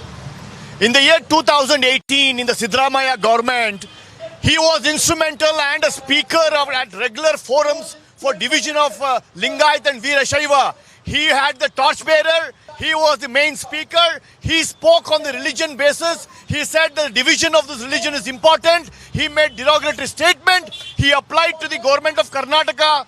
Then Siddaramaiah's chief minister for security. He was paid a lot of money. And there is on record, I would like to go, that he met each and every cabinet minister of Siddaramaiah to get security and to popularize the Lingayat Veerashaiva move. So whenever there is an election in Karnataka, this toolkit gang, liberal gang, anti-India gang pops up, and that his name is called Chetan Ahimsa. Sambargi, clearly going across, even Mr. Prashant Sambargi there throwing light into what Chetan has done previously as well. So this is not something which is new as well, but now the cops have also already taken him into custody. He's been produced before court and the next course of action will have to be decided as well, because such loose statements are definitely going ahead and creating unrest within the society, and this is something which should not be encouraged, is what the common public also opine. Absolutely, Prajwal. And for the moment, we'll leave it at that. We'll keep coming back to you for further updates on this story. Thank you for joining us. And moving on, groups of angry demonstrators took to Paris's streets in the wake of the adoption by Parliament of a divisive pension bill after lawmakers in the lower chamber rejected 2 no-confidence votes against the government. Several hundred people who walked through central Paris's bins and plastic bags were set on fire, while some called for the resignation of French President Emmanuel Macron. Getting you all the details in this report.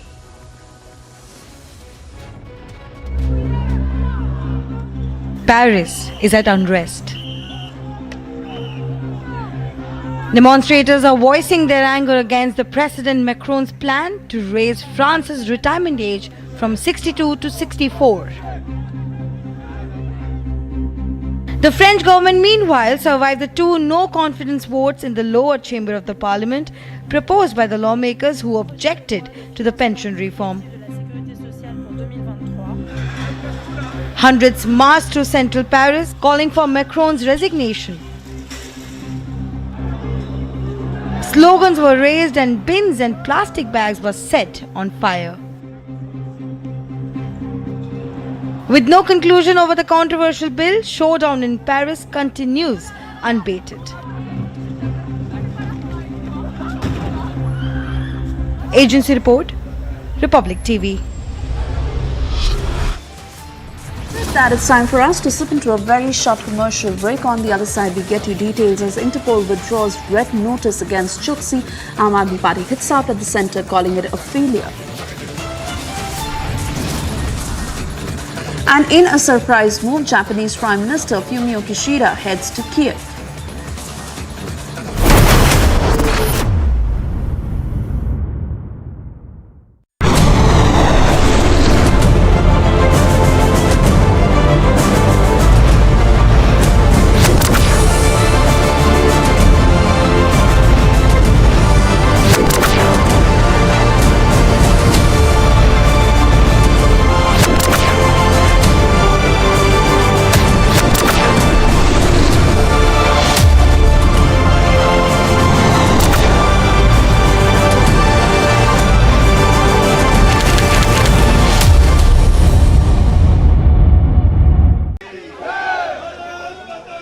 Of protesters has arrived here right at the gate of the British High Commission, and you can see that how they all have Indian flags in their hand and are chanting the slogan. This is coming after the incident when we know that at the UK High Commission in the United Kingdom, the Indian flag was brought down by some pro-Khalistani supporters, and against that this massive protest is being staged at the gate of the British High Commission.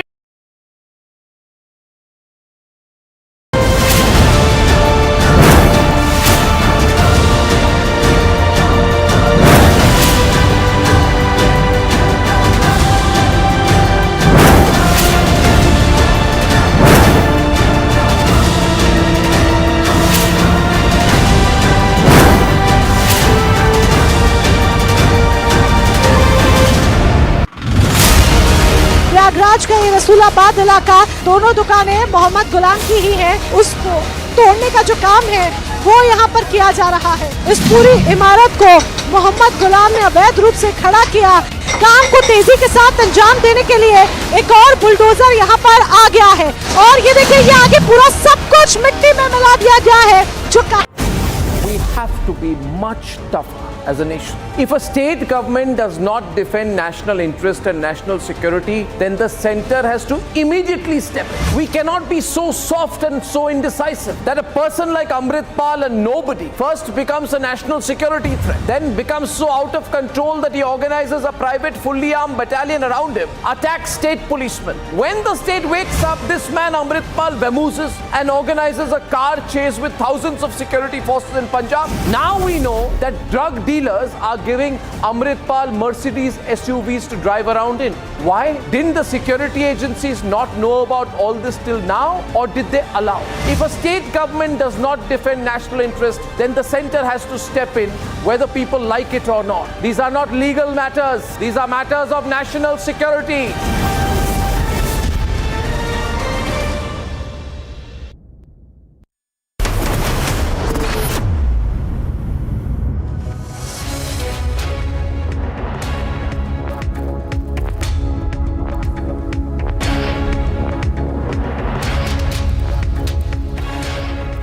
Good afternoon. Thanks for staying tuned to this edition of Live and Breaking. I'm Samiksha Srivastava. We get you all the latest on K. Kavitha's questioning by the Enforcement Directorate, which is underway as we speak.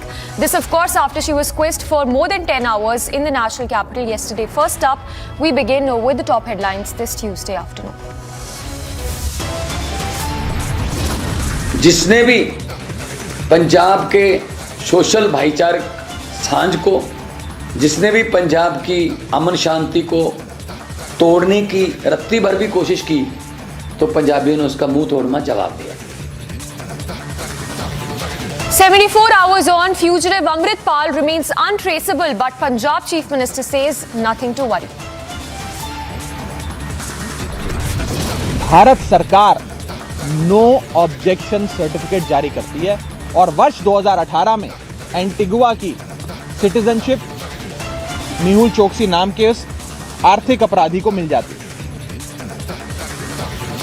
Interpol withdraws red notice against Choksi. Aam Aadmi Party hits out at the centre, calls it a failure.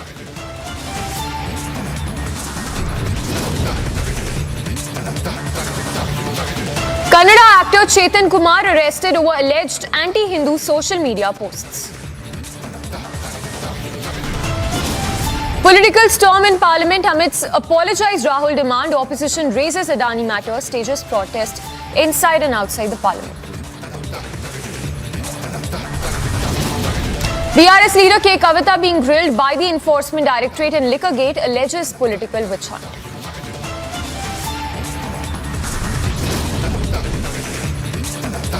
In a surprise move, Japanese Prime Minister Fumio Kishida makes a surprise visit to Kiev.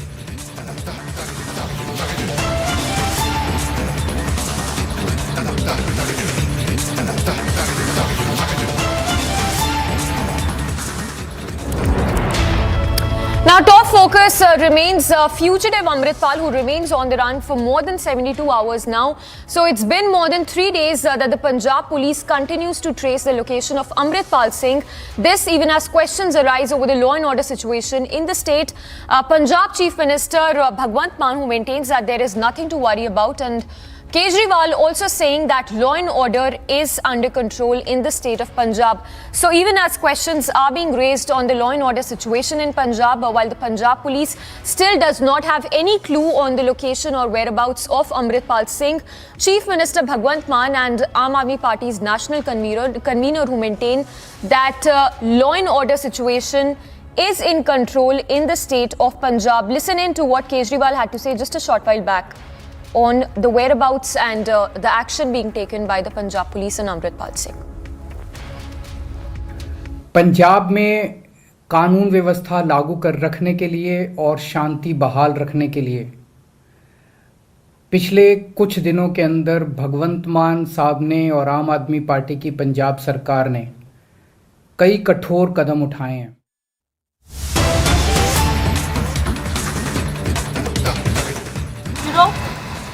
Now Adani to Mehul, they are get friends.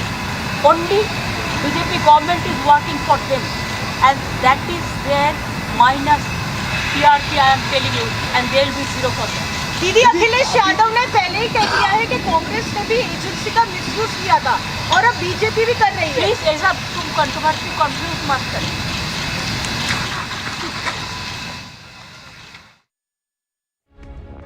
So Mamata Banerjee there raking up the Adani matter, questioning the centre as to why the centre has still not given any answer in relation to the opposition's demand seeking a JPC inquiry into the Adani Hindenburg matter. Remember earlier today, the TMC also staged a protest outside at the Vijay Chowk over the Adani matter. Meanwhile, Mamata Banerjee also training guns at the central agencies and the government over Mehul Choksi matter.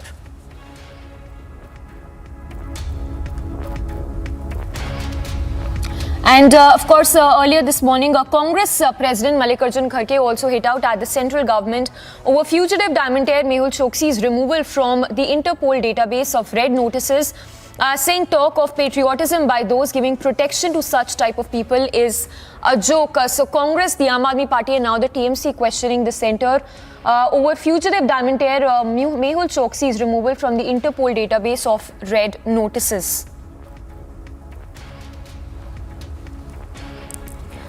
So that's of course the latest coming in. The Congress, the Aam Aadmi Party and now the TMC questioning the government over removal of Mehul Choksi's removal of Mehul Choksi from the Interpol database of red notices, saying that fugitives are getting respite while the ED and CBI pursue the opposition leaders.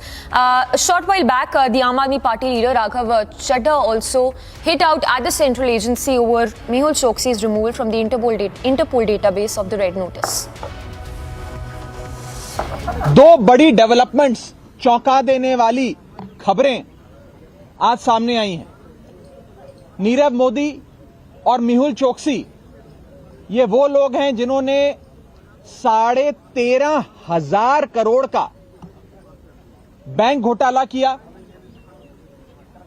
देश की जनता के खून पसीने की कमाई जो Punjab national bank और 19 अन्य बैंकों में जमा थे,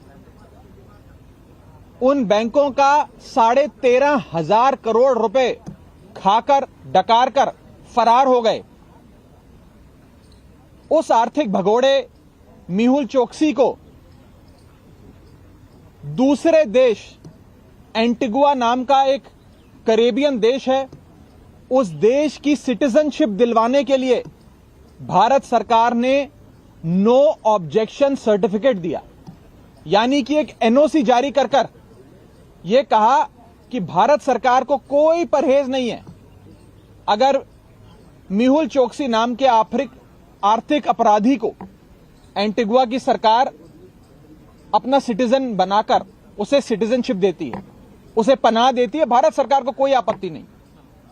और दूसरी बड़ी चीज, भारत की सरकार, भारतीय जनता पार्टी की तमाम एजेंसियां, ईडी, सीबीआई, मेहुल चोकसी के खिलाफ सबूत इकट्ठा करके पुख्ता सबूत इंटरपोल को, जो एक अंतर्राष्ट्रीय शाखा होती है, एक अंतर्राष्ट्रीय एजेंसी होती है, इंटरपोल को सबूत देने में विफल रही, जिसके चलते आज इंटरपोल ने रेड कॉर्नर नोटिस जो मेहुल चोकसी के खिलाफ जारी किया था उसे रद्द कर दिया।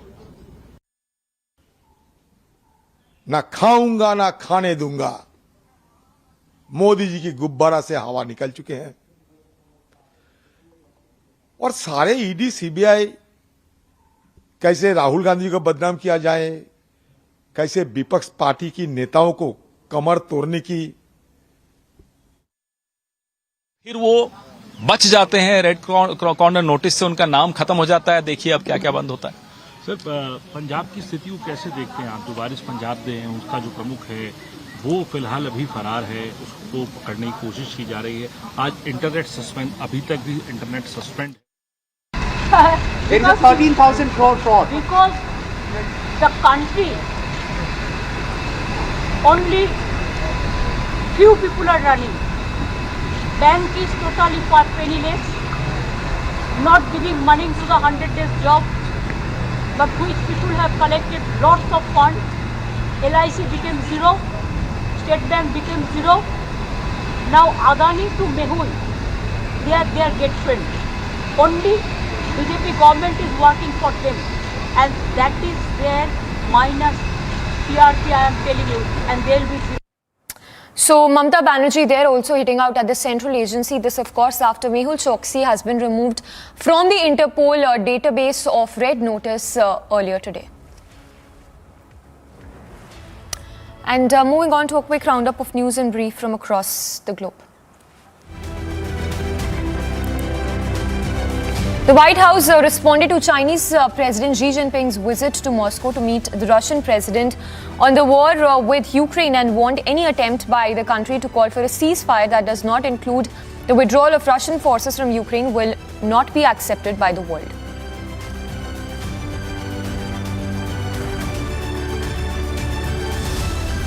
We hope the President Xi will press President Putin to cease bombing Ukrainian cities, hospitals, and schools, to halt the war crimes and atrocities, and to withdraw all its troops.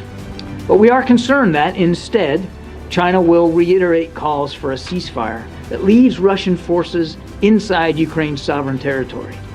Now, any ceasefire that does not address the removal of Russian forces from Ukraine would effectively ratify Russia's illegal conquests, enabling Russia to entrench its positions and then to restart the war at a more advantageous time for them. This would, the world should not be fooled by any tactical move by Russia, aided by China or any other country, to freeze the war on its terms without any viable pathway to restore Ukraine's sovereignty and territorial integrity. Ukraine's President Zelensky has announced new aid packages from Europe and the US. European Union countries have endorsed a fast-track procedure aimed at providing Ukraine with sorely needed artillery shells to repel the Russian forces. A Russian representative walked out of the US United Nations Human Rights Council meeting in Geneva ahead of a report accusing Moscow of committing war crimes in Ukraine. United Nations member states have condemned North Korea's latest missile launch, calling for action to be taken against Pyongyang's belligerent policy. This comes after North Korea said it simulated a nuclear attack on South Korea with ballistic missile launch over the weekend. That was its fifth missile demonstration this month to protest the largest joint military exercises that were held in years between the US and South Korea. The only vicious circle in which all of us here in the Council have been trapped is a negative action-inaction cycle. This Council has long failed to act in response to provocative actions by North Korea, and North Korea has taken advantage of the Council's silence and felt free to steadily proceed with its unlawful WMD programs. It is high time to end this negative action-inaction cycle. A grand jury heard from the final witnesses in the investigation into Donald Trump as law enforcement officials accelerated security preparations in advance of a possible indictment as fellow Republicans talked out positions in a criminal probe expected to shake up the 2024 presidential race. A small group of protesters gathered in a park across the street from a court where New York prosecutors wrapped up their probe into whether former US President Trump was engaged in an illegal hush money scheme. US Secretary of State Antony Blinken welcomed his Moroccan counterpart to the State Department for bilateral talks. Blinken and said Morocco has been a force for peace, progress and moderation in the Middle East. Meanwhile, groups of protesters took part in protests that were held on the Paris streets in wake of the adoption by Parliament of a divisive pension bill after lawmakers in the lower chamber rejected 2 no-confidence votes against the government. New evacuation orders have been put in place near 2 small Central California towns where a leave was breached.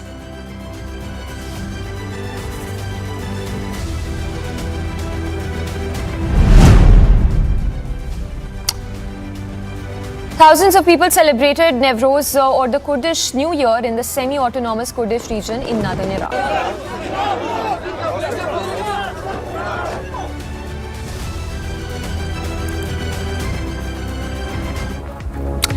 Alright, we slip into a very short break for now, but on the other side we'll get you the latest from Punjab, where massive manhunt continues against Amritpal Singh, who's already been declared a fugitive and has booked under NSA. And also coming up on the other side, the latest on the showdown in the parliament amidst apologise Rahul demand, opposition raises Adani matter, even stages protest outside the parliament.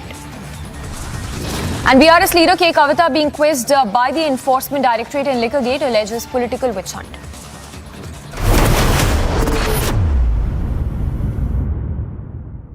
$11,000 placements last year.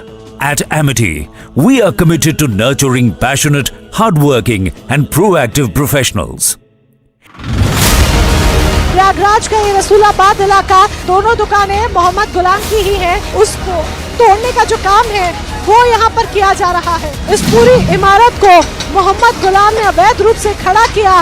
काम को तेजी के साथ अंजाम देने के लिए एक और बुलडोजर यहाँ पर आ गया है और ये देखिए, ये आगे पूरा सब कुछ मिट्टी में मिला दिया गया है। जो कहा गया था कि मिट्टी में मिला देंगे, वही आज होता हुआ नजर भी आ रहा है।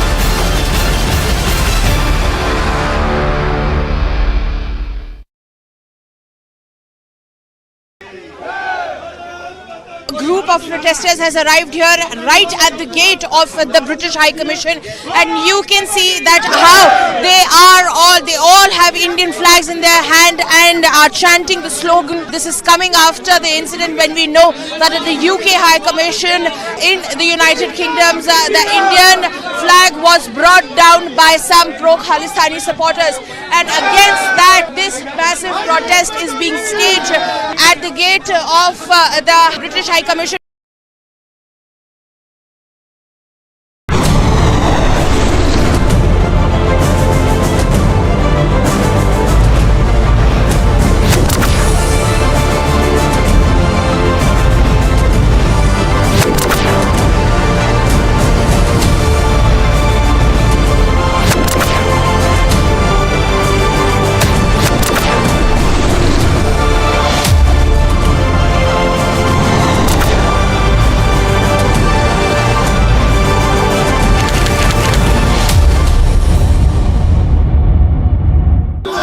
Sloganeering has begun here at the residence of Kavitha, where the Telangana workers over here of the BRS are sloganeering favor of Kavitha as the security is heightened at the residence, as Kavitha has just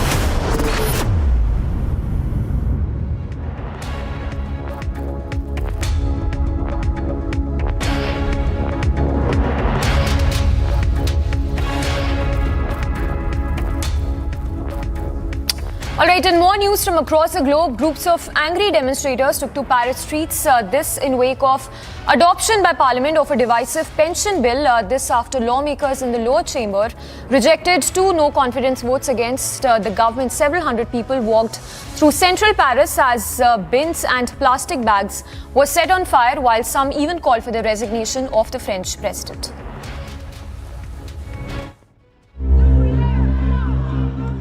Paris is at unrest.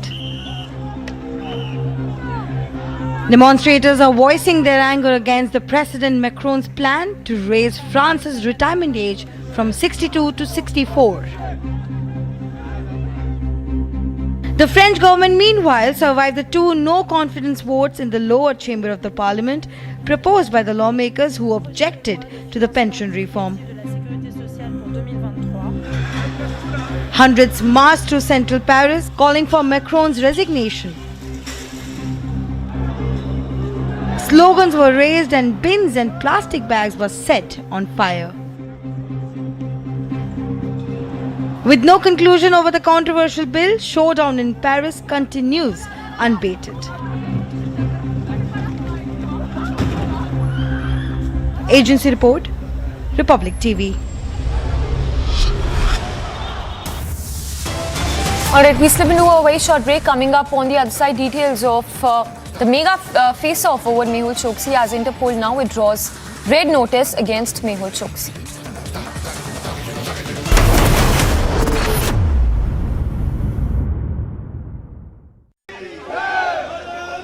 Group of protesters has arrived here right at the gate of the British High Commission, and you can see that how they all have Indian flags in their hand and are chanting the slogan. This is coming after the incident when we know that at the UK High Commission in the United Kingdom, the Indian flag was brought down by some pro-Khalistani supporters, and against that this massive protest is being staged at the gate of the British High Commission.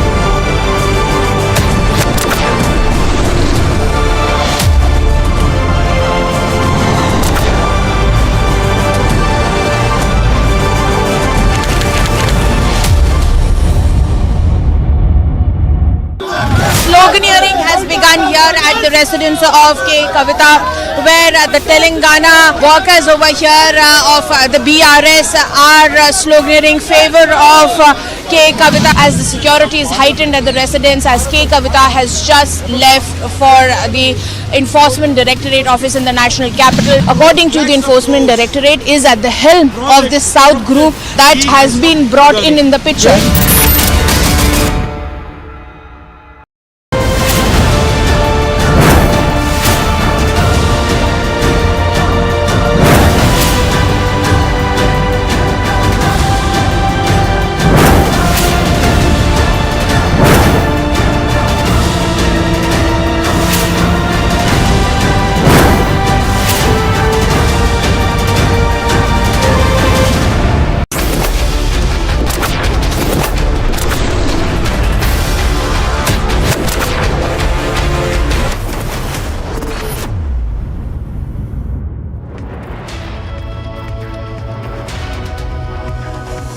Alright, we continue to track all the latest on Amritpal Singh, who still remains on the run. It's been more than 3 days.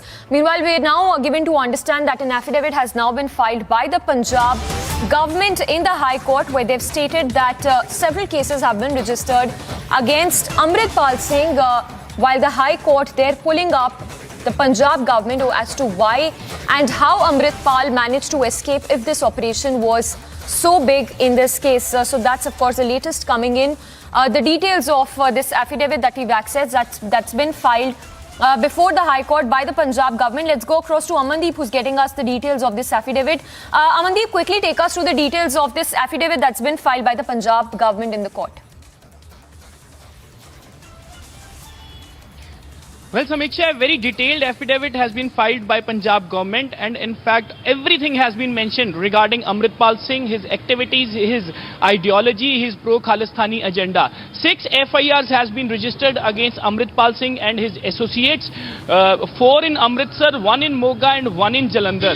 And in fact they have also given the detail of all the vehicles that has been recovered, and they have also give the detail that how they have imposed the NSA against Amritpal Singh. And even on 17th of March, a day before the entire operation was conducted, on 17th of March, NSA has been slapped against Amritpal Singh after taking the consideration of District Magistrate of Amritsar, just because the process was already underway after the incident of Ajnala C police station seize. And in fact they have been tracking the ideology and the acts of Amritpal Singh. And in that affidavit it was clearly mentioned that how Amritpal Singh was radicalizing youth for his own Khalistani agenda, and he was continuously performing such activities and organizing the events for the radicalization and floating his own ideology, and especially among the youth as well. So the entire detail has been given, and even they have also given the entire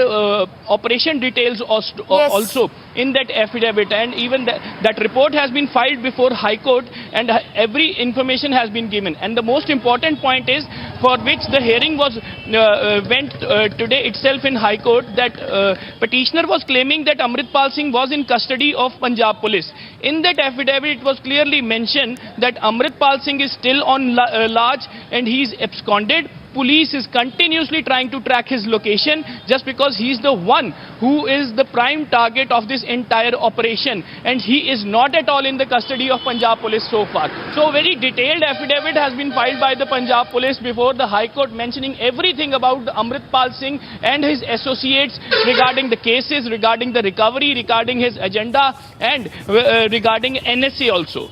Yes. Yes. And Amandeep, the important part here also being that the High Court did pull up the Punjab government, also asking as to how did Amritpal Singh manage to escape in the first place if this operation was so big? Well, absolutely, Samiksha. It was the observation of Punjab and Haryana High Court that if Punjab police was so much prepared and they have they have pushed so much a massive force in this operation. Still, Amritpal, how can escaped from their police net? High Court questioned the operation of Punjab police as well. That despite getting each and every information and despite knowing that how much sensitive of Amritpal's arrest is, how can they let him go in a free run? How come Amritpal managed to escape from this entire operation? This was the question raised by the Punjab and Haryana High Court against the Punjab police operation, and in fact the Punjab government has ensured the High Court that Amritpal will be arrested very soon, just because teams are already on the ground, try to find out his possible hideouts and in fact his whereabouts also. Everything has been beefed up, and even they have also considered that law and order situation is very much maintained on the ground of Punjab. But yes, Amritpal is still on large and Punjab police is hunting to nab Amritpal Singh. Yes. All right, Amandeep, thank you for the moment. So, Amandeep, they're getting us the latest on the affidavit that's been filed by the Punjab government in the court. Meanwhile, the latter having pulled up the state government for lack of inaction and even questioning the state government as to how did Amritpal manage to escape in the first instance. We slip it over a short break, but we'll continue with our news break and top stories on the other side.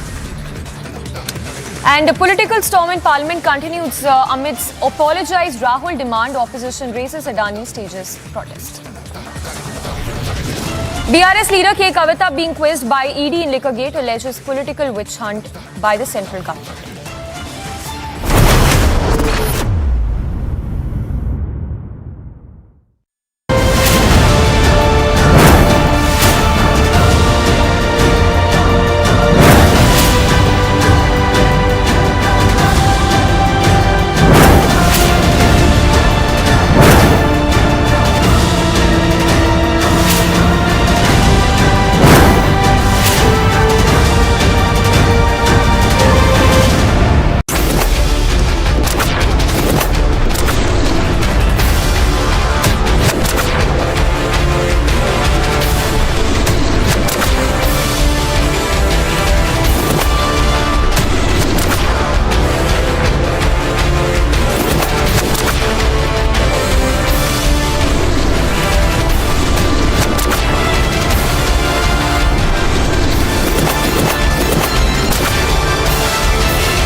Sloganeering has begun here at the residence of K. Kavitha, where the Telangana workers over here of the BRS are sloganeering favor of K. Kavitha as the security is heightened at the residence, as K. Kavitha has just left for the Enforcement Directorate office in the National Capital. According to the Enforcement Directorate, is at the helm of this South group that has been brought in the picture.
दफा है, जिसने भी पंजाब के social भाईचारक सांझ को, जिसने भी पंजाब की अमन शांति को तोड़ने की रत्ती भर भी कोशिश की, तो पंजाबियों ने उसका मुंह तोड़ना जवाब दिया।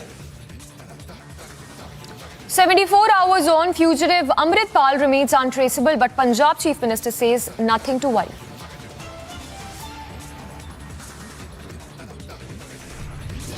भारत सरकार नो ऑब्जेक्शन सर्टिफिकेट जारी करती है और वर्ष 2018 में एंटीगुआ की सिटीजनशिप मेहुल चोकसी नाम के उस आर्थिक अपराधी को मिल जाती है।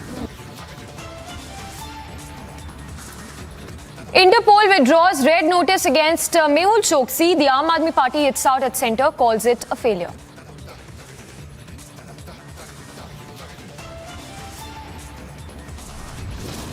Kannada actor Chetan Kumar arrested over alleged anti-Hindu social media posts.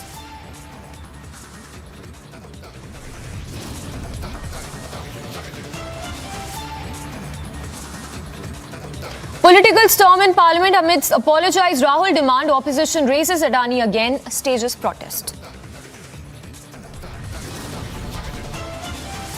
BRS leader K. Kavitha being quizzed by the Enforcement Directorate in Liquorgate alleges witch hunt once again. And in a surprise move, Japanese Prime Minister Fumio Kishida heads to Kiev.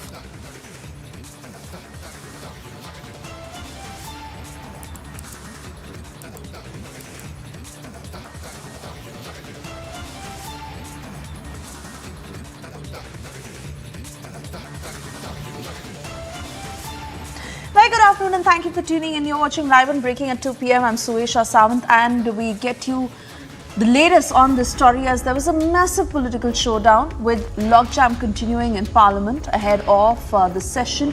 BJP leader Samit Patra launched a scathing attack against Rahul Gandhi, calling him a modern-day Mir Jafar of Indian politics. Patra also said that Rahul Gandhi will have to apologize and have no other option. Remember, the BJP is upping the ante against Rahul Gandhi in every which way after he denigrated India on foreign soil, and we've seen top leaders of the party who've gone on to attack Rahul Gandhi and most importantly demand an apology from the leader. This as the Congress has made it very clear that Rahul Gandhi will not apologize. Several responses on this, listen in.